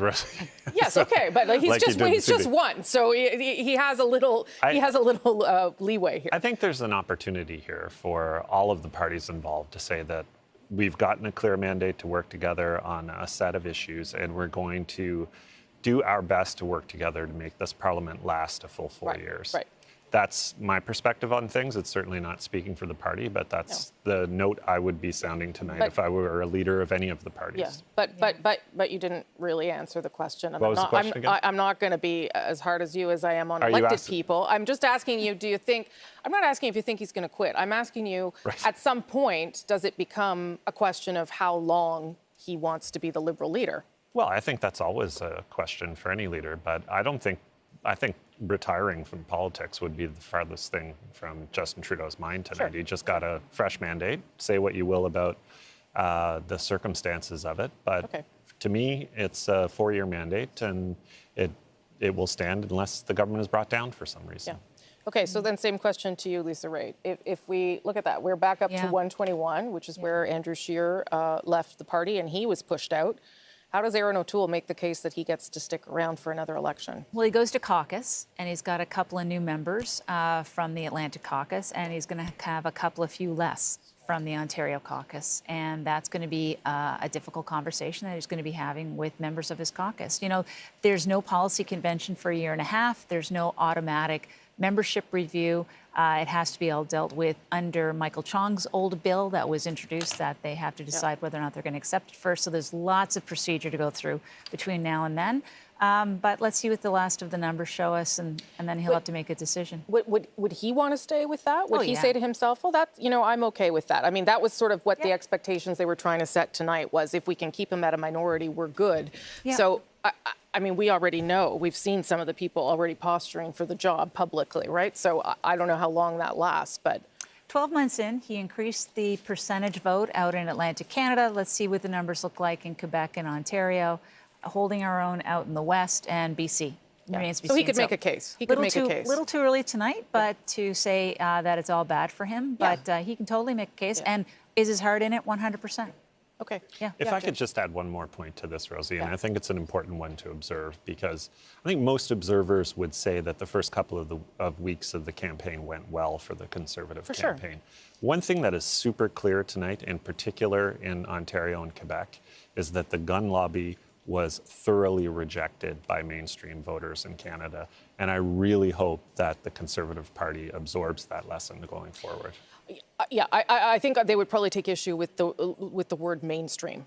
There are lots of mainstream gun owners who are responsible gun owners, not to speak for them, but I think that that's probably what Conservatives would say, Lisa, that they're... Yeah. Or do you agree with Jerry? Well, I would say that the Liberal campaign of scaring people with respect to guns in downtown Toronto and in Barron's worked. Yes. Yeah, that was a turning point. Yep, it worked. For sure. Okay. Whether it's good or not, I don't know, but it worked. I think it's pretty good not to have assault weapons on our streets. And I think most Canadians agree with that. Well, I wasn't saying that. But I was that's not what saying the campaign that. was. I was talking about the fact that it was a tactic that worked. Yeah. Sarah, let's bring you in. We'll let them just decompress for a moment. The NDP right now at 29. So that is also tracking up for Jagmeet Singh. I mean, it seems like everybody in the party likes him. So, but because I asked the other two the question, I'm going to ask you too. Is there a point in time where someone says, it's not really as good as we wanted it to be? And I say that only because they were pretty rough on Tom Mulcair when he didn't perform. Does that happen ever in this case or no? Well, you know, I think Jagmeet's still a relatively new leader. In the last election, you saw him perform well, and I think he's done the same in this election. He ran a very positive and hopeful campaign that inspired a lot of young people to get engaged in our political system that probably will be voting for the first time in this election. We're trending upwards. I think he's doing a great job as leader, and we've got to give him that opportunity to demonstrate his abilities. You're trending upwards in seats, but the percentage of vote is about the same. And Tom Mulcair didn't get 2 kicks at the can. I mean, I don't want to relitigate that one. I've spent enough time on it in my life, frankly, but that is not something that you would hear inside NDP circles, I guess is my point, that he would ever have to think about leaving as long as things improve slightly or held. Yeah, I think at this point, he's doing a great job as leader. And I think in terms of the NDP circles, we're all very proud of him. He's been very positive in terms of his reception to Canadians, the way he's been engaging with people. I think he's doing a phenomenal job as leader. And I think Canadians are also supporting that as well. Okay, Sarah, thank you for that. If you look again at the bottom of your screen there, you can see we are very close to where we were when Parliament left off and before this election was called. Maxime Bernier is in Saskatoon right now speaking to supporters. He has not won any seats and he lost his seat, but let's listen to his message to his supporters and those who did vote for him. Thank you, Purple Army. Stay strong and free. Et à bientôt. Merci. Thank you. Thank you. Thank you. All right, well, clearly, Maxime Bernier probably had more to say than that, but we just caught the tail end. We'll bring you some more of his response to the outcome for Maxime Bernier tonight. There has been an increase in support for him, just not a significant one, and certainly nothing that would translate into any seats. I would say that is not, Maxime Bernier doesn't seem to be walking away, though, from this political movement. He believes he's on to something. I think a good question for at issue would be whether that movement is deeply attached to some of the response around the pandemic, or whether there's something else that they can work off going forward.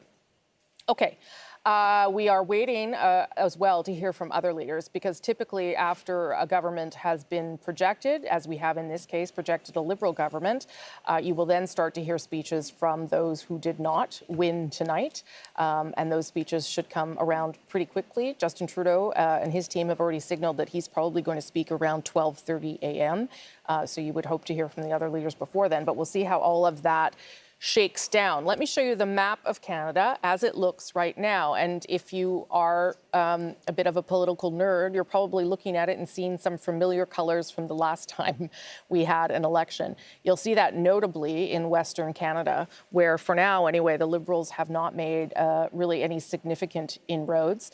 You will also see some NDP support both in northern Manitoba, northern Ontario, a little bit there at the tip of Saskatchewan.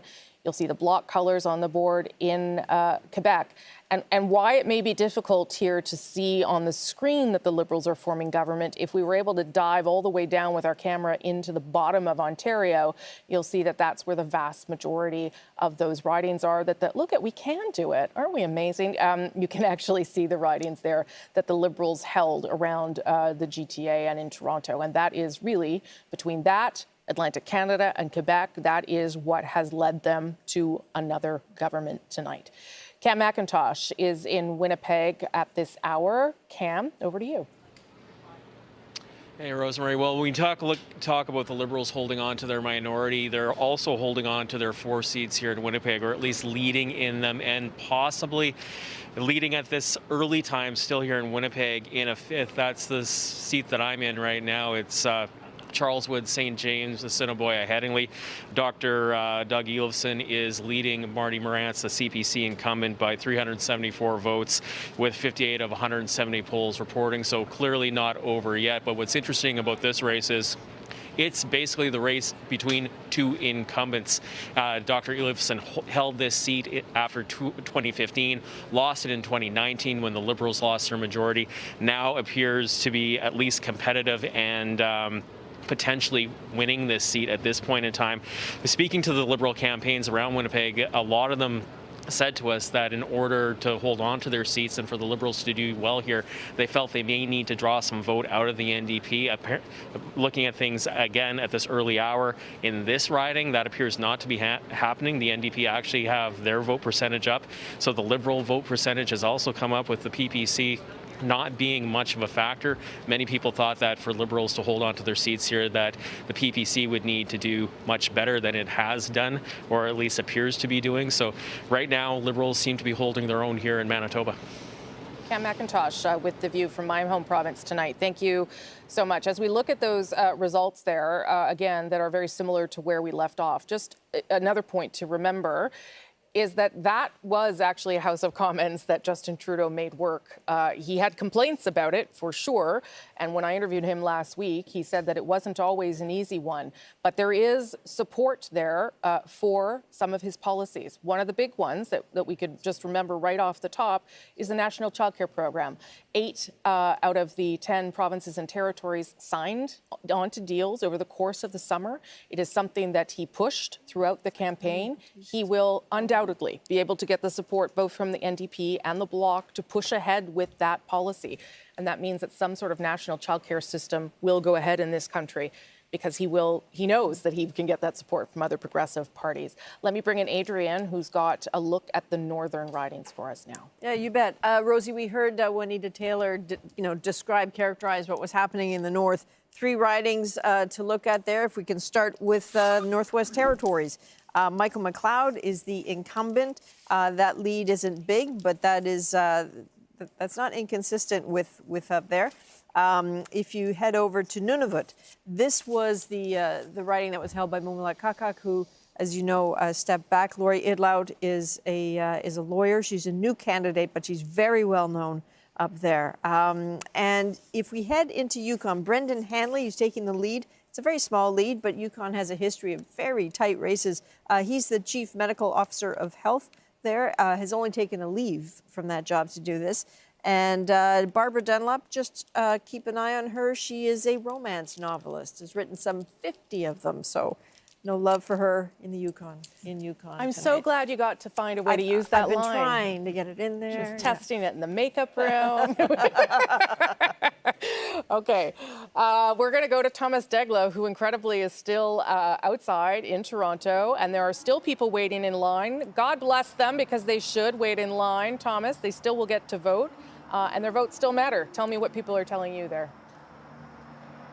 Yeah, can you imagine that it's been about an hour and 40 minutes now since people here in Toronto officially can't vote anymore, but the people who were in line by 9:30 Eastern are being allowed to vote. Here's the lineup still here under what's known as here in the Bentway, under the Gardiner Expressway, here in the Spadina-Fort York riding.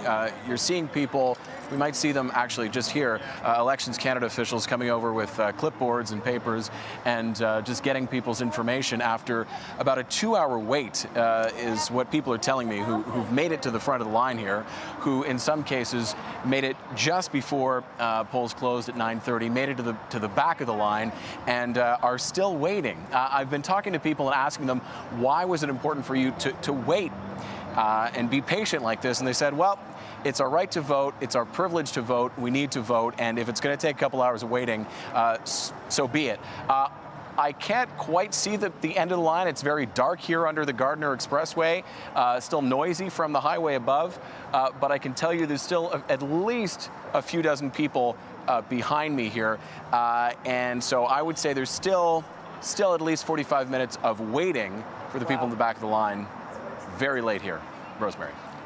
Okay, Thomas. Well, I applaud those people, and I applaud you for sticking out there with them as well. This obviously a clear sign of how a pandemic affects an election. We'll see whether the voter turnout has any impact as well. Thanks, Thomas. Appreciate it. And now we are ready to bring you some more news right now. Our CBC News Decision Desk ready to make another call tonight. Canada, your next government will be a Liberal minority government. Justin Trudeau, as we already told you, will hang on as Prime Minister tonight. The Liberals remain in government, but after calling this snap election with the hopes of a different outcome, let's be honest, Justin Trudeau will not get enough seats to form a majority government.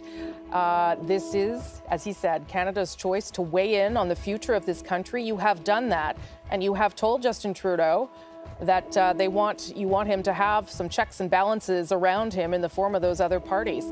And we are returning basically to a House of Commons that is close to a standstill to where we left off. Very close numbers to where we were when the House was dissolved and this election was closed. It is a victory called, rather. There's a victory nonetheless, but it is not probably what the Liberals had in mind when they headed into this campaign 5 weeks ago with polls that had them as much as 10 to 12 points ahead. Ashley Burke is at Liberal headquarters in Montreal. Ashley.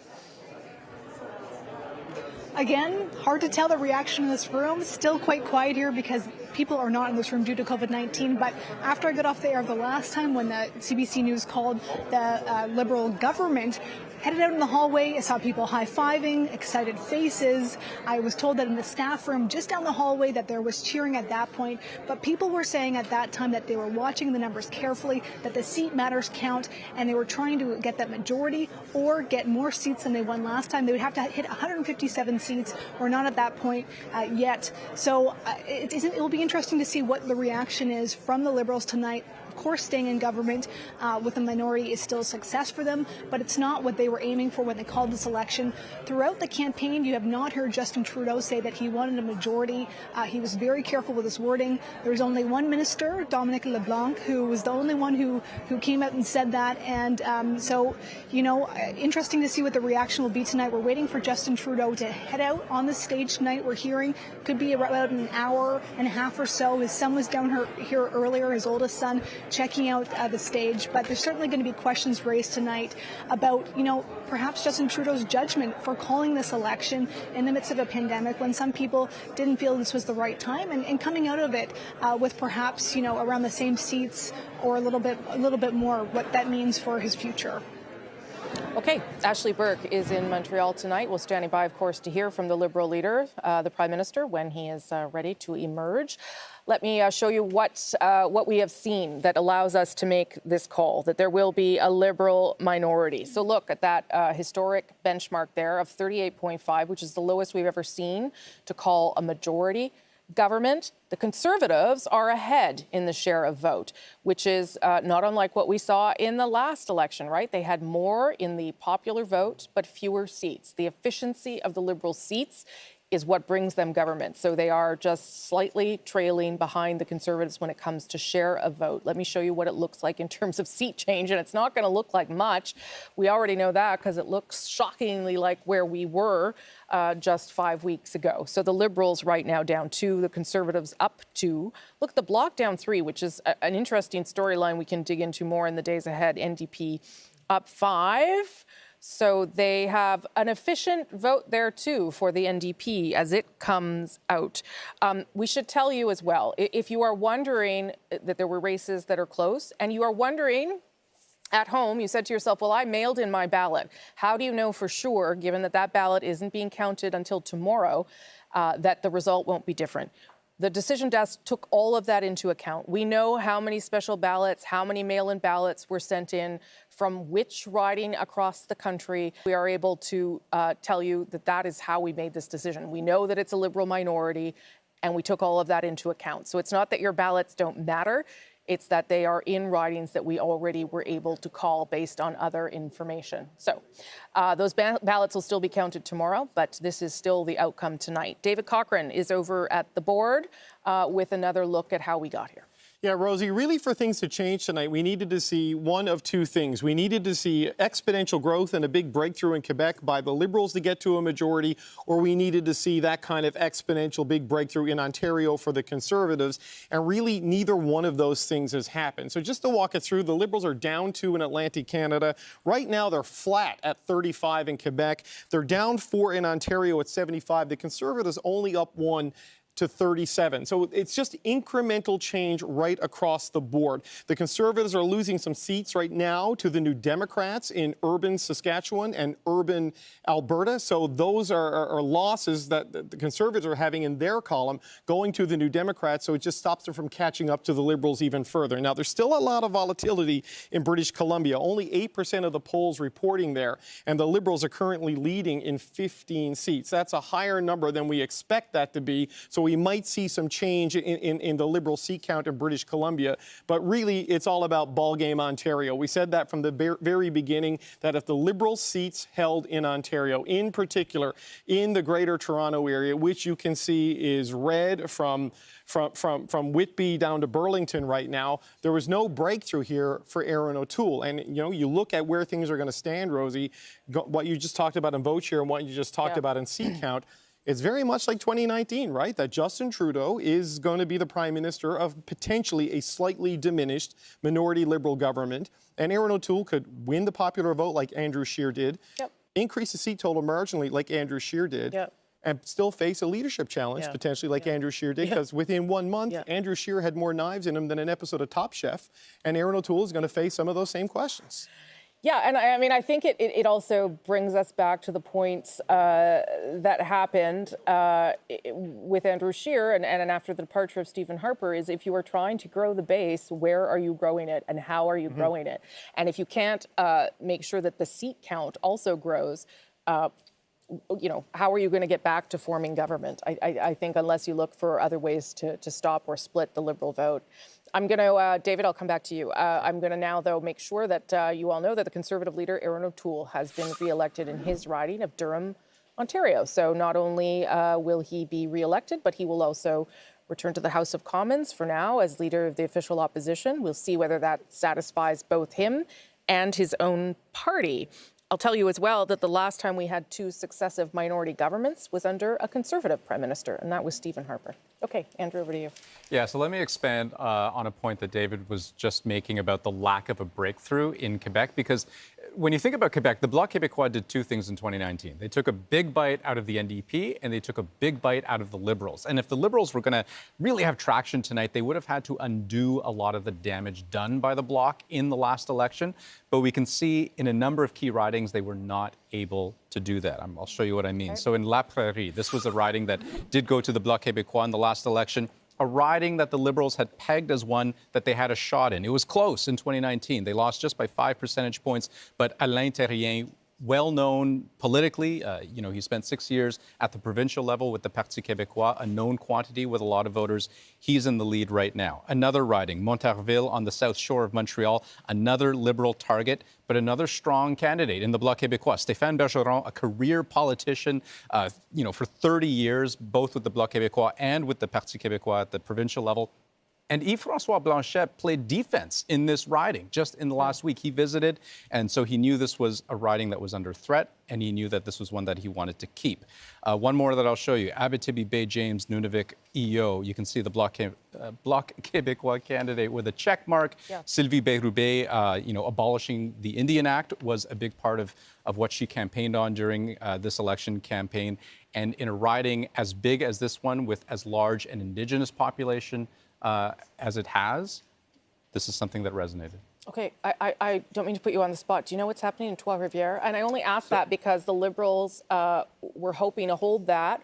We're hoping to gain that, rather. And hoping to gain it. Yeah, and it was a tough fight. Yeah. Oh, look at that. It's like magic around here. Look at that. You have that power. You say something and someone does something. It's amazing. So this was a Bloc Québécois riding in 2019.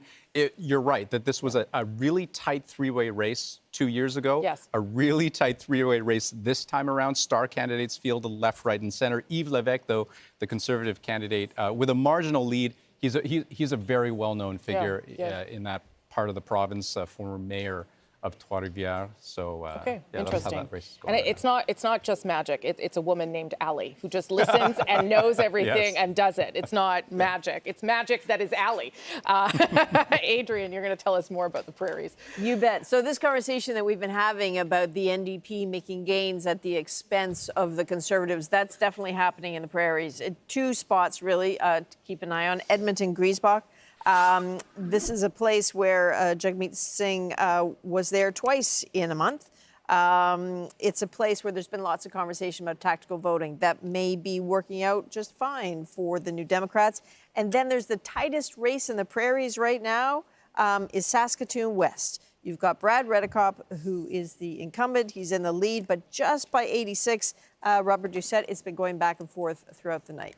Okay. Thank you for that, Adrian. I'm going to look at the map because I like to do that when I have a minute to pause and take a breath. And you can see again, once we pull back, that the map looks a lot like the one that we left with in 2019. And that's because the Liberals are leading and elected in 156. Remember, they won 157 in 2019. Conservatives at 123. They won 121. This means, of course, yes, that Justin Trudeau has a Liberal minority government, but it also, he could probably make the argument now inside the House of Commons that what he went to Canadians to ask for, to get a green light to go ahead with his programs, his policy initiatives, that he can now go ahead and do that and find the support with those other more progressive parties. Ian is back with some more results from BC. Just before I get to the results, a note from Ben Nelms, one of our journalists at UBC in Vancouver. He's been talking to students in the line there, and the people at the end of the line have been told by Elections Canada a wait of 3 to 4 hours before they vote. I got to tell you, the 20-year-old version of me, young idealistic political science student, I don't know that I would have waited 3 or 4 hours. No, you would have. You would have. I don't know that I would have. Anyway, that's a long wait at UBC, and we'll keep an eye on that. Similar story happening in lots of places. But, one of the emerging stories in British Columbia is what could be a very good story for the NDP and gains there. And but, of course, just as soon as I say that, look at what Vancouver Granville is looking like. This, of course, is Jody Wilson-Raybould's old riding. She won it as a Liberal in 2015. She won it as an independent in 2019. And really curious to see how this would end up. I live in that riding. It was really hard to get a feel for what was going on there. Talib Nur Mohammed placed second last time around, ran into a controversy about flipping homes. Completely legal, but housing is a big issue across the country. Expensive houses a big issue in Vancouver. But right now he is in the lead. It's gone back and forth. And the NDP candidate there, Anjali Appadurai, is a very solid second at this point. Port Moody Coquitlam. This is interesting. it may have been, I think, the closest three-way race in the country last time around. Nellie Shin was in first place. She's the incumbent MP. She is now in second place. The Liberals poured a lot of time and effort in here. They really wanted to win this one, but look at the NDP in first place. A lead, not a huge lead, but a lead nonetheless. And let me show you one more riding in British Columbia where the NDP, the last time I checked, were doing pretty well. Nanaimo Ladysmith. Paul Manley now in third place here, really close between the NDP and the Conservatives, as you can see. But potentially of those three ridings could be two pickups for the NDP. And let's wait and see what happens in Vancouver Granville. Okay, thanks for that, Ian. I'm just going to ask if we can get to at issue soon, because I really want to hear their initial thoughts right now. But first, let's go to Tanya Fletcher. She is out on the island. There are two seats now for the Greens. One is in Kitchener Centre, but one is where Tanya is. So Tanya, let's hear from you. Yeah, so Rosie, I've got the former Green Party leader with me, Elizabeth May, and so let's just chat with her. Yeah. Elizabeth, thank you so much. And Ms. May, looking at the current results, perhaps some disappointments out east. Kitchener Centre is looking hopeful, still very close in Nanaimo Ladysmith with Paul Manley, and no surprise, you are doing very well at the moment. So take us through your surprises and, to be honest, your disappointments tonight so far. Well, I still don't really know how to read it. I'm extremely, for the good of the country, I'm extremely pleased that Justin Trudeau's gamble has not paid off. I think minority parliaments where people work together are vastly preferable to under the first past the post system where 39% of the vote gives you 100% of the power. So standing back and looking at this is, what does this mean for Canadians? A minority parliament is much better news than a false majority. That said, the number of Greens who appear to be set to go into Parliament in a much narrower margin is probably good news for Parliament and for Greens. It's obviously very disappointing that at this point Annamie Paul is trailing in Toronto Centre, but all of us knew that she made a very daring and risky choice because Toronto Centre is, as everyone knows, a Liberal stronghold. That said, she has a lot of support there, and it's early in the evening, but I'm always optimistic. I've been hanging in for Naomi Hunter to take down Andrew Scheer in Regina because she's just one heck of a great Green, but that's not going to happen. You mentioned Annamie Paul. I want to go back to that. And looking at her, you talk about the risk of her staying in Toronto Centre during the campaign. Is that why we're seeing those low results for her tonight? And what happens next for her as leader? Could you make a reincarnation as former leader? No, I am former leader. That's what I'm saying. But I would say that the risk was in choosing Toronto Centre, but it's the place where she was born.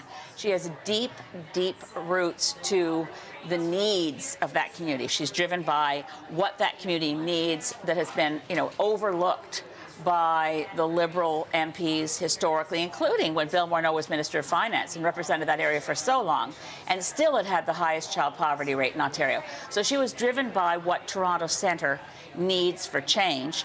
Staying in the riding and campaigning, in my view, is the right thing to do because I was leader of the Green Party for 5 years before winning a seat. And it's really hard to lead a federal political party if you don't have a seat in Parliament. So the questions of Annamie's future are really up to Annamie, and we'll see how the rest of the evening goes. And looking at this campaign, though, compared to 2019, I was with you on your biodiesel bus on Vancouver Island. We blitzed all 7 ridings in 2 days. This year it was quiet. And so I'm just wondering why this year? Even the polls looking at support for the Greens are half of what the support was compared to last election. So why even in BC, in a climate crisis that's so visible this year, why are we not seeing that Green support stronger right now? Well, certainly, in terms of it being quiet, in a pandemic election, a lot was quiet. But obviously, Green support slipped in the last period of time. And I think we will, as a party, and we're run by our membership, so the members will be wanting to have a review of what happened in preparation. I want to know how we failed to have a full slate. We've had a full slate in 2004, 2006, 2008, 2011, 2015, and 2019. So what happened there, because we know how to run a full slate, it's not you know, it was a shock to me that that's how it went. But we'll look into it, and we absolutely are here to stay. That's the message. Anyone who wrote off the Greens was premature. Thank you, Ms. May. That's Thank you. Elizabeth May, former leader of the Green Party and current candidate, doing very well in her riding at the moment. Rosie, back to you. Okay, some of that could be read as criticism of Annamie Paul, who Elizabeth May, I'm not sure, was the biggest fan of. The mention about the slate of ridings of members, for instance, could be that. Annamie Paul still in 4th place right now in her riding of Toronto Centre. Let's show you, though, how Jagmeet Singh is doing in his riding of Burnaby South. We have not called it for him yet. He is leading by 192 votes, 35 of 191 polls reporting. But we will see how that unfolds for Jagmeet. I'll bring in Sarah Singh here. I will say, though, that the NDP are up 5 seats right now, anyway, leading in 5, so up 5 from the 24 that you were left with. I mean, if everybody goes back to where they were, but the NDP gains 4, you could call that a party. I think it'll be a great night for Jagmeet, and you know, it's an election that nobody wanted, and you know, for him to come out of this with a few extra wins under his belt, I think it's a good night for him. Okay, we'll see if he can hold on to his riding too. We'll bring you back for that. Obviously, it was early polls reporting. Thank you, Sarah. Let's go to Adishu, because I wanted to hear from them, so I'm sure all of you wanted to hear from them too. Hello, everyone. Probably a shorter evening than we all anticipated. Chantal, let's start with you on what you make of the results. Well, it looks like nobody wanted an election and nobody got what they wanted. Justin Trudeau doesn't get his majority. The Conservatives do not get the government. The NDP, I think, would have liked to be in control of the balance of power. That's not happening. And the Bloc Québécois did not get the bump that it hoped for in the polls. Annamie Paul, the Green Party leader, and Maxime Bernier share the same we didn't get what we wanted, which would have been at least a seat for Paul or a seat for his party in the case of Bernier. I think, speaking from Montreal tonight, that François Legault probably will refrain from telling Quebecers how to vote in a future election. Well, there's like 3 columns in what you just said there, including at least one headline: an election that nobody wanted and nobody got what they wanted. Althea, I'll go to you in terms of what you think of the results. I'm shocked actually the ticker on the screen just went from 121 to 120, but when it was at 121, we were exactly at the same result as 2019. Nobody wanted this election. I don't have anything to add to what Chantal said. I think that's completely true. I think there's a lot of interesting local races. I think the Liberals are going to be really pleased to see Leona Alislav. This is the Liberal that walked across the aisle and became a Conservative. She has been defeated by a Liberal candidate in Aurora Oak Ridges, Richmond Hill. Miriam Monsef. It looks like she's going to be defeated in Peterborough-Kawartha, and that means the end of Peterborough-Kawartha being the bellwether riding of the country. Right. Yeah, so there's like interesting little factoids here and there. I think it's a little sad to see Scott Sims and Newfoundland lose his seat. I just spoke to him. He seems actually pretty zen about it.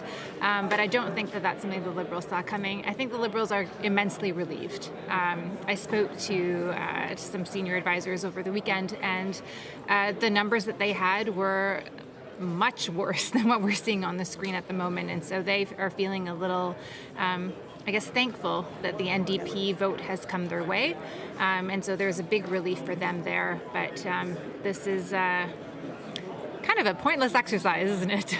No, I never think it's pointless. I always think there's a point, because people get to weigh in. And if the message is just keep trucking the way you're going, then that's the message. I mean, we say they didn't need to have an election to do that. No, okay, but we had one. So, here we are. And to everyone's point here, Andrew, no one wanted the election. Well, one guy wanted the election. That's Justin Trudeau. Whether he still wants it now, I don't know. But he at least ends up with what he had when he started. Yeah, so he gets to carry on governing without the majority. That was the whole point of the election. Sure. So you can always spin these things either way, as either a win or a loss, and it always depends on where you're measuring it relative. So relative to mid-campaign, when the Liberals were behind and floundering, this is a good result. Sure. Relative to just before the election, when they were ahead by 12 points, this is a pretty bad setback. But probably from the grand scheme of things, this is an an accurate reflection of where the public's at. Yes. I do think, that both the Liberals and the Conservatives have to think hard about how stuck in the mud they are. They have come in 2 elections in a row where the 2 major parties, the parties that have governed Canada since Confederation, were at basically about 1/3 of the vote. And the Liberals in particular now have finished behind the Conservatives in 5 out of the last 6 elections in the popular vote. In this case, they did so having papered the country with money in the last budget, having had dominated the airways through most of the pandemic. So they've got to be wondering why they can't get further ahead. The Conservatives certainly looking at how the level of disaffection with the Prime Minister, why they were not able to capitalize on that, even with their complete makeover of their image and their policies in the platform. They've got to be asking themselves some searching questions as well. Yeah, those are excellent points. I had made the point earlier about the Conservatives sort of, re-examining who they are, but you're quite right, Andrew. Maybe it's a question that the Liberals should be asking too, given that they've ended up with the support that they had in the last one. Elamine, your thoughts? I mean, listen, we started off this campaign with the Prime Minister saying that this is going to be a historic election, an election where we sort of look at what the COVID recovery economy is going to look like. Well, that is not where Canadians' heads are at. And actually, I'm not sure that it was so much a repudiation of the idea of having this election, so much as it was, in fact, the event, right? Like the fact that schools reopening happened and the Delta variant kind of reared its head. And the parties kind of had to respond to that reality. And at the end of the day, it looks like Canadians did not want to suddenly change horses. That, in fact, the very delicate balance of how we got through this pandemic is something that is working. But also, I'm not sure that we can extrapolate something that is sort of a larger picture this early. A lot of the specific writing by writing results have been surprises in that regard. And so I think it's a little bit too early to tell what the clear, coherent narrative is. But, it's been like an hour and a half since we find out the results. Althea, did you want back in there? More than an hour. Althea and then Chantal. Yeah. I'll just say that, if this result that we're seeing at the bottom of the screen holds, Justin Trudeau is greatly diminished. I mean, he cannot negotiate in the House of Commons the same way he did just 3 months ago. He no longer can threaten to send the opposition back to the polls. We're obviously not going to have an election. I'm not sure that Jerry is right, that the Liberals are going to stick around for an extra 4 years. But, he can't go around and say, oh, well, if you don't support my throne speech, we'll head back to an election. So that stick is completely gone, and that might actually hurt them, because that was the biggest thing that they had going over the past 18 months. So Chantal, is the Liberal leader then chastened, or is he emboldened to seek the support of the other progressive parties to push forward with his agenda? Well, I mean, I buy the no stick for Justin Trudeau, although I don't see why he would want to go back in an election, but it cuts both ways.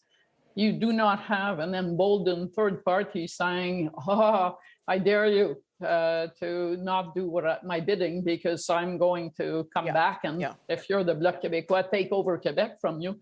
I just want to go back to Andrew's point. I think it's important. This is the 5th election in 7 since 2004 where we've elected minority governments. Yes, it is. This isn't just the pandemic and people were busy. This is a pattern. And that pattern would suggest that Justin Trudeau was on a more proper track when he was talking about electoral reform and changing the culture of cooperation in the House of Commons than he has been once he won a majority and made himself believe that the Liberals were back as the dominating party. But I don't see, when you look at 5 out of 7, anything that will make the NDP, or for that matter, the Bloc Québécois, disappear so that it accommodates the Conservatives and the Liberals again. Yeah, I mean, I don't know if we want to go down the can of worms that is electoral reform. I know Althea and Andrew would love to, but we might hold off on that. But I think that's a very good point. Is there something that Canadians are saying about their preference for governments and having other parties have the ability to weigh in and use leverage and not have majorities run roughshod over the country, Andrew? Well, what we have is kind of de facto coalition government, not with apportioning of cabinet seats, but with what you have is a fairly enduring progressive majority in the vote. It's just not giving itself to any one party. It's splitting amongst these different parties. And that seems not to be going away. So they're going to have to learn to work together. if they want to, continue to govern that way. And for the Conservatives, they have to start thinking, how can we expand our base beyond the sort of 40 to 45% that even charitably can be assigned to them in the best of elections. And they now have to think about whether they're going to have to share that vote with the PPC in the elections going forward. Yeah, although I thought that's what Aaron O'Toole was trying to do. Anyway, I have to put you guys on pause for a moment. You're going to be here for a while longer, I'm afraid. The leaders are going to speak, and we'll come back and talk to all of you. Thank you so much. Okay, look at that. If you look on the bottom of your screen, as I turn my back there, I didn't notice it, but the Bloc and the NDP moving back and forth, flipping, with 29, 28, 29, 28, all of that still moving ahead. So who will be in third place inside the House of Commons? That is an interesting question for us here tonight. I think Andrew has some of that story to tell us. Yes. Yeah. Let's do that. Do you? I don't know. Cobble something together. Yeah. Give me 10 seconds here. Let me type something up. Okay, so let's go to Quebec. And so the fortunes of the NDP, a very interesting thing to watch. Berthier-Maskinongé, of course, one of those key ridings that we have been watching. And in Ruth Ellen Brosseau, one of those rare candidates who was swept in on the orange wave in 2011 and managed to She's win. leading. Wow. Yeah, and managed to win again in 2015, which is what most NDP candidates in Quebec weren't able to do. But right now, she's in the lead right now. It's still reasonably tight to the point where we can't confidently say who is going to win, whether it'll be the incumbent, Yves Perron of the Bloc Québécois, or Ruth Ellen Brosseau. But boy, this is a close race. Yep. Very strong performance for her. And in Rosemont-La Petite Patrie, we can say that Alexandre Boulris will be elected once again. He was all alone in Quebec. He has said over the course of this campaign, I miss my NDP friends. He had 58 of them in 2011. That number was whittled down in 2015. But really on the strength of his popularity, his charisma, he has won his fourth term here in Rosemont. So good news for him. Potential good news in Berthier-Maskinongé for Ruth Ellen Brosseau. Okay. And we'll see what else produces. Yeah, keep your eye on that one for us, for sure. In the meantime, we can give you an update on another federal leader. Annamie Paul has been defeated in Toronto Centre. Not just defeated. She came in fourth in the riding of Toronto Centre. Marcy Ian initially won that in a by-election against her. But that is a signal to Annamie Paul. Maybe it is a commentary on the problems that were inside the Green Party. Maybe it is a commentary on whether that vote would be quote unquote wasted. Annamie Paul was pretty clear in an interview she did with me about a week ago that she had thought during the election about no longer wanting to be leader. How do you vote for someone who's basically told you that they don't want to stick around in their riding or lead the party? She spent 25 of the 36 campaign days in Toronto Centre. She was part of 2 national debates. She was given an interview with me, for instance, and still not able to break through in Toronto Centre. We'll have to see whether Annamie Paul's political career ends here tonight. David Cochrane, you've got something or other to tell me about something. I got a map with a lot of colors. Rosie, people are talking about, you look at the numbers, not much has really changed. This is a bit of a tongue twister, but I'm going to show you something that did change that maybe stopped there from being big change tonight, and that's the People's Party of Canada. They're at 5.2% nationally, 6% in Ontario. And I want to show you some seats in Ontario where they may have saved the Liberals or in the process of saving the Liberals. So we're going to start here in the Kitchener-Cambridge region. Just look at this in Cambridge. The numbers are updating, but right now, Brian May is 400 ahead of Connie Cody for the Conservatives. Look at that People Party of Canada number. That is an enormous number when you think about what it potentially took away from the Conservative there. It's a similar thing in one of the neighboring ridings here in Kitchener-South Hespeler. Again, you have the Liberal in first place narrowly with a significant chunk going to the fourth party, People's Party of Canada. And this is happening all over Ontario. I've got at least 7, 8, 9 seats where you can see this, including a small one. See if it works. Yes, London West. There we go. London West, you have the Liberal candidate about 1,900 votes ahead, but 2,200 going to the People's Party of Canada. And we're seeing it also in the Hamilton-Niagara region, in St. Catharines, where Chris Biddle is in the lead right now over the Conservatives by about 700 votes, with 1,500 going to the People's Party of Canada. If even half of those went to the Conservatives, we'd have a much different map in Ontario and a much different result for the country, a further diminished Liberal minority. Look at this, a 300-vote lead here with 2,200 going to the People's Party of Canada.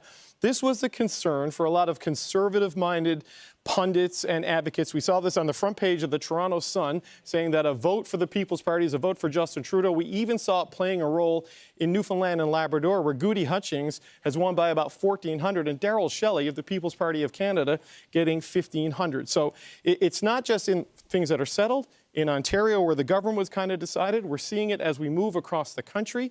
Oh, it's changed in Charleswood just a minute ago, so I'm going to leave that for a second, but I'm going to go into Calgary and show you where it could be playing out and what could potentially be the Liberal cabinet minister if this result holds. And this is in Calgary Skyview, where George Chahal is running for the Liberals. You see there a 500-vote lead with 671 for the People's Party of Canada. So whether it's a straight one-for-one vote split, Rosie, it's undeniable it's had some impact on the Conservative vote. Otherwise, why would you see people get so concerned? And just to show you that it's not just helping Liberals, let's look at Kenora, which was a Conservative seat. You have a very narrow NDP lead with 554 votes for the People's Party of Canada. So it's having an impact on races. I mean, we're going to have to do some real serious post-election dissection of it. Yeah.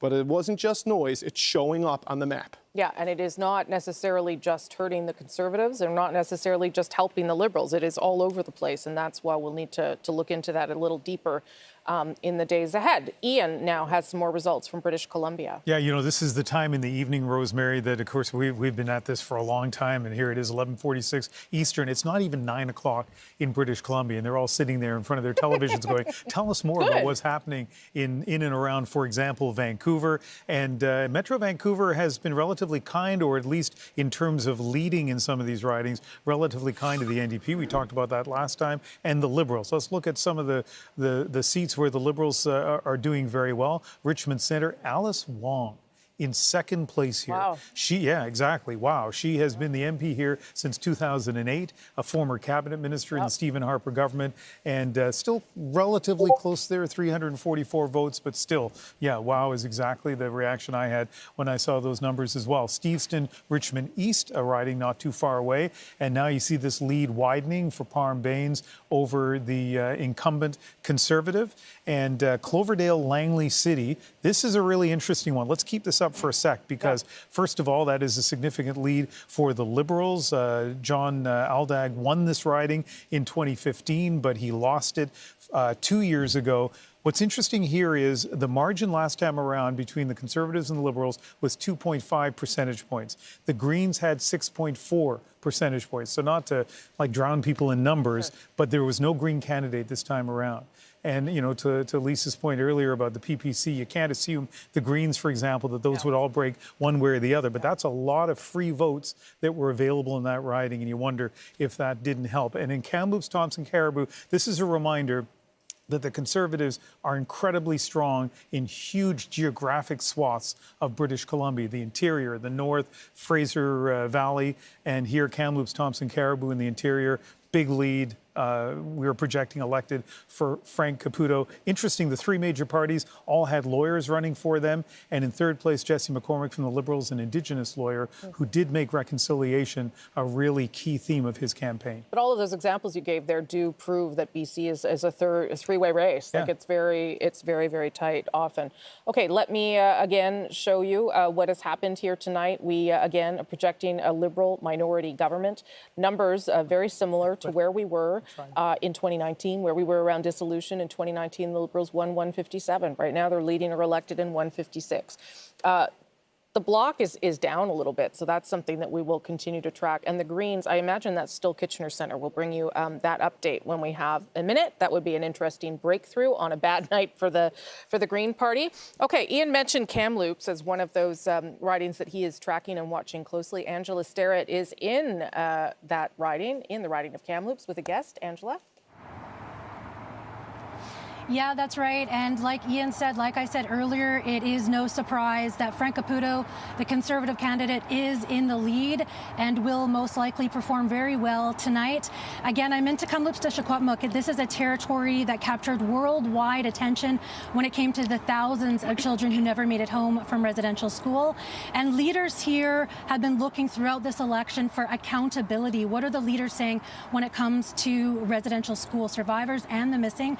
I have with me Roseanne Casimir, the chief of the Kamloops to Kamloops. What are you thinking, knowing that this is most likely a Conservative win? What are you thinking going forward for this? So what I'm thinking going forward is for the past 13 years, there has been a Conservative MP here within this area.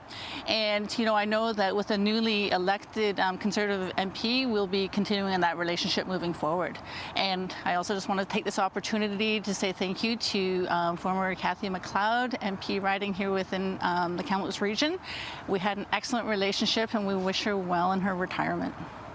Throughout this election, we didn't hear a lot about residential school. We heard that in people's platform promises, but we didn't hear a lot about that in this election in particular when it came to the missing. What were you hoping to hear from the federal leaders when it came to this issue that's so important to you in this community, is the children who never made it home from residential school? Well, we are a very progressive First Nation community within this area, and we're very active in this region, and we're going to continue that path forward. And regardless of the leadership that is going to be in that capacity, we expect to be continuing having these discussions and having some clear mandates from the federal government to work in a good way that's going to co-develop a path forward. What does accountability look like to you when we're thinking of whoever, projecting a Liberal government? What does accountability look like for you? Well, accountability is looking like, we know that back in 2018, there was the 10 principles guiding the relationships between the Government of Canada and First Nations and Indigenous peoples. We want to hold them to account to basically uphold what was mandated, because they address things such as discrimination, respect and honor for, law and democracy, and, having that collaborative approach and moving forward. And they addressed issues that were within the Section 35 as well as the UN Declaration, and upholding the Truth and Reconciliation calls to action. Thank you so much for your time. Cookpee Roseanne Casimir, the Chief Cookpee of the Kamloops to Secwepemc. Rosie? Okay, Angela Sterritt, good to get that reaction out in Kamloops immediately. Thank you so much for that. Okay, where am I going here? Oh, I'm going to Andrew. Hey. Sorry. How are you doing? I'm fine. Still fine. Still fine. When you take stock of the night, it's easy to see how, from the Liberal perspective, you might have mixed feelings, right? Is it a good night because the Liberals have won, or is it a disappointing night because the Liberals have fallen short of securing a majority government? Similarly, when it comes to Liberal cabinet ministers, there are some mixed feelings, because do you feel good about the fact that, from what we can tell right now, every cabinet minister is either leading or elected in their riding, or are you disappointed that there are still two key ones whose futures are uncertain? Let's take a look. The riding of Quebec. Jean-Yves Duclos, cabinet minister, president of the Treasury Board. He's got a lead right now, just over 1,000 votes, but we don't have enough results at this point to be confident that he will be elected in this riding, beating his Bloc Québécois candidate, Bloc Québécois rival, I should say, Louis Sans-Fasson. And one more riding I'll show you, Gaspésie-Les-Îles-la-Madeleine. Diane Leboutillier, she's been fighting for her life this entire election night as the results have come in bit by bit. Revenue minister here, again, with a lead approaching 2,000 votes, but we knew this race was going to be close, right down to the wire, so we can't be certain how this one is going to end. Both of these uncertain results are significant because in most Quebec ridings, 62 out of 78 ridings, we have elects projected. You know what I'm saying? We know how they're going to end in most ridings, but in 16 ridings, and 2 of them involving cabinet ministers, we don't know exactly how it's going to end just yet. Okay, Andrew, thank you for that. We do know one cabinet minister was defeated earlier in the night, Bernadette Jordan, out on the East Coast. And here's another one who has lost tonight, and that's Mariam Monsef. The Liberals knew that this riding was in danger. And interestingly, as Althea said, Peterborough Kawartha has been used as a bellwether for federal elections since I think back to the 1970s, if I'm not mistaken. That is not the case anymore because the Conservatives have won. Even though the Liberals are forming a government. Mary Monsef, of course, a fascinating story in her own right, an Afghan-Canadian politician who was first elected in 2015. She spent a large part of the early part of this campaign as an Afghan-Canadian working on what was happening in Afghanistan, trying to make sure that people were getting out, and part of, was able to campaign, but probably not as much as she would have liked, given the fact that she was still a minister and still had to do her job. Okay, we know that I just wanted to update you on your mail-in ballots because there are, 800,000 or so of you who decided that you wanted to send in a special ballot via mail. Those will be counted tomorrow. And while we're confident with our decision about a Liberal minority government, some of those numbers at the bottom of your screen could still move because of those mail-in ballots that will be counted tomorrow. So we'll probably have updates through the day tomorrow as that comes in. Jerry Butts. We're in the official "we're killing." Here we are. We're just, well, maybe. I'll also tell viewers what we're waiting for right now is for all the leaders to figure out with the television networks who's going to speak first and when. Yeah. Obviously, Justin Trudeau would go typically. Does he go first or last? He goes last? I don't know. Typically, he goes last. Anyway, so we'll see how things shake down. We had some trouble in 2019. I remember people were not cooperating with convention for some reason. So we're waiting to hear how everything lines up, and we'll bring you the leaders' speeches as they come out. There is a stability in this government. This is not, to everyone's point, a government that needs to go. I mean, that kind of proves the point as to why did we have the election. But it's not a government that needs to fall apart anytime soon. And you could assume that no one will want that to happen either. So, there's less leverage perhaps for the Prime Minister, but there's also less leverage for the opposition parties when it comes to keeping that moving, right? Yeah, I think that's one of the most interesting things about this outcome, Rosemary, is how are each of the party leaders going to absorb the lessons of the campaign, and how are they going to translate those lessons into the way they interact in Parliament and cooperate with one another to get things done? There are going to be a lot of entrails read over the next few days, right, on all sides. And I think it's going to be interesting to hear what they all have to say tonight. What would be the lesson for Justin Trudeau, do you think? I think that We'll pretend he's not listening. Like you just. Well, he's definitely me. He might be listening. He may be. Maybe putting on a tie. But I really doubt it. I think he's breathing much more easily than he would have been this time yesterday.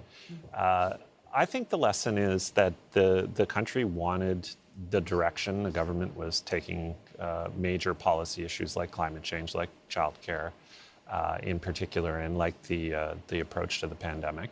But they want to see, the public wants to see the government cooperate with people of different political stripes to try and form a consensus in Parliament rather than only a consensus in cabinet. And watching Chantal Hébert talk about this, it reminds me of how easy she makes this look, and how I will tell everybody at home it's not easy to do this, having done it for the first time in my life tonight.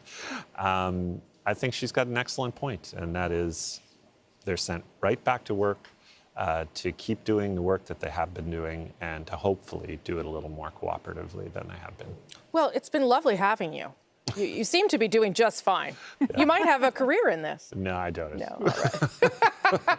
Yes, David. He can do the map next time. Oh, he can do the magic board next time. Wonderful. I don't know how you write that stuff on the board, David. I don't even know. He keeps it in his head. I'm not even sure. Magic. What about you, Lisa? What is the lesson here for Conservatives? I got a really funny text tonight from a friend of mine out there watching, and he said this was a $600 million cabinet shuffle. That's not a lesson for Erin O'Toole. That's a lesson for Justin Trudeau, though. But that level of cynicism, right? So, look, I think that what we see is a country that's pretty fiery in their division right now, whereas it wasn't as fiery before. And that's got to be managed in the House. So you're going to have folks coming back with a belly full of fire wanting to fight. And I think it's going to happen. I'm sorry to be, I don't disagree with you, except I'll push back on this. on that screen there, there are a whole bunch of parties that have the same, the NDP has the same policy positions as the Liberals on climate change, on child, the exact same. Yeah. So I don't know. I mean, is it not also a sign that there are progressive parties that are moving in the right direction? Is that not also? I think there are two different things. I think Canadians have sent the message that they're comfortable with the progressive policies. I'll go with that. Sure. Canadians have sent the message that the parties are going to work together. So the policy is going to pass through because of virtue of the fact that the NDP and the Greens and the Bloc are going to vote in favor with the Liberals. But here's the part that we report on, that we talk about, which is acrimony in the Parliament. And what I'm saying is, all intents and purposes, there's going to be a lot of acrimony in that Parliament. It's still going to look as nasty as it looked. Why couldn't they all come away chastened? Is that naive of me to think Yes, that? Why it couldn't is you? naive. Oh, why couldn't you all just come It away is. and say you got what you? Yeah. You all, not me anymore. I'm the nice one. I'm the nice one. But no, it's true. Yeah. Too much fire, too much division, too much crankiness. They're still going to go in and they're all going to fight with one another, and Canadians are But going to to go, no what the end. heck? To no end. Exactly. Because we're not going to have an election anytime soon. Not really. Financially, no one can do it. They're going to be looking at leaders. That's not going to happen. Yeah. Sarah, maybe am I the only naive one here? Would you think that they would come back and say, oh well, we're gonna turn it down a notch because Canadians told us to turn it down a notch and figure it out? I think that's what Canadians would want to see. But I think to Lisa's point, we're going to see a pretty divided Parliament and people that are fiery and ready to, keep fighting for what matters to them. For us as New Democrats, Jagmeet was there in the House pushing our priorities forward. And I know he's going to continue doing that. But it's going to be pretty heated, I think, when they get back to work. But it's pretty clear, as Lisa said, this was a pretty expensive cabinet shuffle, an election that no one wanted. And to have pretty similar outcomes, I think it's really disappointing for Canadians across the board. David, why don't you weigh in there too? Well, I think it's going to be interesting because I think one of the reasons why the Liberals wanted this election is why the timing they wanted it now is they didn't want to go back into a minority parliament in the fall as sort of the vaccine high was fading away from people and deal with, committees, for example, that they didn't control, where you had Pierre Poilievre and Michael Barrett launching prosecutions against every Liberal cabinet minister, senior public official or political staffer that they could drag before the committees. They were hoping to avoid that. They belayed it. They hit a snooze button on those things because the committees are still going to be constituted in a way where the opposition still has a majority. And I guess the question is what message does the Conservative Party take out of this result, right? We just walked through what the PPC did to their vote. The Liberals with 37% in Ontario get 76 seats. The Conservatives with 35% get 36 seats. Yeah. So you can just see the vote efficiency. So is it we weren't right-wing enough and that's why we lost people to the PPC? Because I know one of the concerns talking to Conservatives coming into this is that if they made this move to the middle that O'Toole was campaigning on, and it didn't work, would there be a slingshot effect pulling them back to the hard right? And I think how this Parliament works and goes forward, there's a clear path for Trudeau with Singh to find common ground on a lot of things right now if you stack their two numbers together.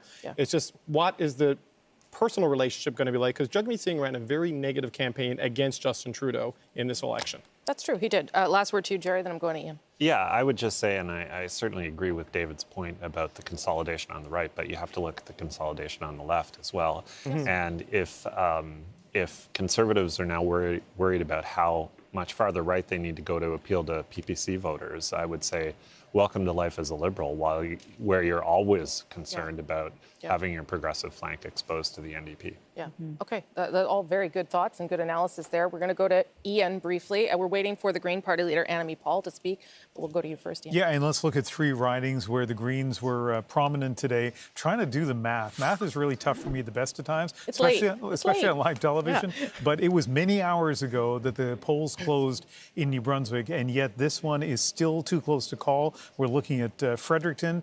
Jenica Atwin, the incumbent MP here, who was voted in 2 years ago as a Green, crossed the floor to the Liberals. There were so many questions. There are so many questions about how this riding will end up. But hours later, we have Jenica Atwin in a lead that has been going back and forth, but 310 right now. And the key thing here, as you look at the screen, is the Green candidate, a UNB law professor, is in a distant fourth right now. Look at that. Yeah, in that riding. Let's look at another a green riding, or at least one where they hope to do well. This was indeed a green riding. Paul Manley winning a couple of years ago, and he is in third place, closer than the Green candidate in Fredericton. What's interesting about this one is that if you looked at the results 2 years ago, you would have seen a three-way race with these three parties, but the order was different. Also interesting to note, you know, the Liberals, a national party, which does well in many ridings across the country, but in many ridings, or at least some ridings on Vancouver Island,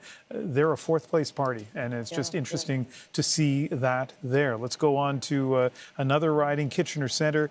This one I mentioned a few hours ago, but for people, especially on the West Coast, who may just be joining us in the last little while, Reg Saini was the incumbent for the Liberals. The Liberals said, we don't want to deal with you anymore because of allegations of sexual misconduct. And so he is on the ballot, but not wouldn't have served with the Liberals. But look at that. Mike Morris placed second last time around. He is in first place for the Greens in Kitchener Centre. Thank you for that. That's a perfect transition to Annamie Paul, leader of the Green Party, defeated in her own riding tonight. Let's listen to her live. Thank you very much. Thank you so much for being here this evening, and thank you, Adrian, for that very special land acknowledgement. Merci tout le monde d'être ici avec nous ce soir. Thank you all for being with us this evening. We are the traditional unceded territory of the Anishinaabe and Conishobe. The traditional lands of the Mississauga, the Credit, the Anishinaabe, and the Haudenosaunee. First, let me start by congratulating. We're still waiting for the results, but it looks like we are going to be sending certainly 2 and looks like probably 3 Greens back to Ottawa in the next session of Parliament.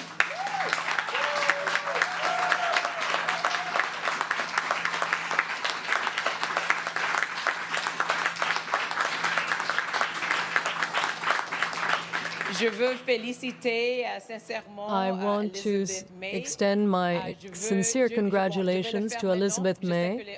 I'm going to do that now, although I realize that we're waiting for the final result, but I also want to congratulate Mike Morris in Kitchener Centre.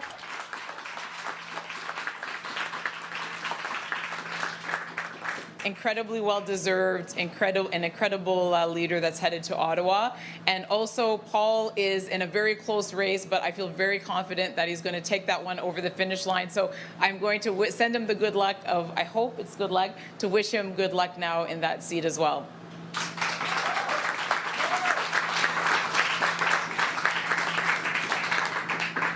I want to extend my sincere thanks to all our candidates right across this country. They did an incredible job in very little time, and I know that it requires a lot of passion, a lot of sacrifice, and a lot of dedication to decide to run, and a lot of courage and strength as well.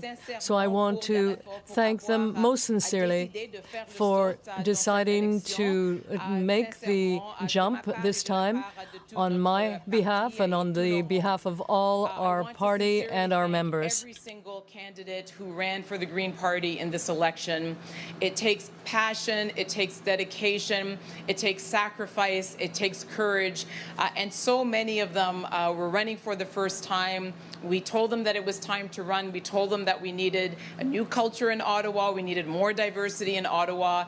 And so many of them took up that challenge. I am so proud of them. I want to thank them sincerely on my behalf and on behalf of all of our members and all of our volunteers. Let's give them a round of applause.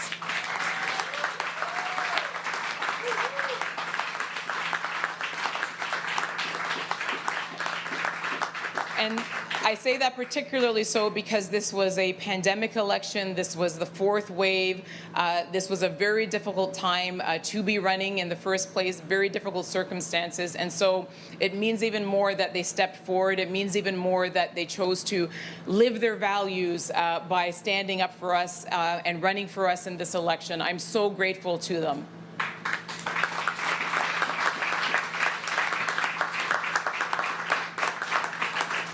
I also want to thank all of our members and all of our volunteers. We have so many here tonight. so many people, again, who put their lives on hold, who told their kids to go watch another video while they made phone calls, while they went canvassing. People who, again, were very passionate about the idea of sending more Greens to the next Parliament. It takes so much, and absolutely, we are driven by our volunteers and their work. And so thank you so much to all of our volunteers all across the country. Please know that whatever size our contingent of Greens in Ottawa, it's because of you and the work that you did, and I thank you sincerely.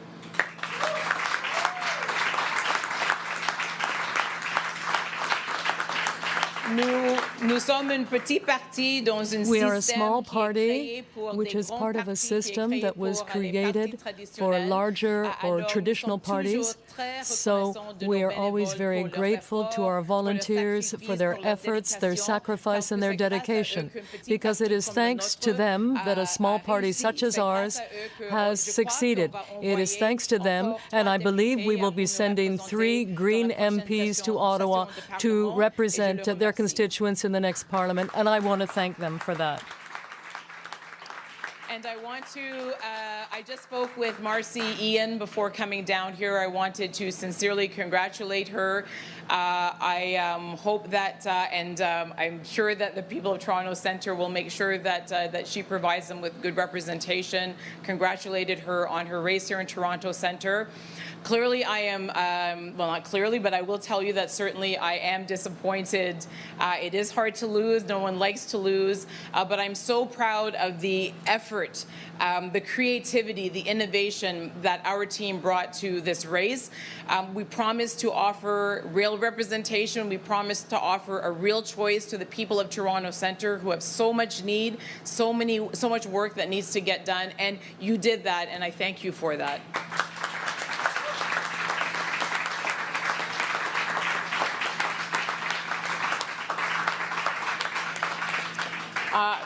I have some of my family here and some of my family in the audience, and I want to thank them as well. This is something where we're all in this together. You know, they lived every second and breathed every second with me.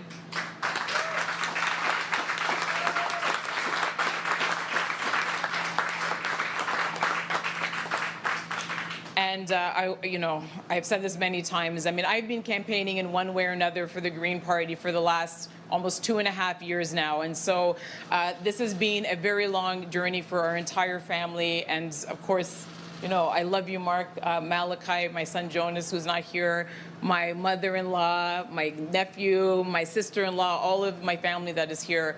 Et en plus, and also the family that we created during this election and in recent years. There are so many members of my family that, you know, they're not necessarily family by birth, but they're certainly family because of what we've been through together.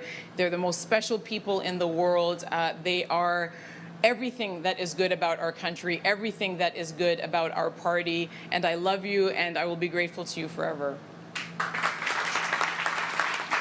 Okay, that's Annamie Paul with her speech tonight as Green Party leader still, although probably not for much longer, given that she's also been defeated 4th place in her own riding of Toronto Centre. That is not the case for the Green Party candidate in Kitchener Centre, and that's where we find Halal Gomain again with that candidate. Hello. Hello, I am here with the Green Party candidate in Kitchener Centre, Mike Morris.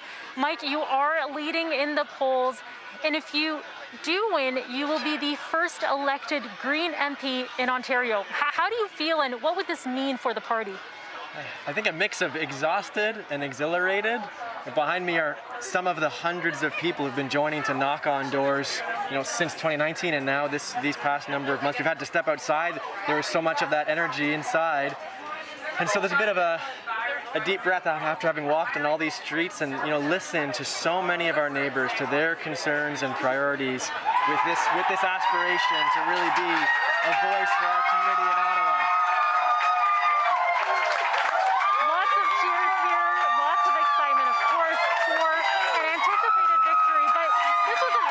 Interesting riding to watch.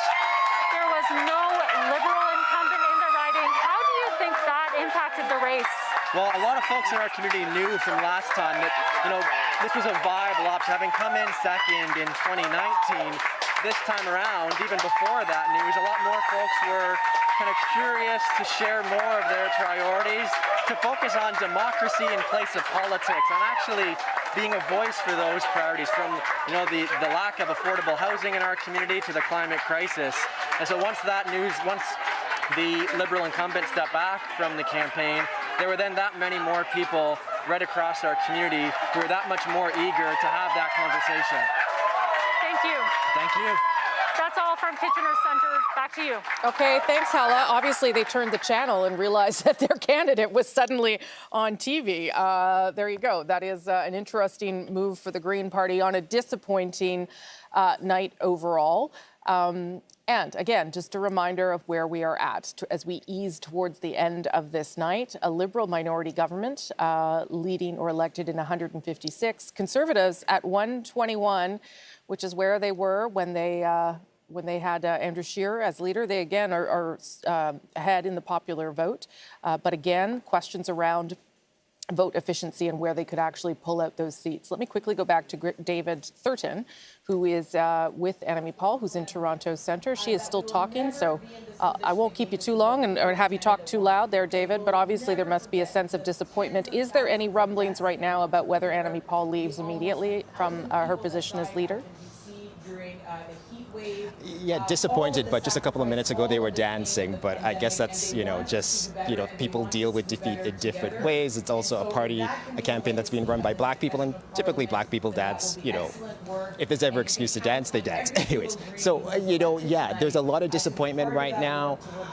There is a feeling that this was not the kind of campaign, this is not the kind of result that they wanted to see tonight. I mean, she has placed in a distant fourth place behind the Conservative candidate with, a vote share that was, basically, identical to what she got in 2019 when she basically wasn't, as well known. So this is a very disappointing result for Annamie Paul. And as you mentioned, the leadership review questions begin under the Green Party's constitution within 6 months. After a federal election, a leadership review is automatically triggered. We heard from Elizabeth May out in Vancouver Island, basically saying she wants to see a review as to, why they didn't have a full slate of candidates. So there were questions about Paul's leadership well before this election.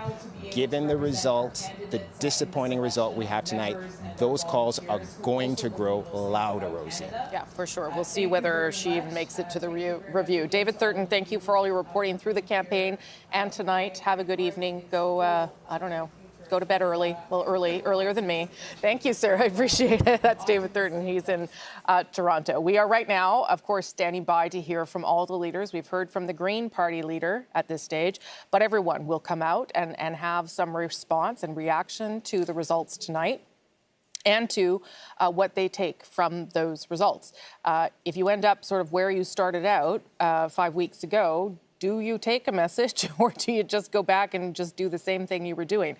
I think our panelists all agreed that you'd be wise to take some sort of message, so we'll see what that is. Let me bring you there. That is the Conservative headquarters in Oshawa, Ontario. Hannah had told us earlier this is a really big venue, so they were able to bring in a fair number of people under the COVID restrictions, and a lot of staff, Conservative staff too, are there and have made their way down in order to provide an audience to Erin O'Toole. It'll be interesting to hear from Erin O'Toole tonight. I don't know, Lisa. What would you know Erin O'Toole better than I do? What would you expect to hear from him? What do you think his mood will be? Well, he's going to come out positive for sure, because he wanted to come out and have a positive campaign. He's going to thank everybody for doing such a great job, so working so hardly, and talk about our positive. He may mention the fact that he had a plan and that the plan was to be implemented. Oh no, not the plan. And he will, he'll be gracious and he'll say the right things and he'll say that they'll live on to fight again. Yeah. Does he have to I mean, he has to sort of demonstrate he is the leader, I guess, in order to send a not-so-quiet message to some of the people waiting in the wings. He is the leader, and he's going to talk about the accomplishments, and he's going to recognize that there is some disappointment that some incumbents have lost. And then he is going to say, but for the future, we're going to go back and we're going to hold them accountable, and this is what we're meant to do. And Canadians have spoken, and yeah. So you could see this one of two ways. You could see this as Canadians interested in the idea of a Conservative Party that moves a little further to the centre.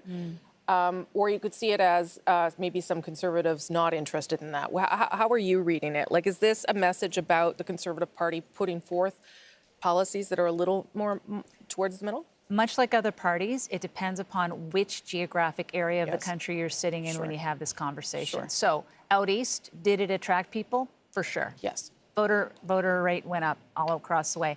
Quebec, we're holding our own. Ontario, shut out a fortress Toronto. So obviously they're going to have to take a look at what's going on there and what's happening. And in BC, I don't know. I'm still trying to figure out BC. Yes, I am as well. I'm not sure. I'm not sure we have a clear picture of what's happening in BC. Okay. Thank you very much for that analysis. David, why don't you weigh in, too, on what you're thinking? Well, look, the seat numbers are largely static, but what's interesting is the seat distribution, right? We don't yet know what's going to happen, for example, say in the central Newfoundland riding held by Scott Sims. That's not being totally called tonight because there's still a couple of thousand mail-in votes that need to be counted on the margin. It's just a few hundred there right now.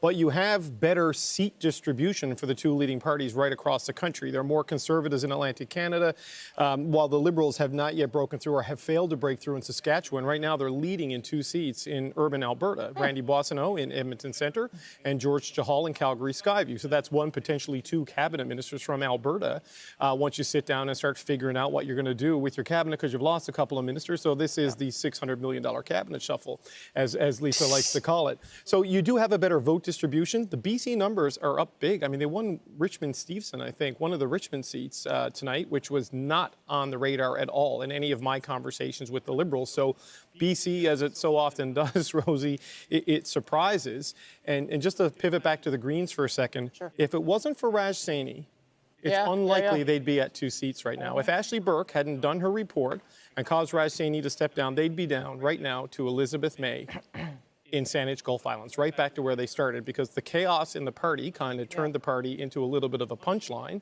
And, you know, a zero-emission clown car is still a clown car. And that's what happens in politics when you don't put a professional footing out to the electorate. Yeah, I mean, I was a little stunned that Elizabeth May said, we're still here. People think we're not going anywhere. We're still here. I'm not sure that you can make that assessment given what's happened here tonight. Yeah, well, she's still there. And you know, and that seems to be the constant in the Green Party of Canada. But, you know, you look at Fredericton right now where they're well back. Kitchener Centre is kind of very, to take nothing away from the candidate there, there are very specific and unusual circumstances there for that to be in play. The leader, I believe, finished 4th in her riding, and the breakthrough Paul Manley candidate also right now is trailing, if I can see the map. And he's in tough there. I think, is that a Conservative lead right now in the Nanaimo Ladysmith? Yeah. So it just goes to show you what a bad year it's been for the Green Party of Canada. Okay, as we wait for Aaron O'Toole to emerge and speak to his supporters and to Canadians, Adrian's going to show us a bit of the picture in Alberta. Yeah, well, let's look what's happened to the votes in Alberta, particularly to the Conservatives. If we can look at the vote change, you'll see that there has been, 14% down for the Conservatives. Where did it go? Well, clearly went some to the NDP, some to the People's Party of Canada. So what's the consequence of that? That's when you have to look at some of the very tight races that are still not done yet in Alberta. So Calgary Skyview, George Chahal, again, we've been saying all night, he might get a knock on the door. Would you like to come join cabinet? But his lead is 583. Again, look at the People's Party lead, People's Party numbers there. That's the difference there. Same sort of story that is happening in Edmonton, Griesbach. So you have Blake Desjardins, who is in the lead in Edmonton, Griesbach. But again, look at the distinction. Look at what's happened with the People's Party of Canada. And one last one to look at here that's still not decided, Randy Boissonnault. He is the Rhodes Scholar who won in 2015. Should he pull this off, he too might get that knock on the door. But again, People's Party of Canada, look at the numbers there. That's the difference. If we can go back to that board of the vote share change, because yes, it is about the People's Party of Canada, but nowhere else in the country did the Conservatives take a tumble like they have in Alberta, down 14 points. Surely some of that is Jason Kenney's responsibility. You know, you can imagine that that's what some Conservatives are thinking tonight. There's no doubt. And again, we cannot, you cannot lose the timing of when that happened with Kenney's. I'm sorry it didn't work so well. Today is, this is when the vaccine passports, although they will not call them that, go into effect. You know that's on people's minds. Yeah, and it's also the position of Aaron O'Toole was not to be strongly supportive of vaccine mandates or vaccine passports. And then he saw Jason Kenney come out and have to do it and put more restrictions in place. Is that something that would be occurring to people, Lisa Raitt, right now, that Jason Kenney didn't do them any favors? Well, when you look at the numbers like that, you're kind of led to come to some kind of conclusion, but they're going to have to dig in. And what I do trust is I do trust those MPs who are getting elected in Alberta and Saskatchewan to tell you exactly what they heard on the ground. That's when you find out. So when they all go back and meet in caucus, they'll talk to one another and say, this is what happened, because we heard it. Yeah. Those two ridings that might go Liberal, that would explain that a little bit, I think, too, would it not? Oh, yeah, 100%. I was just smiling because I'm going to wave to my kids. They just texted me and said they're going to bed. They've had enough of you. They've had enough. They've had enough. Well, you've made your big TV debut. Now they're over you. Exactly. That's how it goes with kids. Teenagers. There you go. Teenagers. Good night, kids. Not to the rest of you, though. Everybody else got to stay awake because we've got to hear from the leaders. Aaron O'Toole is the one that we are expecting out shortly. He will be leader of the official opposition. He will remain Conservative leader so long as his party agrees with him.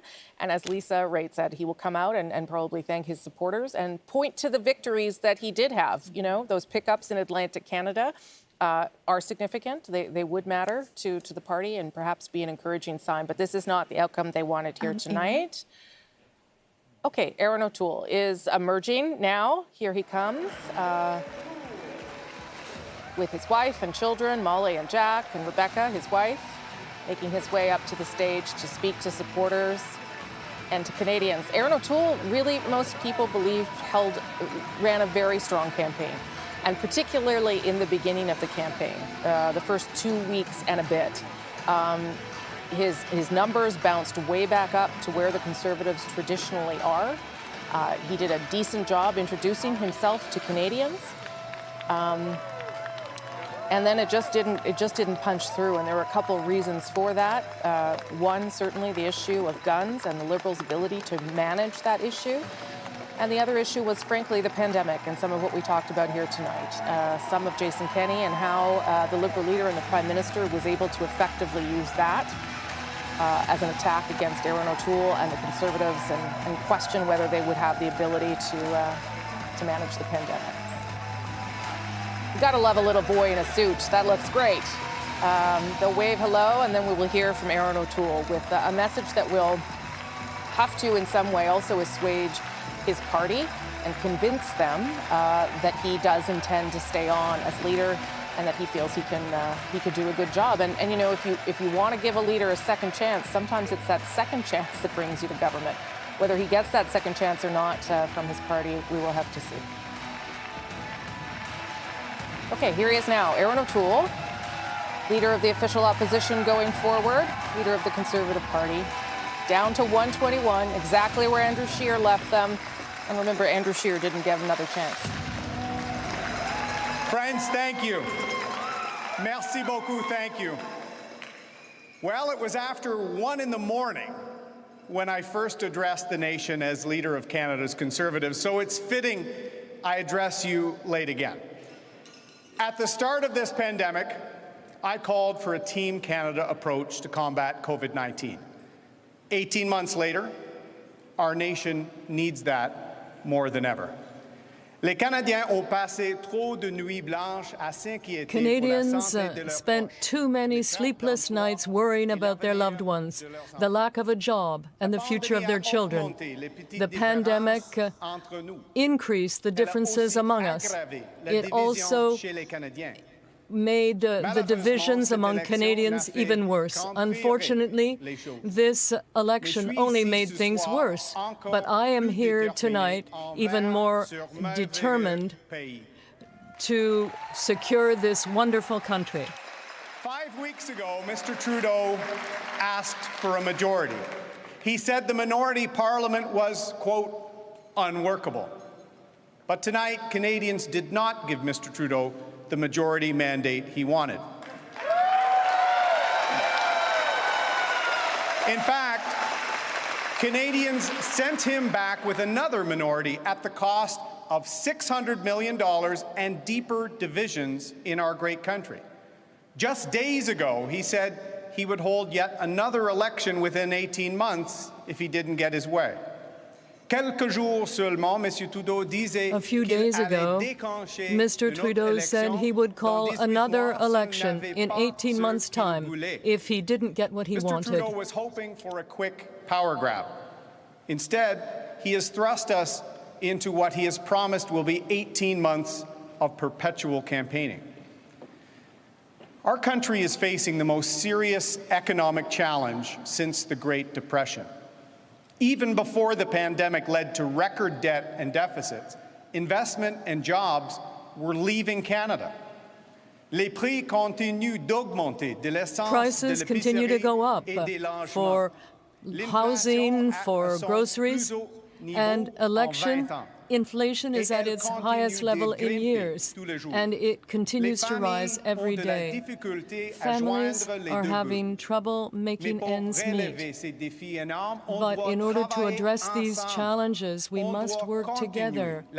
We must continue the fight. We have been divided. For too long, we have seen politicians pit region against region, neighbor against neighbor.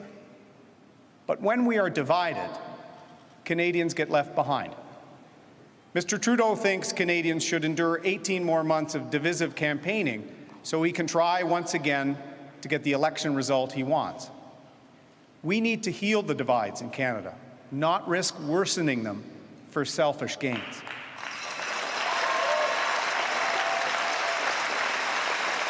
A few months ago, I told Conservatives that our party needed the courage to change because Canada has changed.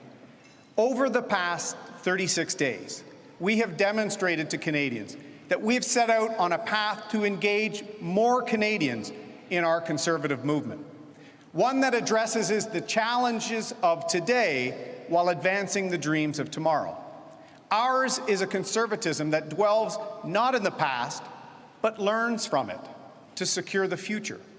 Qu'on offre un nouveau mouvement conservateur, un mouvement conservateur pour relever les défis d'aujourd'hui, un mouvement challenges, a conservative movement to achieve the dreams of tomorrow, and a conservative movement that does not only look to the past, but learns and acts to secure the future. It is a Conservatism that reveres strong communities and compassion for one another, for our environment, and for those in need at home and abroad. It is a Conservatism that respects hard work and character, and the fact that millions have come to this great country for liberty and opportunity. It's a Conservatism that believes reconciliation is more than a box to check. It is the very keystone of Canada reaching its potential, and it starts with clean drinking water as a basic human right still denied to Indigenous children born today. And above all else, it is a Conservatism that believes Canada is the greatest country on earth and that our best days are on the horizon. A Conservatism that builds Canada up.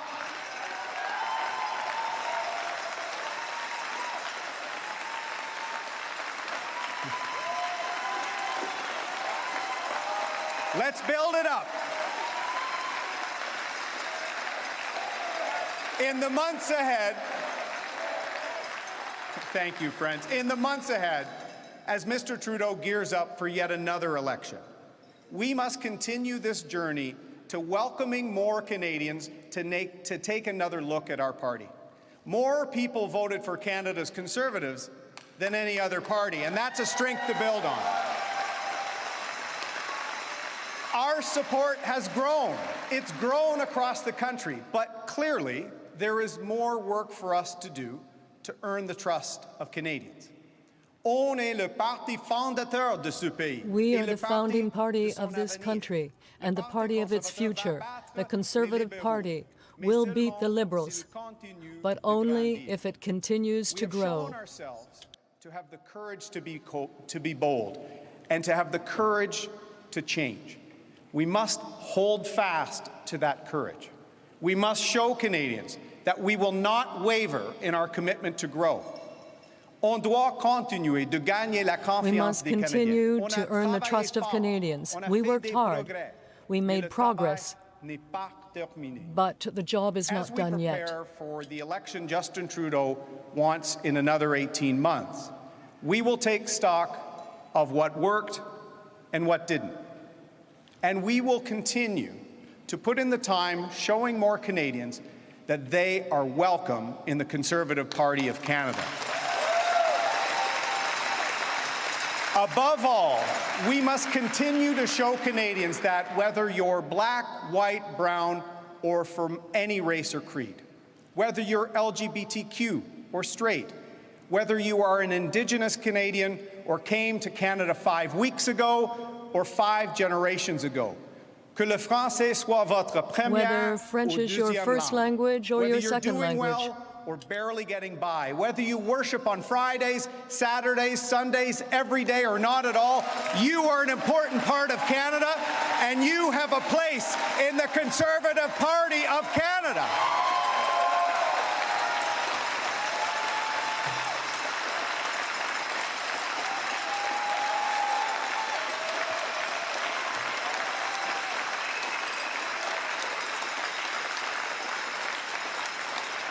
Friends, I'm standing here tonight because of the steadfast support of my true partner, the love of my life, Rebecca. Thank you for being my rock and my safe harbor. And I'm so glad more Canadians got to know the wonderful person you are these last 5 weeks. I also want to thank my children, Molly and Jack, for being my inspiration. It's because of you that I believe so strongly in securing Canada's future. My mother passed away when I was 9, but I know she is here tonight because I see her in my daughter Molly, who shares her name.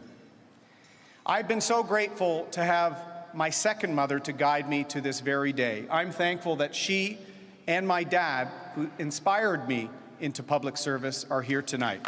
Thank you.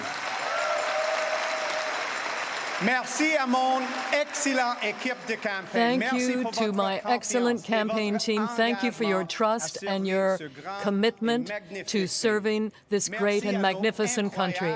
Thank you to our incredible candidates and our fantastic volunteers. I joined the military at 18 to serve Canada and its people. And some of the people I served with are in this room tonight. I will never stop serving this great country. And my pride in Canada has deepened these past 5 weeks as I've gotten to meet more incredible Canadians from all walks of life. My family and I are resolutely committed to continuing this journey for Canada. Ce soir, j'ai parlé avec Monsieur Trudeau. Tonight, I spoke to Mr. Trudeau. I congratulated him on a hard-won campaign. This country and the well-being of its people first. And I told him, if he thinks he can threaten Canadians with another election in 18 months, the Conservative Party will be ready. And whenever that day comes, I will be ready to lead Canada's Conservatives to victory. Thank you, Canada. Let's get to work.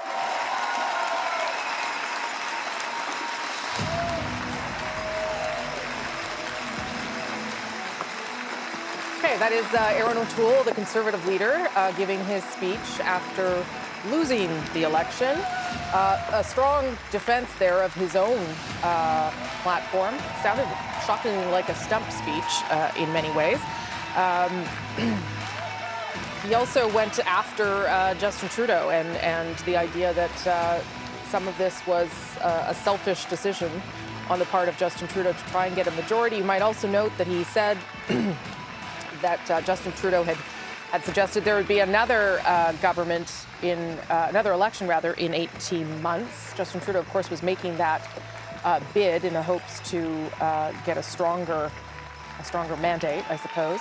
Aaron O'Toole might be saying that again to his own supporters in order to make sure that there's no leadership race because they're worried again about another election on the horizon. Hannah Thibodeau is there in Oshawa. Hannah, how are people feeling there behind the scenes? Yeah, you know what? I want to know where this energy from Aaron O'Toole was over the past 3 days. In the past 3 days, it was kind of a much more muted campaign. Tonight, he kind of gave the speech of, I want to keep my job speech. That's how I saw this tonight, because right now, we're at 121 seats. That's the exact same number that Andrew Scheer won in the last election campaign. But he is considering this a win, keeping Justin Trudeau at a minority government. And clearly, he wants more time to be able to come back and fight another election campaign. That's what I took from that speech, and that's what I'm taking from people behind the scenes. They consider it, at this point, I think they really did hope to win in this election campaign, but what I'm hearing is that by keeping him at a minority, that still is a win for Aaron O'Toole. Now, does that mean that people aren't going to have the knives out for Mr. O'Toole? Absolutely not. Talking to people behind the scenes, there are people within the party who are PPC. There's also the gun owners. There's also the people who are anti-abortion. They're all going to be pulling and tugging at him and potentially trying to take him down. But clearly from that speech and what I'm hearing from behind the scenes, he wants to stay on as leader. And you heard him in his very last line that he would be ready for it if it's called in, he says, 18 months. Okay, I would agree with all of that analysis, Hannah. Thank you very much. Appreciate all your work throughout the campaign. We'll come back to you if we have time. I think, Lisa, maybe that speech also speaks to what you hinted at early, and that is that a bunch of people are kind of going to come back fiery than ever, because it wasn't really a big way to go Justin Trudeau speech, and I'm sorry it didn't work out for you. It was pretty defensive. 4 times. Or offensive, yeah. Yeah, 4 times he said, he's going to try to call an election in 18 months. So he's planting that seed. And he said they're going to go back and take stock and that they're going to be ready again and that they want to grow the party. So pretty much what you heard the night that he became the leader of the Conservative Party of Canada. Right. So it's the same message. And he seems to want to follow that path. So that's what he has to go back and convince caucus that he needs the ability to do. He also said that there was growth in his vote, and there was not growth in his vote. So, I'll let everyone else do the postmortem tomorrow. 157 to 121 is where we ended up. We're going to Yves-François Blanchet, is that correct? All right. Here is the Bloc Québécois leader. He's also down 1 seat, so let's see what he's saying. And we did get some surprises this evening.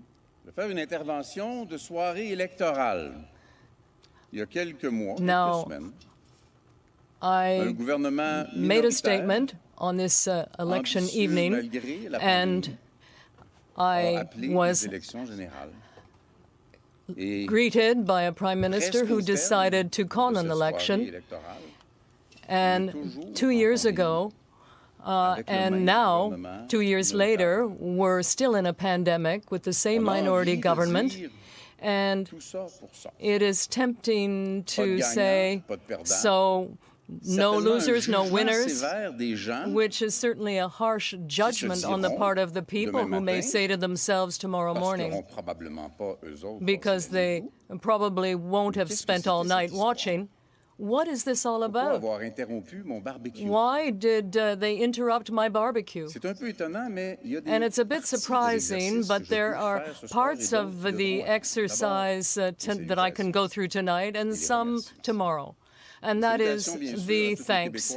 And of course, the thanks to all the Quebecers out there. My greetings to Quebecers, my greetings to all the activists who spent 5 very intense weeks. My greetings and my thanks to all the candidates who showed their courage throughout the streets of Quebec. You know, there's something very personal about this when you can convince strong personalities, extraordinary people to get involved in politics. And of course, there's something personal that you can observe too. At the same time, there are other people who made the same commitment, who were elected, and who are now joining the Bloc team, and will make the Bloc team even stronger.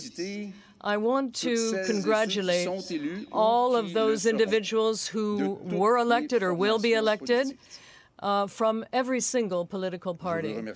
I want to, of course, thank my family and Nancy, the activists, the teams that worked so hard, that worked tirelessly. I want to thank the advisors that you don't see, those discreet advisors who are there, who give you your opinion, and who do their very best. And that's very precious in politics. Now, the result is difficult to comment on. The percentage is approximately the same. The number of seats is approximately the same.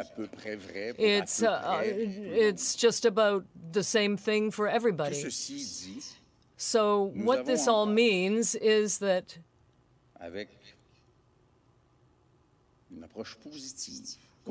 with a positive and constructive and confident approach, it will be our duty to do more. We will have to do more and do better. The people of Quebec expect that we will do this, that each and one of us will do that. Our teams, our new elected MPs. Of course, we always have to do that with heart and sincerity and with courage, and we always have to do it with passion.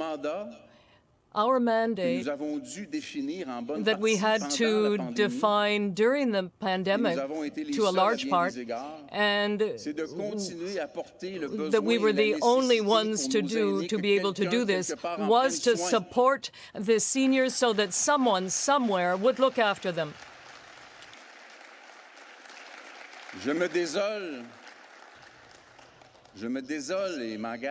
I'm very sorry to have had to lead that fight and to be saying to seniors between 65 and 74 that they may get a check, but not what they deserve. And we will also have to continue our battle to increase the resources given to every province, including Quebec. In other words, to have covered 35% of the costs of our health care system. And we want to see an end to the provinces being taken hostage because of the fiscal situation in Ottawa. The wait lines in surgery, the way that medical personnel and our nurses are being treated. It's all about the way our seniors are being treated, and that means more money for our healthcare system.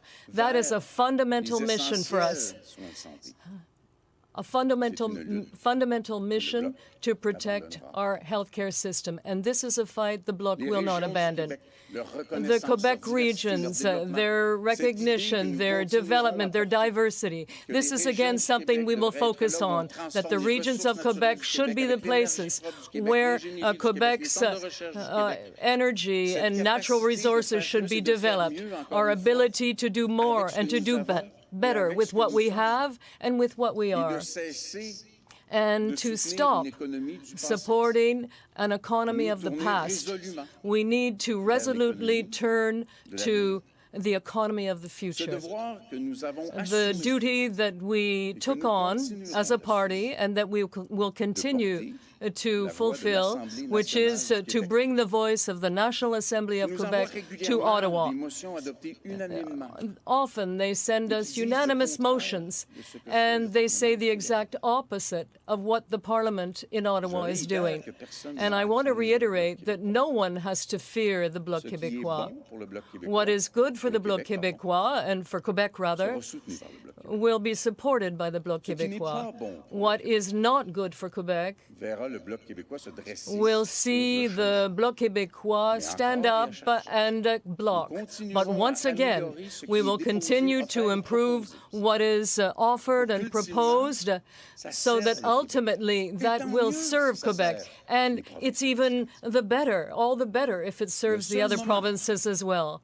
The only time when someone will have to fear the Bloc Québécois is when we want to propose something that is bad for Quebec. And I just want to reiterate the proposal I made in recent days. And in the next few days, I will be contacting each one of the political leaders in the House of Commons, and I believe that it is our duty to act in good faith and to hold a discussion among ourselves to ensure that Parliament functions. We are still in the middle of a pandemic, and that Parliament will have to last an acceptable amount of time. And in order for that to happen, and I'm saying this in complete sincerity, we will need to put behind the rancor of the past, because that is clearly what Quebecers and Canadians have said they want to see. In terms of that Parliament, how it will act, who will speak, and who will represent which interests. So collaboration and cooperation is a must, and we will fully participate. Why? Because we are still in a pandemic, and because we absolutely must now make the economic and environmental transition that will bring Quebec and Canada, I hope, away from the current model, which is taking us nowhere and probably taking us much closer to a disaster. It is in adversity that we prove our mettle. That is true for Quebec, it's true for Canada in a pandemic. And I would say this as well. This context did not make us or the Liberals or the Conservatives or the NDP. It didn't mean that it was an easy campaign. It was a difficult campaign, but it was constructive. It was a daily challenge to do better and to go further. The activists and the candidates proved themselves. They proved what they have to offer. And this is not the last time they will have a chance to do that. Quebec is strong. Quebec is very strong. And who knows, perhaps one day a strong Quebec will decide. I have an idea of what we would like in the Bloc Québécois. We would like we know what we want that decision to be, but we don't know when it will happen. In the meantime, it is our duty to put forward and to highlight the interests of Quebec every single day. And we must expect that later on tonight or tomorrow, and maybe in some cases on Wednesday, we will have to look again at the results as they progress in this election, because for now, we're in kind of a statu quo ante. That means we have to start up the same conversations that were suspended when the collaboration became a partisan exercise. So the results will only be known later. And it will be in another forum that I will have an opportunity to comment on them. And again, I want to extend my thanks to all Quebecers, all activists. We still have great things to achieve together. And again, we have the team to do it. Thank you very much.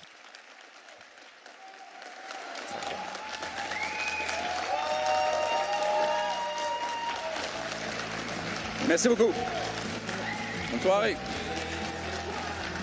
All right, that's Yves-François Blanchet, the leader of the Bloc Québécois, tonight holding his own in Quebec, but not improving on his situation either, which is sort of the story of this election, if you will. We've now heard from Annamie Paul, Aaron O'Toole, Yves-François Blanchet. Normally now we should hear from Jagmeet Singh before we hear from the Prime Minister, Justin Trudeau, to see how he feels after these results. Sarah, what do you think we're going to hear from Mr. Singh? What kind of message does he have to deliver to Canadians tonight? You know, I think Jagmeet has maintained a positive and hopeful outlook throughout this campaign. I think we're going to hear much of that. I mean, we're picking up seats, although some of the results are still coming in. I think he has performed well, and so hopefully we'll hear that. And rallying up support, I think he's going to need that as he moves forward as well. So looking forward to what he has to say. Okay, and there he is with his wife, who they are expecting their first baby. We were chatting last week. He's very excited about that. Probably some dance moves, too. And some dance moves. He does love a dance move, that guy. Okay, Jagmeet Singh now addressing Canadians after his results tonight. Here he is. Thank you very much. Thank you. Appreciate all of you. Un grand merci. Thank you so much to our team, to all the volunteers, to all our candidates. And grand merci. Thank you so much. I want to recognize the hard work of all the leaders and their teams. Thank you for playing your role and being a part of our democracy. I want to congratulate the Prime Minister on his re-election as Prime Minister of Canada. And I want to thank Canadians for voting. And I want to let Canadians know that you can count on New Democrats to continue fighting for you. As we've fought for you in the pandemic, when times were difficult, when people were struggling, when people were worried about their future, we were there for you. We fought to make sure people got more help.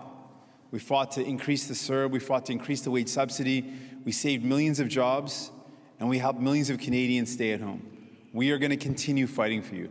Just the same way we fought for you in the pandemic, you can count on us to continue those fights. We're going to make sure that we fight hard to defend our environment, to make sure we're fighting the climate crisis like we really want to win. You can count on New Democrats to keep on fighting to make sure you can find a home that's in your budget for all those people struggling to find a home. We see you, we hear you, and we're going to fight to make sure that there is a home in your budget. To people out there that are struggling with health care, you can count on New Democrats to keep on fighting for you to make sure we get profit out of our long-term care system, to make sure our loved ones, our seniors, never again bear the brunt of any sort of pandemic or any sort of outbreak, that we care for our loved ones and our seniors and put them before profits by eliminating profits in long-term care. And we are going to continue to fight to make sure our healthcare system is there for you when you need it, there for you and your loved ones when you need it, by making sure we include medication coverage, pharmacare, that our teeth are covered through dental care, and making sure that our mental health is also covered and included into our healthcare system. Friends, I also want you to know that we are going to keep on fighting to make sure that the super wealthy pay their fair share, that billionaires pay their fair share, so the burden doesn't fall on you and your families. And I want you to know that we're going to continue to fight for justice for the first people of this land. Indigenous communities that continue to be denied basic human rights, clean drinking water, adequate housing. We are going to continue to fight for you. We've heard your stories. We see you. We are going to fight for you with everything we have. You can count on all of us, all New Democrats, to continue that fight. Pour les Québécois et Québécoises, peu importe le nombre de députés dans notre caucus, whatever the number of members of parliament in our team or our caucus, I want to assure you that we will continue to fight for you, just as we did in this pandemic. We were there for you. We knew that there were difficult times. It was so challenging for people. And that's why we fought to increase the CERB, which helped millions of people in Quebec. And we will continue to support you, just as we increase the wage subsidy, and in so doing, we save millions of jobs. So you can count on us and our team to continue to fight for you. All our members of parliament will be looking for victories and gains for the people of Quebec and people right across this country. You can count on us to ensure or to defend the environment and to address the climate crisis and to invest in health care. You can be sure that we will be there for you. And you can also be sure that if we work together, we can build a better society, and that's exactly what New Democrats will do. Friends, I want you to know that our fight will continue. We are never going to give up fighting for you and your families. As we have done in the pandemic, as we showed you in this campaign, we will continue to make sure you are first, your families are taken care of, that your needs are met. That's what New Democrats are all about. I want to leave you with something that my mom always taught me as I was a kid. She always said that we are all one. And it is so true. We are connected. When people around us are hurting, we're also hurting. But when we take care of one another, when we support one another, when we lift each other up, we all rise. That's what you can be sure of. New Democrats will fight to take care of all Canadians so that together we all rise. Thank you so much. Merci beaucoup. Je suis tellement fier d'être ici. Merci. I'm so proud to be here. Thank you. Okay, that is Jagmeet Singh, the NDP leader, and his wife, Gurkinkar Sidhu, who is pregnant. They're expecting their first child. Olivia Stefanovich is there in Vancouver. Olivia, what are you hearing from the NDP about how they feel about tonight? Well, Rosie, New Democrats came into tonight saying that any growth would be a sign of success, and the NDP is certainly seeing that tonight with modest growth, adding a few more seats to the 24 seats it holds in the House of Commons. And we heard Singh speak about some of his priorities. Since he has a few more seats now, he might have more clout, more influence in Parliament. He spoke about priorities such as pharmacare, advancing reconciliation, things that he wants to bring to the negotiating table in a minority government situation.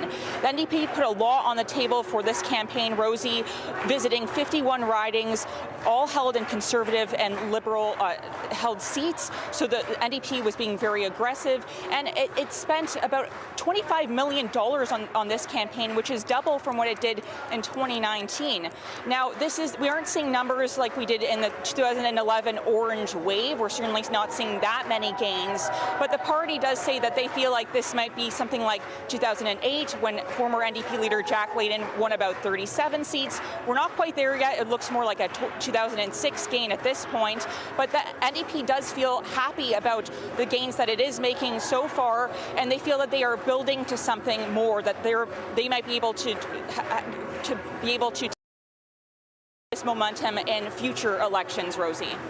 Okay, Olivia, thank you so much for that. Thank you for all your coverage throughout the past 36 days. Get home safe.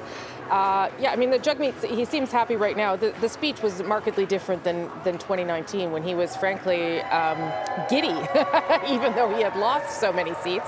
So maybe lessons learned as a politician there about how you should respond. Thank you. Again, Olivia talked there, Sarah, about wanting to create momentum moving forward. I mean, certainly there is some, but again, we probably shouldn't overstate the success. NDP is still the fourth party inside the House of Commons. I think they're modest gains, obviously, but I think for Singh as a leader, I think he's definitely proven himself through his likability, through his performance throughout this campaign. And I think with younger voters, we're hopeful that this momentum will be something that we can capitalize on in the next election. Yeah, I mean, I guess the difference between Jagmeet Singh and Tom Mulcair, and there's probably a very, very, very long list of differences.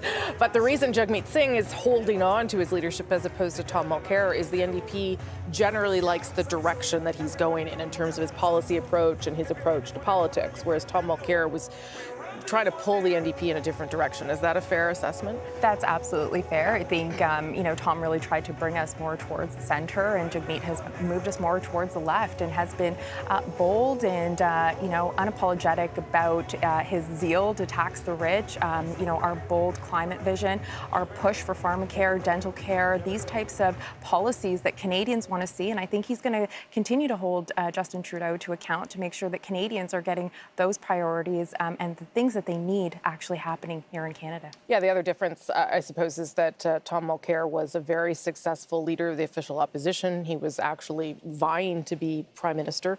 And so when that failed, the rejection of him as leader was probably more severe. Okay, I want to show you a couple of ridings where it is too close to call.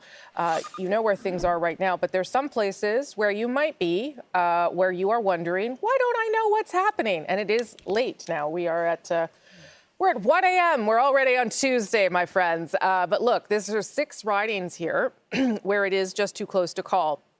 Spadina, Fort York, is that riding with Kevin Vuong, who was the Liberal candidate, who still is as a Liberal on the ballot, but he will not be a Liberal if he were to win.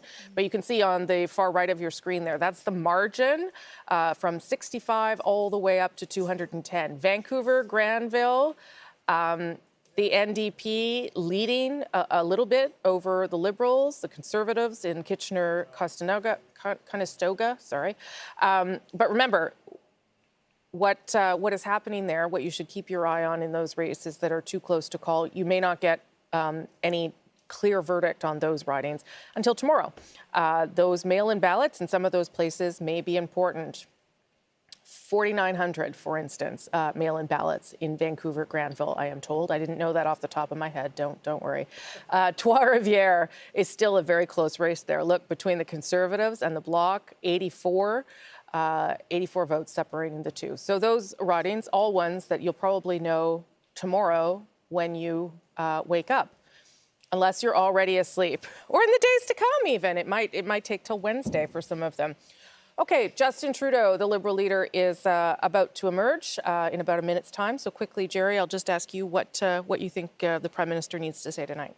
Well, I think he needs to strike a conciliatory tone with the other leaders and hopefully let everybody get off to bed. Do you mean you, Jerry? Is that what you mean? I am one person who needs to go to bed, but I assume the rest of you do as well. Yeah. I love this stuff. Okay, so a conciliatory tone, but also speak to Canadians about what he heard too, because there are some Canadians that are angry that he did this. Absolutely, and I think he needs to state in his terms what he believes the mandate to be, and I think he'll roughly say, we're being ordered back to work, and I look forward to getting back to work. Yeah. How quickly would they get back to work, do you think? It's a great question. Yeah. Probably, you would assume 2-3 weeks. Yeah. I think the last transition, when I looked back in 2019, was maybe 4 weeks. Yeah. I don't think they would leave it that long, do you? I don't think so, but I'm sure everybody's exhausted. There's still a lot to do, though. Yeah, I mean, it is, and David and I were talking about this earlier. We sort of went from the election in 2019, a couple months, into a pandemic for about 2 years, almost 2 years, and then into another election. I mean, and David and I aren't working as hard as people who are in government. I don't think so anyway, David. Well, and on top of that, we had Iran shooting down the plane, and the Wet'suwet'en rail blockades. That's right. Then the outbreak in China with Canadians stuck in Wuhan needing to be repatriated, and then the virus came to our shores, and now we're into wave number 4, and it's burning up, particularly in Western Canada. So in terms of like a transition, they've lost some cabinet ministers tonight, some more are in jeopardy, but the core of the government is still largely intact. So they're going to need to get back to work really fast. I mean, the government still exists. There's still a prime minister. There's still a cabinet. It's parliament we're picking here tonight. But the challenges in front of the country are still absolutely enormous, which is one of the reasons Trudeau was criticized so much for calling this election when he did. And essentially, Canadians seem to feel that the minority parliament was doing a good job for them during the pandemic. And while it may have been inconvenient for Liberals, I don't think they convinced the country it needed to change dramatically enough. So the message here is the homework assignment is incomplete, as Jerry said. Now get back to work and finish it off. Yeah, I do wonder, whether there was uncertainty around letting a different government lead during a pandemic. Like, you already know the Liberals have figured some stuff out, right? I mean, they've got it in hand. I mean, there might be things to criticize, but you already know that, okay, well, we've seen how they manage it. So maybe we'll just let them finish that off. I don't know how much of that was a factor. Well, I mean, when you look at the seat result, it's pretty clear that people are effectively saying, didn't you hear us when we told you the first time? Yes. Let us yell a little bit louder this time, Mr. Trudeau. Yeah.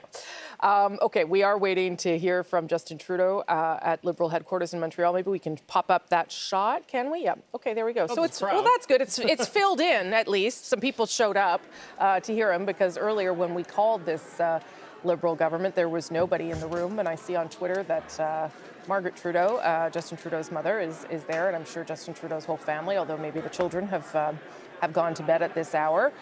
So he will come out and give his speech, as Jerry said. It will have to be conciliatory. It will have to reach out to the other parties, and it will have to recognize that Canadians have said, sure, you can be Prime Minister a little longer, but we want to make sure that you're doing what we say, sort of thing. Yeah, David? Yeah, and I think there is obviously a willing partner at the table right now. There is a more conciliatory tone from Jagmeet Singh than we saw from Erin O'Toole. I mean, O'Toole kind of said, this isn't over. We're going to keep trying to grow, and we're going to maybe get you next time. Singh said they wanted to work together on a lot of things, but I think the most interesting part from our visit at NDP headquarters tonight was not what Jagmeet had to say, it's what Olivia Stefanovich had to say when she said they spent $25 million on this campaign. That's big money for the New Democrats, and that's a lot of fundraising to fill those coffers back up, and that's going to take a lot of time because there's probably a lot of debt there. They've mortgaged the building they own in downtown Ottawa, so that, as much as anything, could determine the life of this minority government. Just noticing someone on Twitter, Jerry Butts, saying, I like Jerry Butts in the back and forth with Rosie Barton on TV. He should do more of that.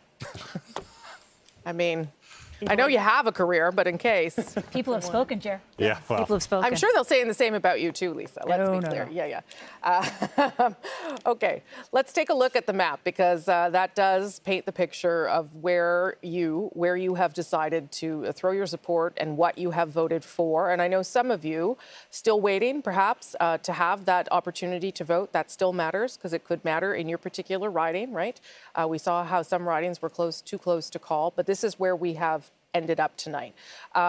With, as we saw there in Alberta and Saskatchewan, at least use it. All right, there you go. But that David's right. That does.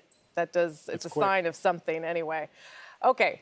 As you know now, you have chosen a Liberal minority government. The Liberals at 156. Remember, they won 157 the last time. Conservatives right where they were under Andrew Scheer at 121. The Bloc right where they were at 32. The NDP have tracked up a few. If all of those seats hold, and we know that there are some races that are too close to call. The Greens have lost one, but they have picked up a different and interesting beachhead in Kitchener Centre in Ontario. Some of that may be because there wasn't a Liberal to vote for, but it's interesting nonetheless. And Elizabeth May keeps her seat as a Green member out on the West Coast. Let me show you a little bit more of how the evening has unfolded as we wait for the Prime Minister of Canada, who does tend to be tardy, so we'll see if he can get himself whipped into shape with his third mandate, his third government. This is the national vote share. Again, that's very close, right, between the Liberals and the Conservatives, and you're probably looking at it and saying, well, wait, I thought the Liberals won. Well, they did. But this is the story of how the vote share works in this country, at least it seems to be, and it's certainly what we saw back in 2019. So the Conservatives ahead on the vote share. Let me show you what that looks like in terms of seats. Again, basically a redux of 2019. And what you'll see here is not much of a seat change at all. Again, look at that. So yeah, the Conservatives aren't even on the board because, of course, they haven't changed seats at all. They are exactly where they were in 2019. The Liberals are down 1. And the NDP up 3. So that tells you the story of this evening. Again, I know many people say, well, why the heck did we do this? You can say that, but I still think that you did get to decide. And I think that that matters because it was your vote and your decision to limit everybody in this way. Okay. We are waiting for Justin Trudeau to come out and speak to supporters and speak to Canadians in his third mandate as Prime Minister, not a majority, another minority. David, what would you, you spent some time on the Liberal campaign, what would you expect from the Prime Minister tonight? He had the campaign in a far more negative tone. They ran negative attack ads than we're used to seeing from the guy who came to power in 2015 on Sunny Ways. But I think that's a function of being 6 years in office and having a track record that follows you around on the campaign trail. Every time you get on that campaign bus, you're bringing some bags with you, whether you want to or not. It's interesting to see how he's going to address this, right? Because, as Chantal said earlier tonight, it's an election that nobody wanted, where none of the parties got what they wanted. And that includes Justin Trudeau. I mean, he failed to convince the country that he needed a strengthened mandate, because he's at 156 there, and I don't know if that includes any of the controversial candidates, so we have to discount from the tally. Yep. He has, to answer your question earlier, George Chahal was elected in Calgary-Skyview. Oh, we are projecting him having been elected there, so he has got a better seat distribution. I don't mean good, I mean good. We've got a result. That's We've got what a I mean, result. to be Yes, clear. I don't mean. even know George. I wish him well, but I don't even know him. The only province they don't have seats in this time is Saskatchewan. The Conservatives are going 14 for 14 right now with the results that we have. There's still a bunch of mail-in votes that are coming in, and the Liberals will tell you that that's going to increase their vote share. They think there's 31, 32%. They're going to do well in that based on what their data is, and they think it could increase. I'm not sure it matters, though, does it? I don't think so. That's nice for them. But I think I'm not sure what difference it makes. Yeah. You're essentially back to a fairly static result. Right. But the message can't be static. I mean, when we sat here in 2019, he came out and spoke mostly to the West, right? Because they had been shut out in the West. You're important parts of the country, Alberta and Saskatchewan. We're going to work towards regaining your trust. There's a lot of angry Canadians out there. And, we were talking about this on your show Sunday. One of our colleagues said the pandemic has made normal people angry and it's made angry people crazy. And if you ask them for their opinion in an election during a time like this, you might not like their answer. I don't know if they really like this answer. I mean, he's still Prime Minister. He's sort of doing the reverse Harper, majority, minority. But it is 3 election wins in a row. It's just, how does he approach it now with a country that might be skeptical? Yeah, and I would imagine, like, just because you've won that one seat with George Chahal, and maybe you pick up and maybe you pick up Randy, you're still going to have to talk to Western Canada, because Western Canada is also saying to you that we're not on board with everything you have. But now they'll have a couple of Westerners speaking inside the caucus and the cabinet room, which they didn't have before. I mean, Jim Carr kind of had the global responsibility for it. Dan Vandel and St. Boniface, they're relying on him as well. But there's nothing like local representation, right? I mean, I remember in Newfoundland when Lisa was in power, and there was, Rob Moore in New Brunswick was the Newfoundland cabinet minister. I think he'd been born in Gander, but he, was living in New Brunswick. It's not quite the same. And Alberta's a bigger, angrier place right now than Newfoundland was even back then, and Labrador, of course. And it's just a question of how do you make it all work now? Okay, we are standing by for the Prime Minister of Canada on his third mandate, Justin Trudeau now, going to come out and speak to Canadians and to supporters and to anyone who is awake at this hour. But we sure are. I am a little bit surprised that we've wrapped things up. I thought we would tonight, but I thought it would go a little bit later than it has. So there you go. That's a bonus, I suppose, that we've gotten this far at all. Look, maybe we can have a look. There we go. Maybe we can have a look inside the Montreal headquarters, Liberal headquarters, if possible. That would be good to see. Just see where things are at. I will say that all prime ministers tend to be late. It's just a thing that happens to them when they get into the office. And sometimes it's because they're busy governing, and other times you just don't understand what's going on. And that's where we're at tonight. Okay. What would we expect, David, do you think would be the first kinds of things that the Liberals would try and do at this stage? So, I mean, daycare was a big one, and they worked really hard through the summer to try and bang off some of those deals with the provinces, I imagine, because they were planning an election. It was a nice thing to do. But what are some of the other things that we could expect from them in the early months? Well, I think childcare right off the bat. I think if you look at the dynamic in Alberta, Jason Kenney could use a win, so maybe this is a way to get something done there. And Doug Ford has an election coming up next June, I believe, and $10 a day daycare for all these suburban voters who just went heavily for the federal Liberals might be inclined to support. And he kept quiet through the most of the election for Justin Trudeau. He did. They laid off each other quite a bit. In fact, there was not a lot of premier bashing in this election. The other stuff I think's got to happen right away, Rosie, is when they called this election, it looked like the fourth wave was not going to be that big, and that proves not to be the case. So you have a lot of pandemic supports that are getting ready to run out in about a month or so, and they'll need to figure out what they're going to do there. For the third time, Canadians have spoken. Pour une troisième fois, les Canadiens I believe that's Mélanie Joly, one of the co-chairs of the campaign. And she is introducing Justin Trudeau. There he is with his wife, Sophie Gregoire Trudeau, and two of the kids who can probably stay up this late. And the little one's gone to bed. Adrian's gone to bed. Here they are, though, the Prime Minister of Canada winning now a third mandate. Remember, took this political gamble to call the election and managed to pull it off. Here's Justin Trudeau. Thank you all. You are sending us back to work with a clear mandate to get Canada through this pandemic and to the brighter days ahead. And my friends, that's exactly what we are ready to do.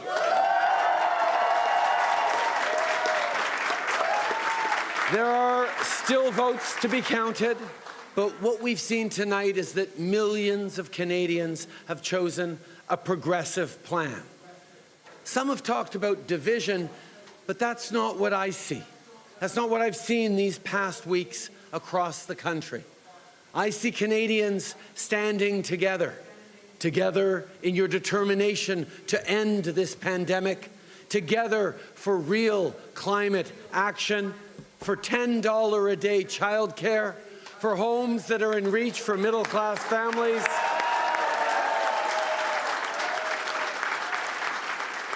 for our shared journey on the path of reconciliation.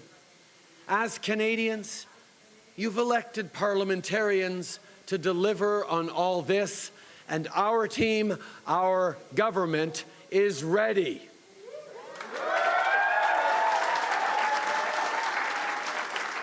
When I became Prime Minister 6 years ago, I couldn't possibly have known what the future would hold.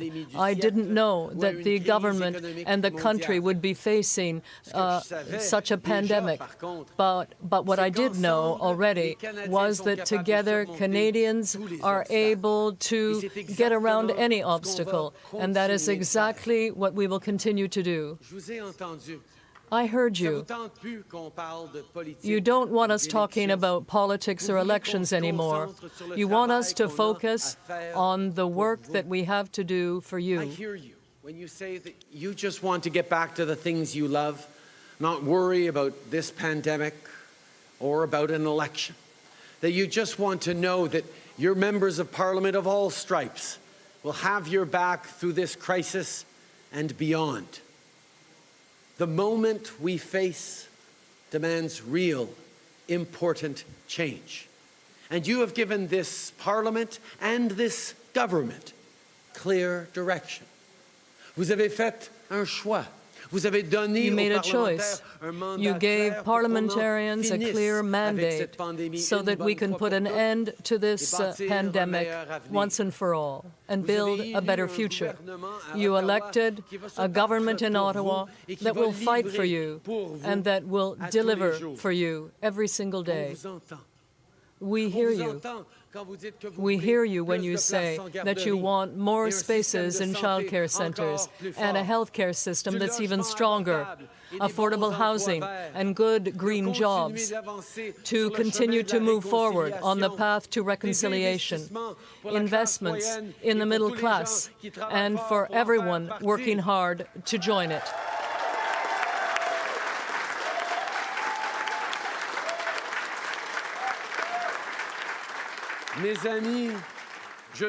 Friends, I'm ready to continue the work. Our team is ready.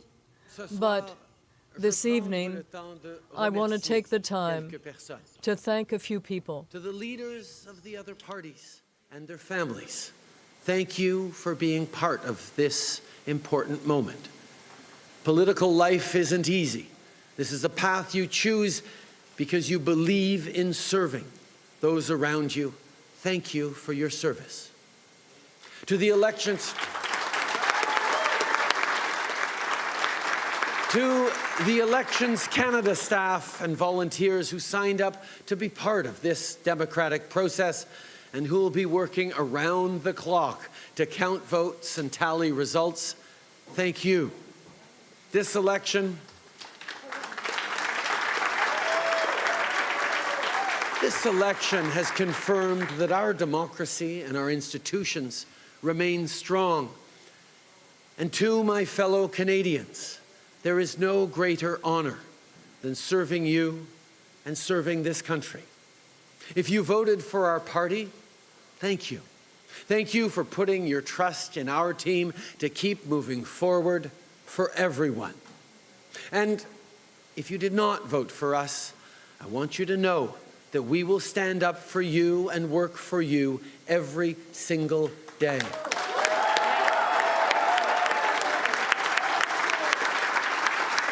Because no matter how you voted, just like no matter where you come from, what language you speak, the color of your skin, the way you pray, I hear you. I hear you when you say that we can only move forward if no one is left behind.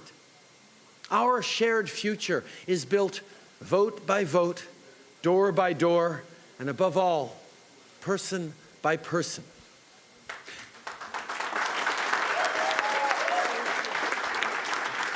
That's something I learned when I first ran in Papineau 12 years ago.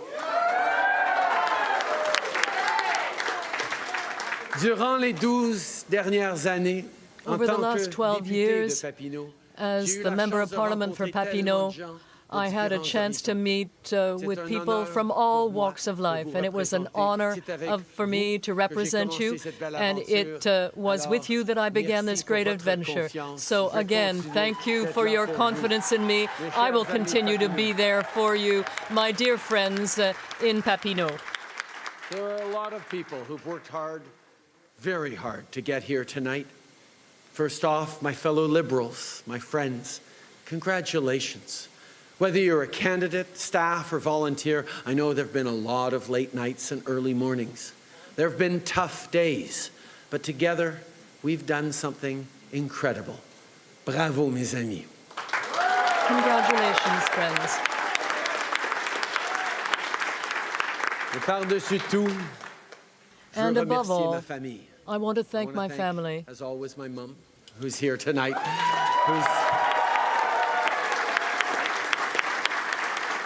who started going through election nights like this when she was a little girl, when my grandfather was running for Parliament in Vancouver North. But thank you, Mom, for always being there. Thank you. And Sophie, and Sophie, 12 years ago, when we made the decision to get involved in politics together, it's because we wanted to defend our values. It's because we wanted to contribute to building a stronger Canada. And right from the beginning, we have worked together. Thank you.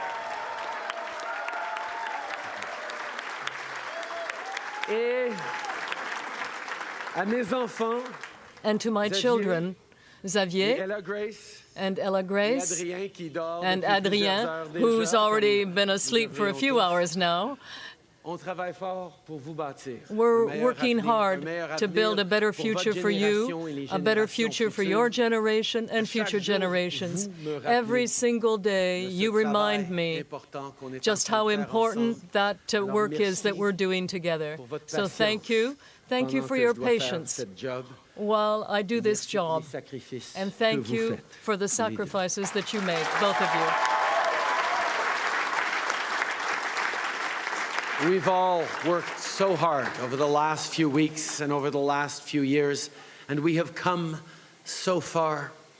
My friends, tonight I think of something Prime Minister Wilfrid Laurier said as his generation was at the dawn of a new century.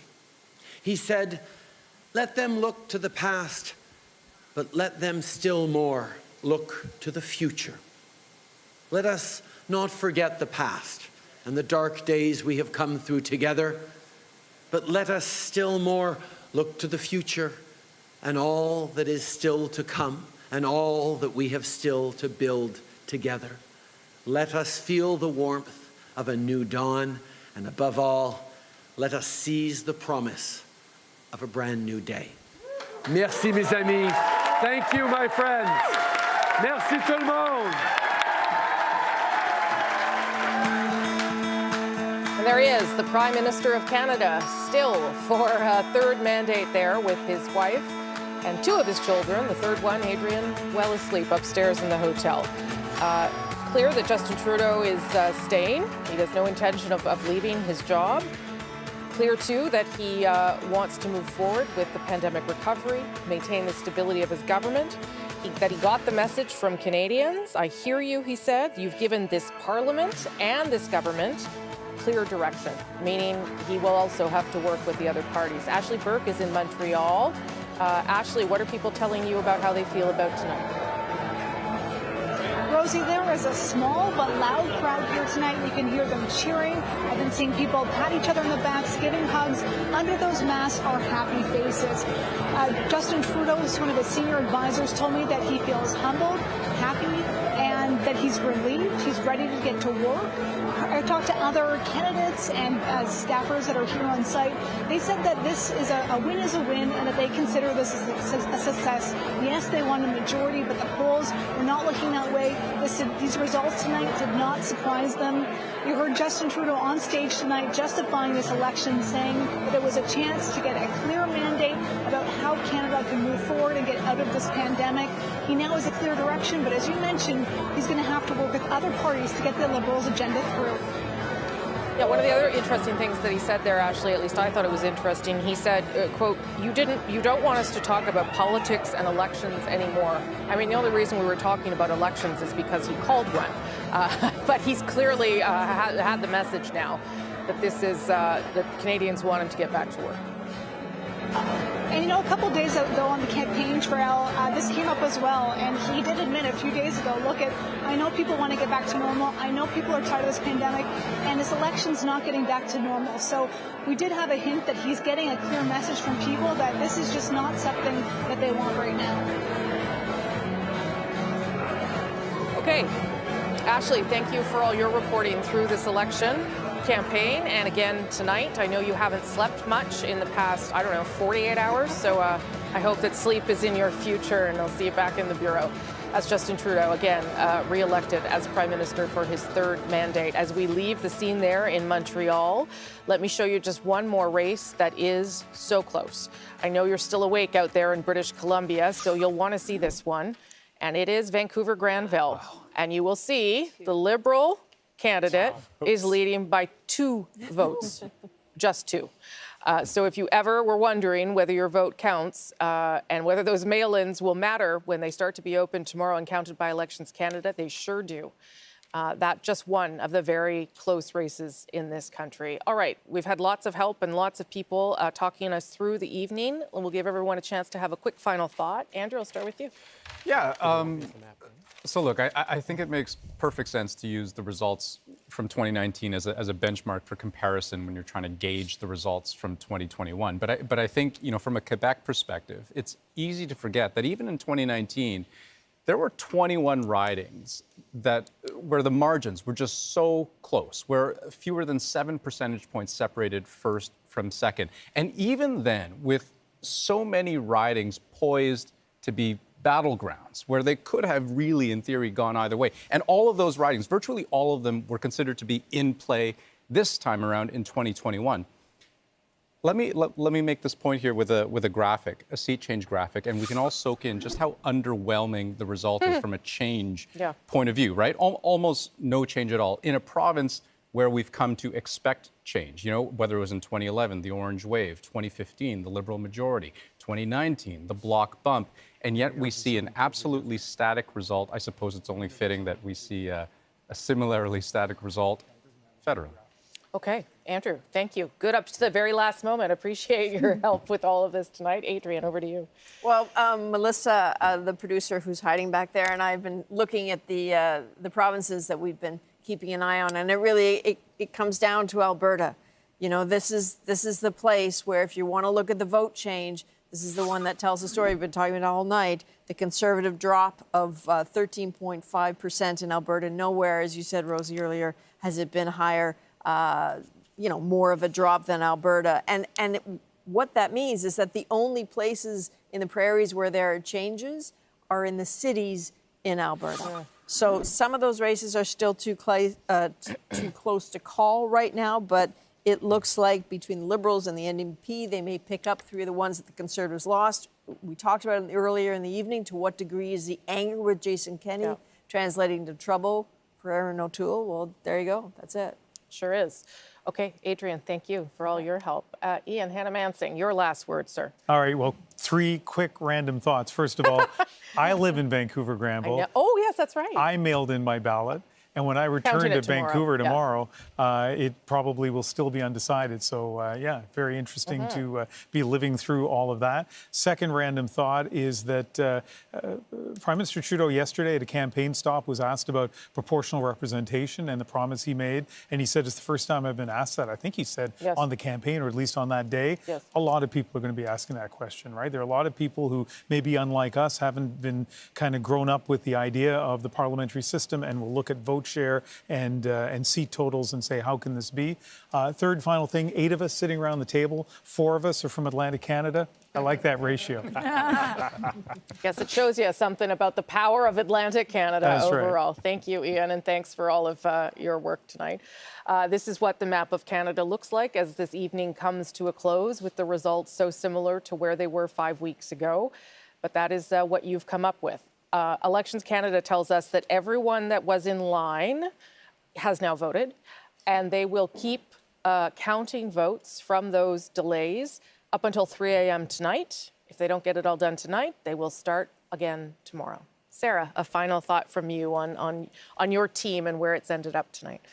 Well, I think we had some modest gains. Obviously, results are still coming in. And I think, as I said earlier, Jagmeet has run a very positive and hopeful campaign. There were some tough areas that we knew we probably weren't going to make inroads, Maritimes being one of those places. But we've held steady in Quebec. We're picking up some seats in BC. And so I think overall, Jagmeet as a leader has performed well throughout this election. And I'm looking forward to what he does moving forward. Okay, Sarah Singh, thank you for being here. We had never met before, so it's a pleasure to have you, and I appreciate you doing it. Thank you so much, Rosemary. And if I can say, this is my first time ever doing this, and I just want to thank you all so much. It's an honor to be here. I've watched this growing up, and so I know sitting at home with my dad, it's a true treat to be here and just be in the presence of such greatness. So thank you so much for having me tonight. That's fangirling, and you should all take it. Just take it. We don't get that very often. We'll take it. That's very kind of you, Sarah. We appreciate you being here. Lisa Raitt, some final thoughts on the blue team? Yeah, much is going to be said about where the Conservatives lost, but the Liberals lost 3 cabinet ministers tonight. I think that's significant. I think if you're asking Canadians what do they think, if they punish the government team, and that's the cabinet, then I think they're sending a message in some areas. So there's lots of stuff to pick through in the next couple of days. And a lot of focus is going to be on the individual leaders, what they should or shouldn't do. So we'll just ride it out and see what ends up happening. But caucus is going to have a lot to say to all of the leaders, without a question. Yeah, you're absolutely right. Yep. And Jerry, this is your first time out too. It is so indeed, and probably won't be as much of a fangirl as Sarah. Well, no, I will be. I will be. Listen, I echo Sarah's. It was nice to meet you too, Sarah, and I echo her comments. It's great to see. I mean, it all looks so easy from home, what you guys do. It is not easy, and thank you very much for doing it.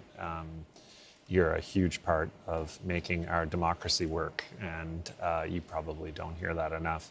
I like the Prime Minister's speech. It won't surprise you to hear me say that. I thought it was really conciliatory. I thought it was quite friendly to the opposition leaders, and he seemed to register the mandate that he'd been given, which was to go right back to work. I'd just close by reminding people how difficult it is to win a majority government in this country. In my lifetime, there have been 2 Liberal leaders who've won a majority government against a united Conservative Party, and they've both been named Trudeau. So it's a very rare beast. So I congratulate everybody from all parties. I know how difficult it is to run one of these campaigns and how much you put into it and how much it takes out of you and your family. So I hope everybody who supported any candidate for any party, but most of all, the people who had the courage to put their names on a lawn sign feel good about themselves tonight. Yeah, that is, it is a very hard job, politics. I've heard from lots of people happy and lots of people sad on my phone tonight, and so I totally can relate to that. Do you think the Prime Minister is going to have a harder time governing than he did when this started? I hope not. Lisa and I were talking about this earlier. I think one of the few things that all of the opposition parties have in common is that they're all better off with a different leader of the Liberal Party. And I think the way they went about that in the last couple of years was to hound him and his people. And I think they'll redouble their efforts, frankly. Okay, Jerry, thank you for that, and thank you for being here. David Cochran's back at his board. I don't know if he's got anything left to say over there or any other numbers to come up with, but he's there. I'm going to plug my Xbox into this and maybe play some video games for the rest of the night. I was going to show you 3 key areas where the Liberals either held on, made gains, or did well, and it tells the story of this election. The road to a Liberal victory always went through the 3 biggest cities in this country and their suburbs. And what you're seeing here in the island of Montreal, they largely held on to, they absolutely held on to everything they had, and they have moved off the suburbs, at least right now, into a Bloc Québécois-held riding. And same sort of story here in Ontario, where you go to the GTA. This was Aaron O'Toole's target. Oops, I did that wrong. Aaron O'Toole's target. This is where he was looking to break in. And look, there's an interesting thing developing right here. Lisa mentioned that 3 cabinet ministers have lost. Deb Schultz not out, but she is trailing. If that result holds, it not only would be 3 cabinet ministers, Rosie, but 3 women in a gender parity cabinet. Deb Schultz, Mariam Monsef, and Bernadette Jordan. That's going to be a challenge for the government. But broadly, the big picture numbers there are good for the Liberals, as they are in the greater Vancouver area. Look at this. This is a lot more red than we expected to see. They've moved in here into what's normally been the conservative, in Richmond, and no, that's Delta, excuse me, in Steveston, Richmond East, and in Richmond, the Liberals are leading or elected right now. And look, they're back in front by this narrow vote in Vancouver, Granville. So they needed to do well in the big cities, and they needed to do well in those suburbs.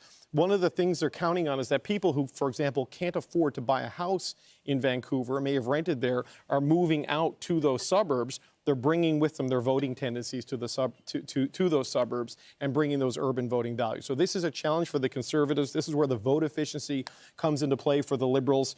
And also, Rosie, I think we're going to see a lot of these seats change maybe over the next little while. The overall Liberal minority, that's not in doubt. No. But with all those mail-in special ballots, all of those votes still to be counted, the precise tallies, those will probably change. It's definitely going to be a Liberal minority. The precise seat count, it's provisional right now. We're going to see those are all good number last thoughts. Just give me your last thought about now where we're going next. Where are we going next? Well, Parliament was supposed to reopen yesterday on Monday. That was the scheduled date. It's going to be interesting to see how quickly Trudeau gets his team back in the office, how quickly he gets them back to work. But look, the tasks that are ahead for the country are the tasks that were there when Justin Trudeau called this election. We've got to get through this pandemic. We've got to get women back into the economy in a meaningful way. And they've got to find a way to just work together because, quite frankly, the country was a little bit frustrated and exhausted. And you heard it from Trudeau tonight. You don't want us talking about elections. You don't want us talking about politics. You've given us a clear message to get back to work and get us through the pandemic. We'll see if they're serious about it, and we'll find out when we all get back to Ottawa. Okay. David Cochran, thank you for your work there and for manning that board so fabulously through the evening. Want to do a quick check-in with the decision desk downstairs in the atrium of the CBC. They have been working very, very, very hard to make some of these very difficult calls. Thank you to all of you down there for doing it and doing it so diligently so that we were able to make a safe and a projection that we could count on. Hello, goodbye, everybody. Thank you. Get some rest at some point. There's a couple places where you can, but thank you. Just know that we all appreciate all of your hard work. I wouldn't want to do that job at all. Mine is far easier than that one. Listen, yes, we've ended up with many of the same results that we had when this election started and in 2019. But the country is in a very different place, and now we'll see where the Liberals will take it. It's been an extraordinary night. Thank you to the many, many, many people who have put this together. We are just the faces of it. Thank you all so much. Canada, thank you for voting. Thank you for weighing in. CBC Television continues with more coverage with Janella Massa and David Common. I'll see you back here probably tomorrow. Well, not quite here. Bye-bye. Take good care.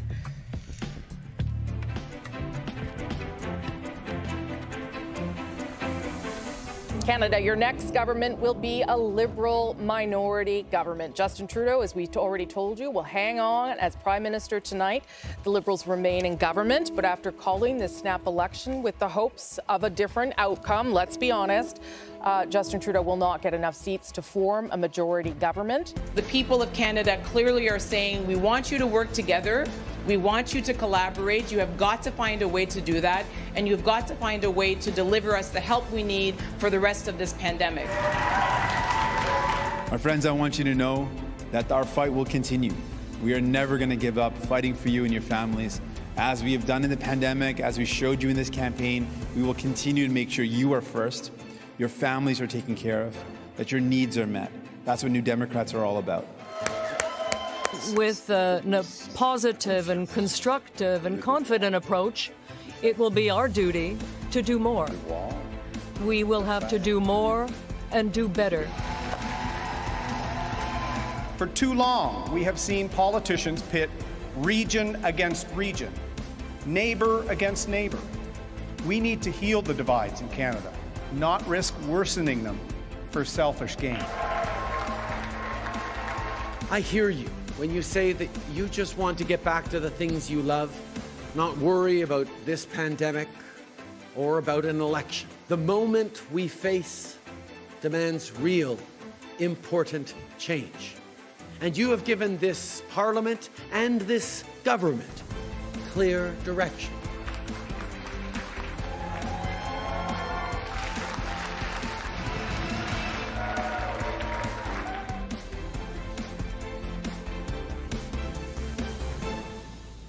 Seize the promise of a brand new day.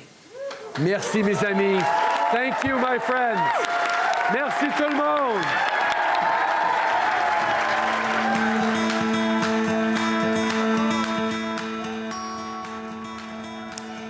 Hello, Canada. Voters have spoken. CBC News projecting a minority government for Justin Trudeau. I'm Janelle Amasa. We're live in Toronto. Thanks for joining us on this special edition of Voter Voices this evening or this morning, depending on which part of the country you are in.